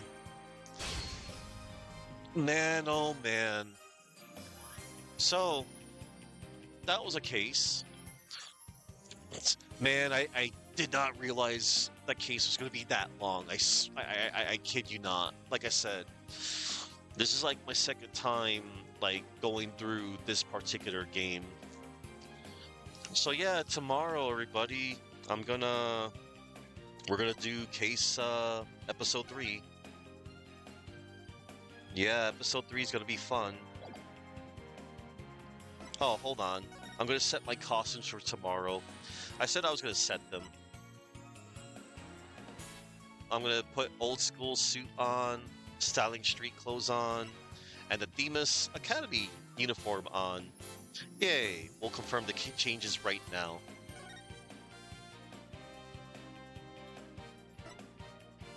Oh. Oh, I have to do it individually. Got it. Alright, cool, they're set. Ah, nostalgic sweater. Alright. Okay, everybody. So before I end it, oh man. I got some trivia, name trivia to share with the characters that were introduced. Alright, hang on. First, I'm going to give a shout out to Bob Burns. Let's see.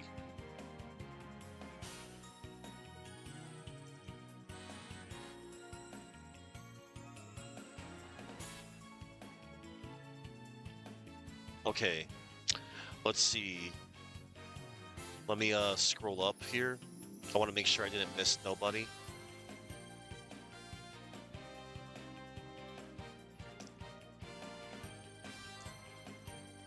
Oh man. Might as well eat my dinner after as well. I had nice little pizza in between, but that's not a lot. Alright, so let me whatchamacallit, let me go back here. I got these costumes set for tomorrow. Yeah, why not? Alright, so let me bust out the trivia for a bit. Alright, so yeah. Oh yeah, another thing I forgot to mention. Simon Blackquill, where he slashes the wind with a samurai sword. He's not really using a sword, by the way. And plus, having a sword is illegal in a courtroom, and especially in Japan as well, owning, I think, last I checked. He's using Ianjutsu, which is a combative quick-draw sword technique. The art of drawing the katana is one of the Japanese Koryu martial art disciplines in the education of the classical warrior, Ushi. It's a combative sword drawing art, but not necessarily an aggressive art, because Ianjutsu is also a counterattack oriented art. You know, because he's counterattacking my defense. Ianjutsu technique may be used aggressively to wage a premeditated surprise attack against an unsuspecting enemy. The formulation of Ianjutsu as a component system of classical bujutsu was made less for the dynamic situations of the battlefield than for the relatively static applications of the warrior's daily life off the field of battle. Alright, so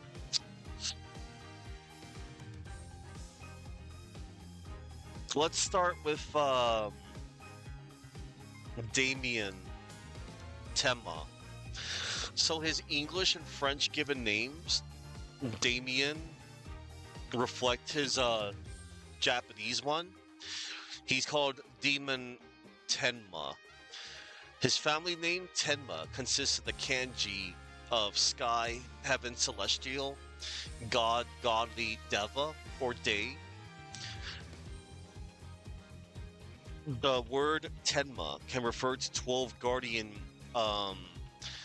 goddesses in the Gelug order of Tibetan Buddhism, or the equivalent of Pegasus in Eastern mythology. The pronunciation of his Japanese given name, Demon, Deemon, it's a transliteration of the word demon. Additionally, the last three characters in the name, Emon, is a suffix from a medieval-styled Japanese male name. Your ceiling fan almost blew up? That's okay, just watch my VOD. Or don't. Doesn't matter. I mean, it's your choice. You just skim it. Simon Blackquill. His name is meant to sound like that of a Victorian villain. In keeping with his overall characterization in the English version, it is also a reference to his psychological manipulation, which other characters have compared to the children's game Simon Says. Black Quill is a combination of black and quill, both references to the black and white colors, and feather motive in his character design, particularly the crest on his surcoat. It is also a nod to John Blackthorne from the novel Shogun. And I happen to be wearing a white shirt, and not seen, I'm wearing black shorts. His Japanese name is Jin Yugami. Jin means swiftness. Yugami is a homonym of Yugami, meaning a warp, distortion. His French name is Jacques Lamenois. Jacques is a reference to Jacques Adit, the French name for Simon Says. It also has the side effect of referencing Blackjack, an Osamu Tezuka manga known for his twisted main character with black and white hair. And the reference was apparently intentional, as Phineas Filch calls him at some point Monsieur Blackjack. Lame Noir is a combination of the French words lame, meaning blade, and noir, meaning black. But it can also be a play with lame noir, which means dark soul, likely befitting his dark persona. Phineas Filch. Phineas means the mouth of a snake, which may refer to his deceptive nature. His English surname comes from the British slang filch, meaning to steal. Characters have made a few references to this, including one instance of mentioning that Filch filched something. It's like the Dark Souls of Heartworm drama. No, it's not. I will terminate you for saying that, but I won't. And I saw that Dymac went live. That's who we're going to be Radeon out to, but not after my little trivia segment. Anyway, let us continue on, shall we? Arsene... Oh wait, his Japanese name, Phineas Filch, Kumabi Zendiarai. Kumabi, his Japanese given name, is a conjunction of the Japanese word for bear, Kuma, and the English equivalent. His Japanese surname refers to the Azukiarai, a Japanese yokai that creates a mysterious noise, likened to the sound of azuki beans being washed. The azuki in the name was replaced by zeni, which is an old form of Japanese currency, which is sometimes used as another word for money. and it is declared as the greatest fictional currency in all of video games. Anyway, French. Arsène Lupin. His French full name is a reference to Arsène Lupin, a fictional gentleman thief, except his last name sounds similar to Looper, meaning to miss. His whole name can be understood as missed Arsène or failed Arsène.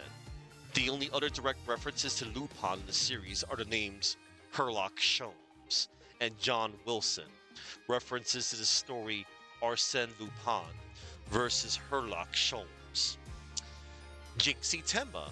Her English first name comes from the word jinx, which either means a hex, evil spell, or a person or thing that is supposed to bring bad luck. Her Japanese name is Yumemi Tenma. Her family name, Tenma, I already touched up on the family name of Tenma.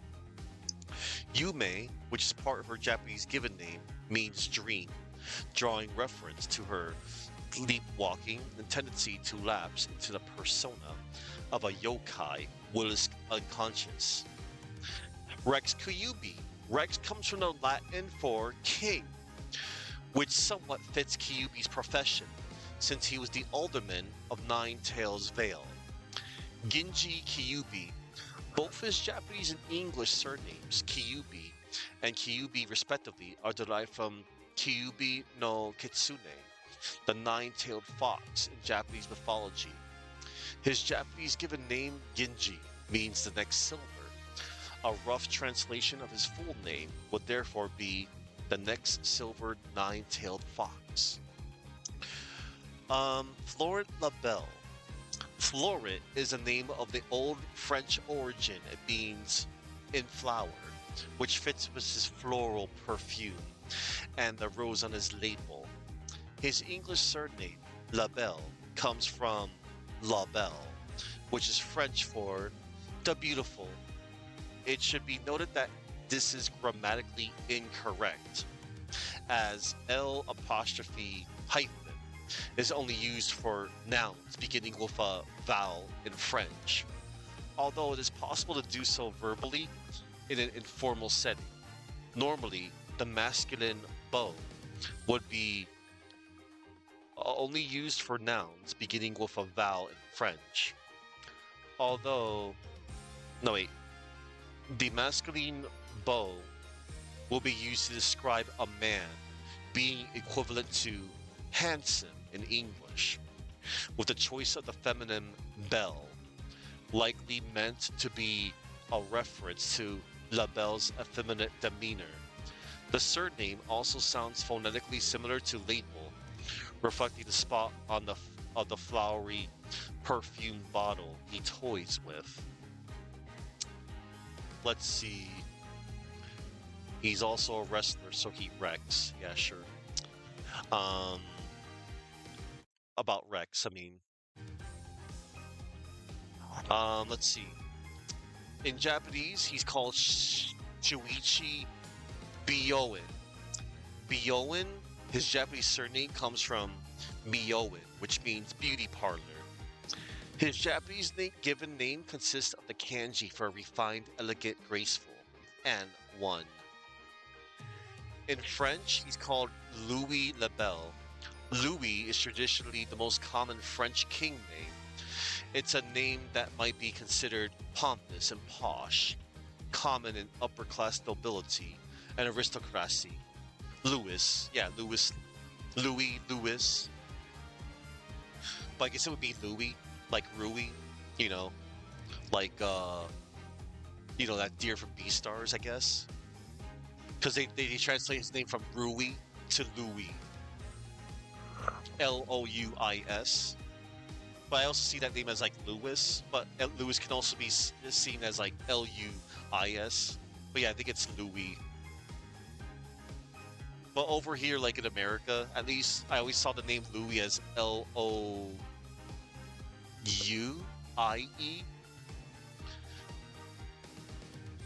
Let's see. Labelle was kept from the English localization with a slight writing modification to make an emphasis on the contrast between masculine, le, and feminine, belle. Bobby Fulbright.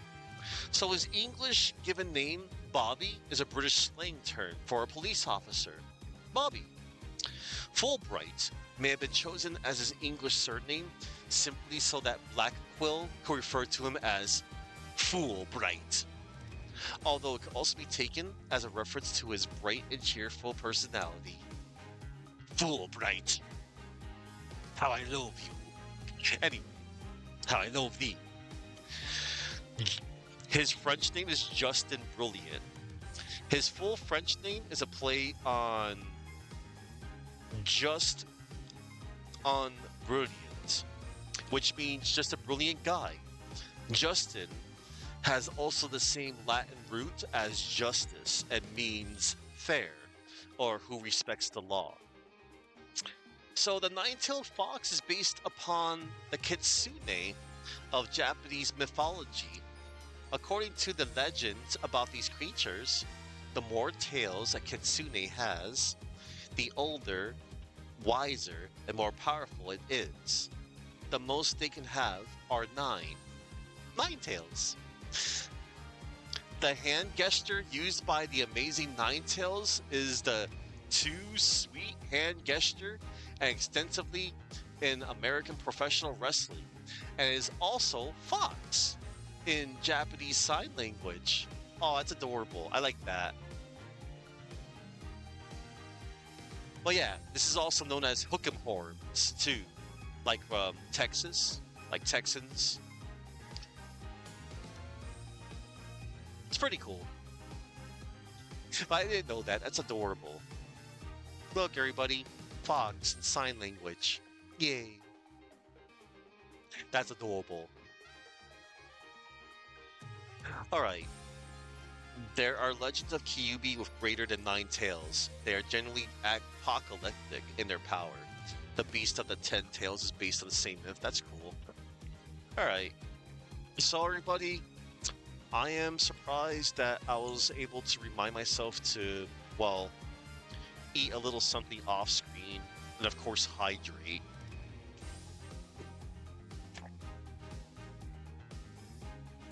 But let's see. No, I'm just gonna check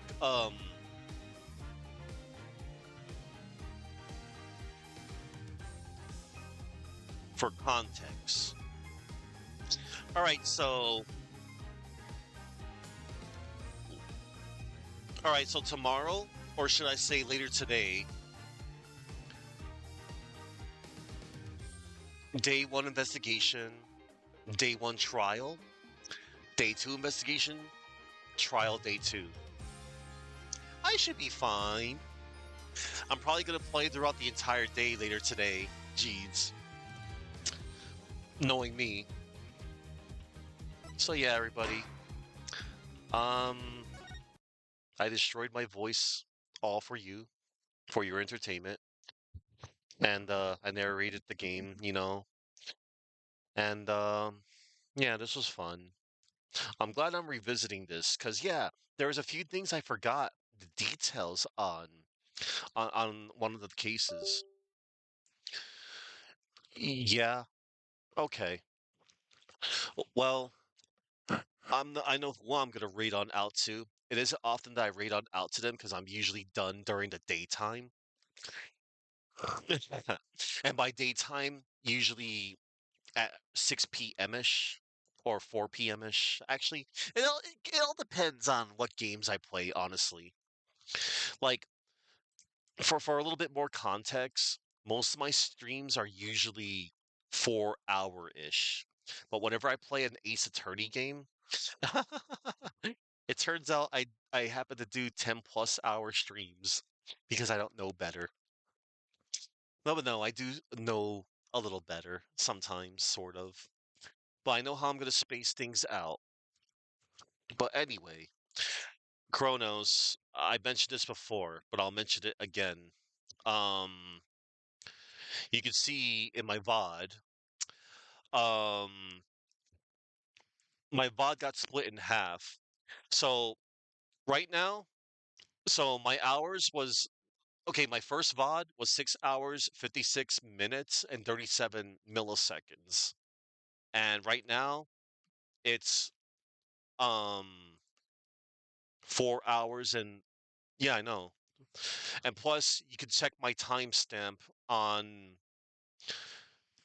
the self promo channel back on Dymac. I know you can go off of that, but yeah. And plus, I pinned my thing on please refresh. So yeah, I'm a little, it sucks that my VOD got split in half, but that's okay. I'm already uploading the first half, and I'm gonna upload this to my YouTube channel.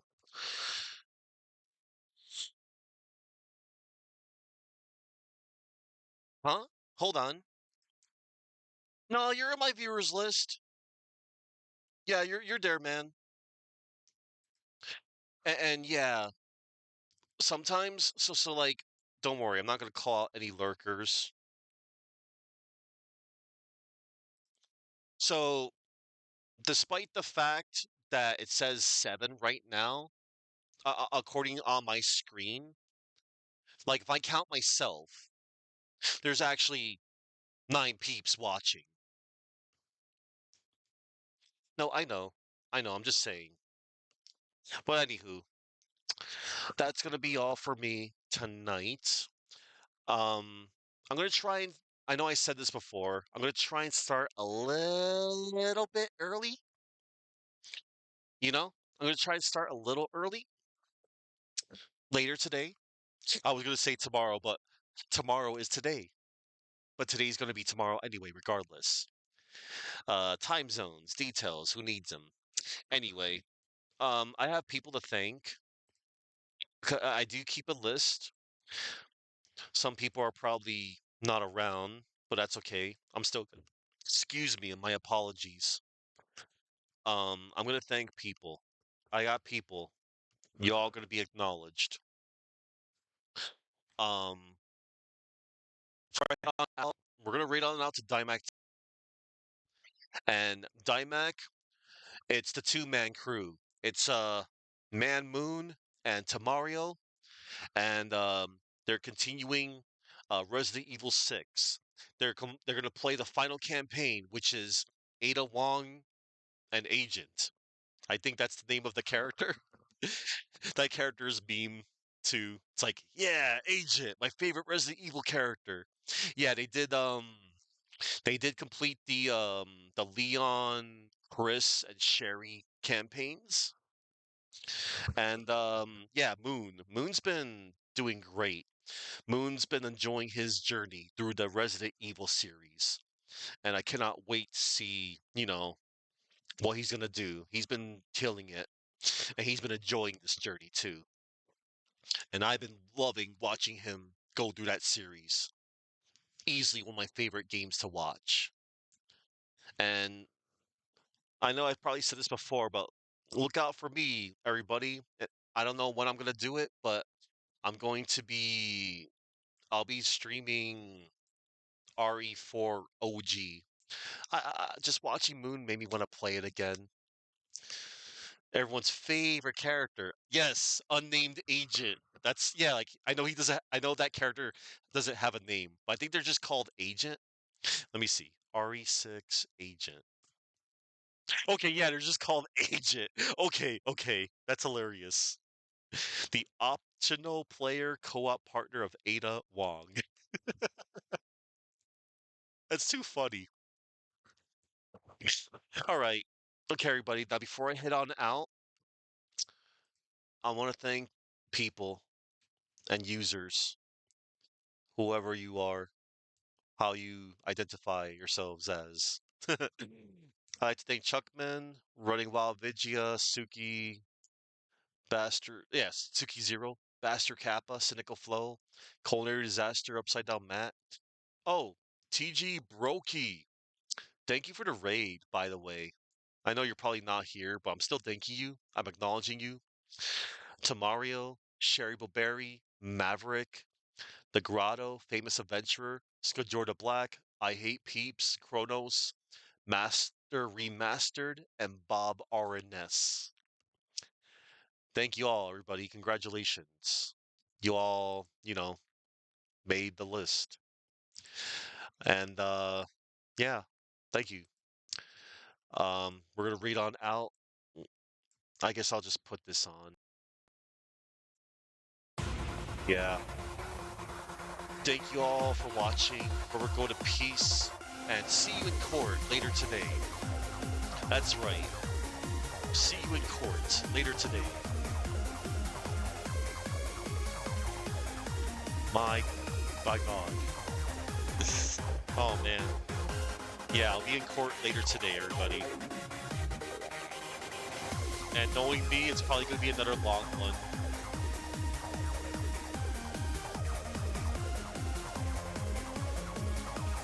Oh man.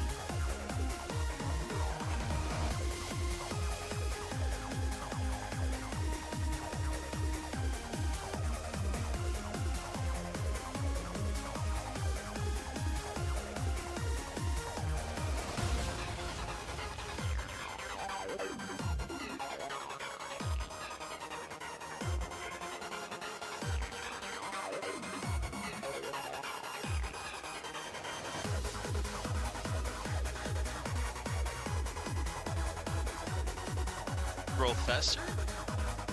Oh, I don't know their gender.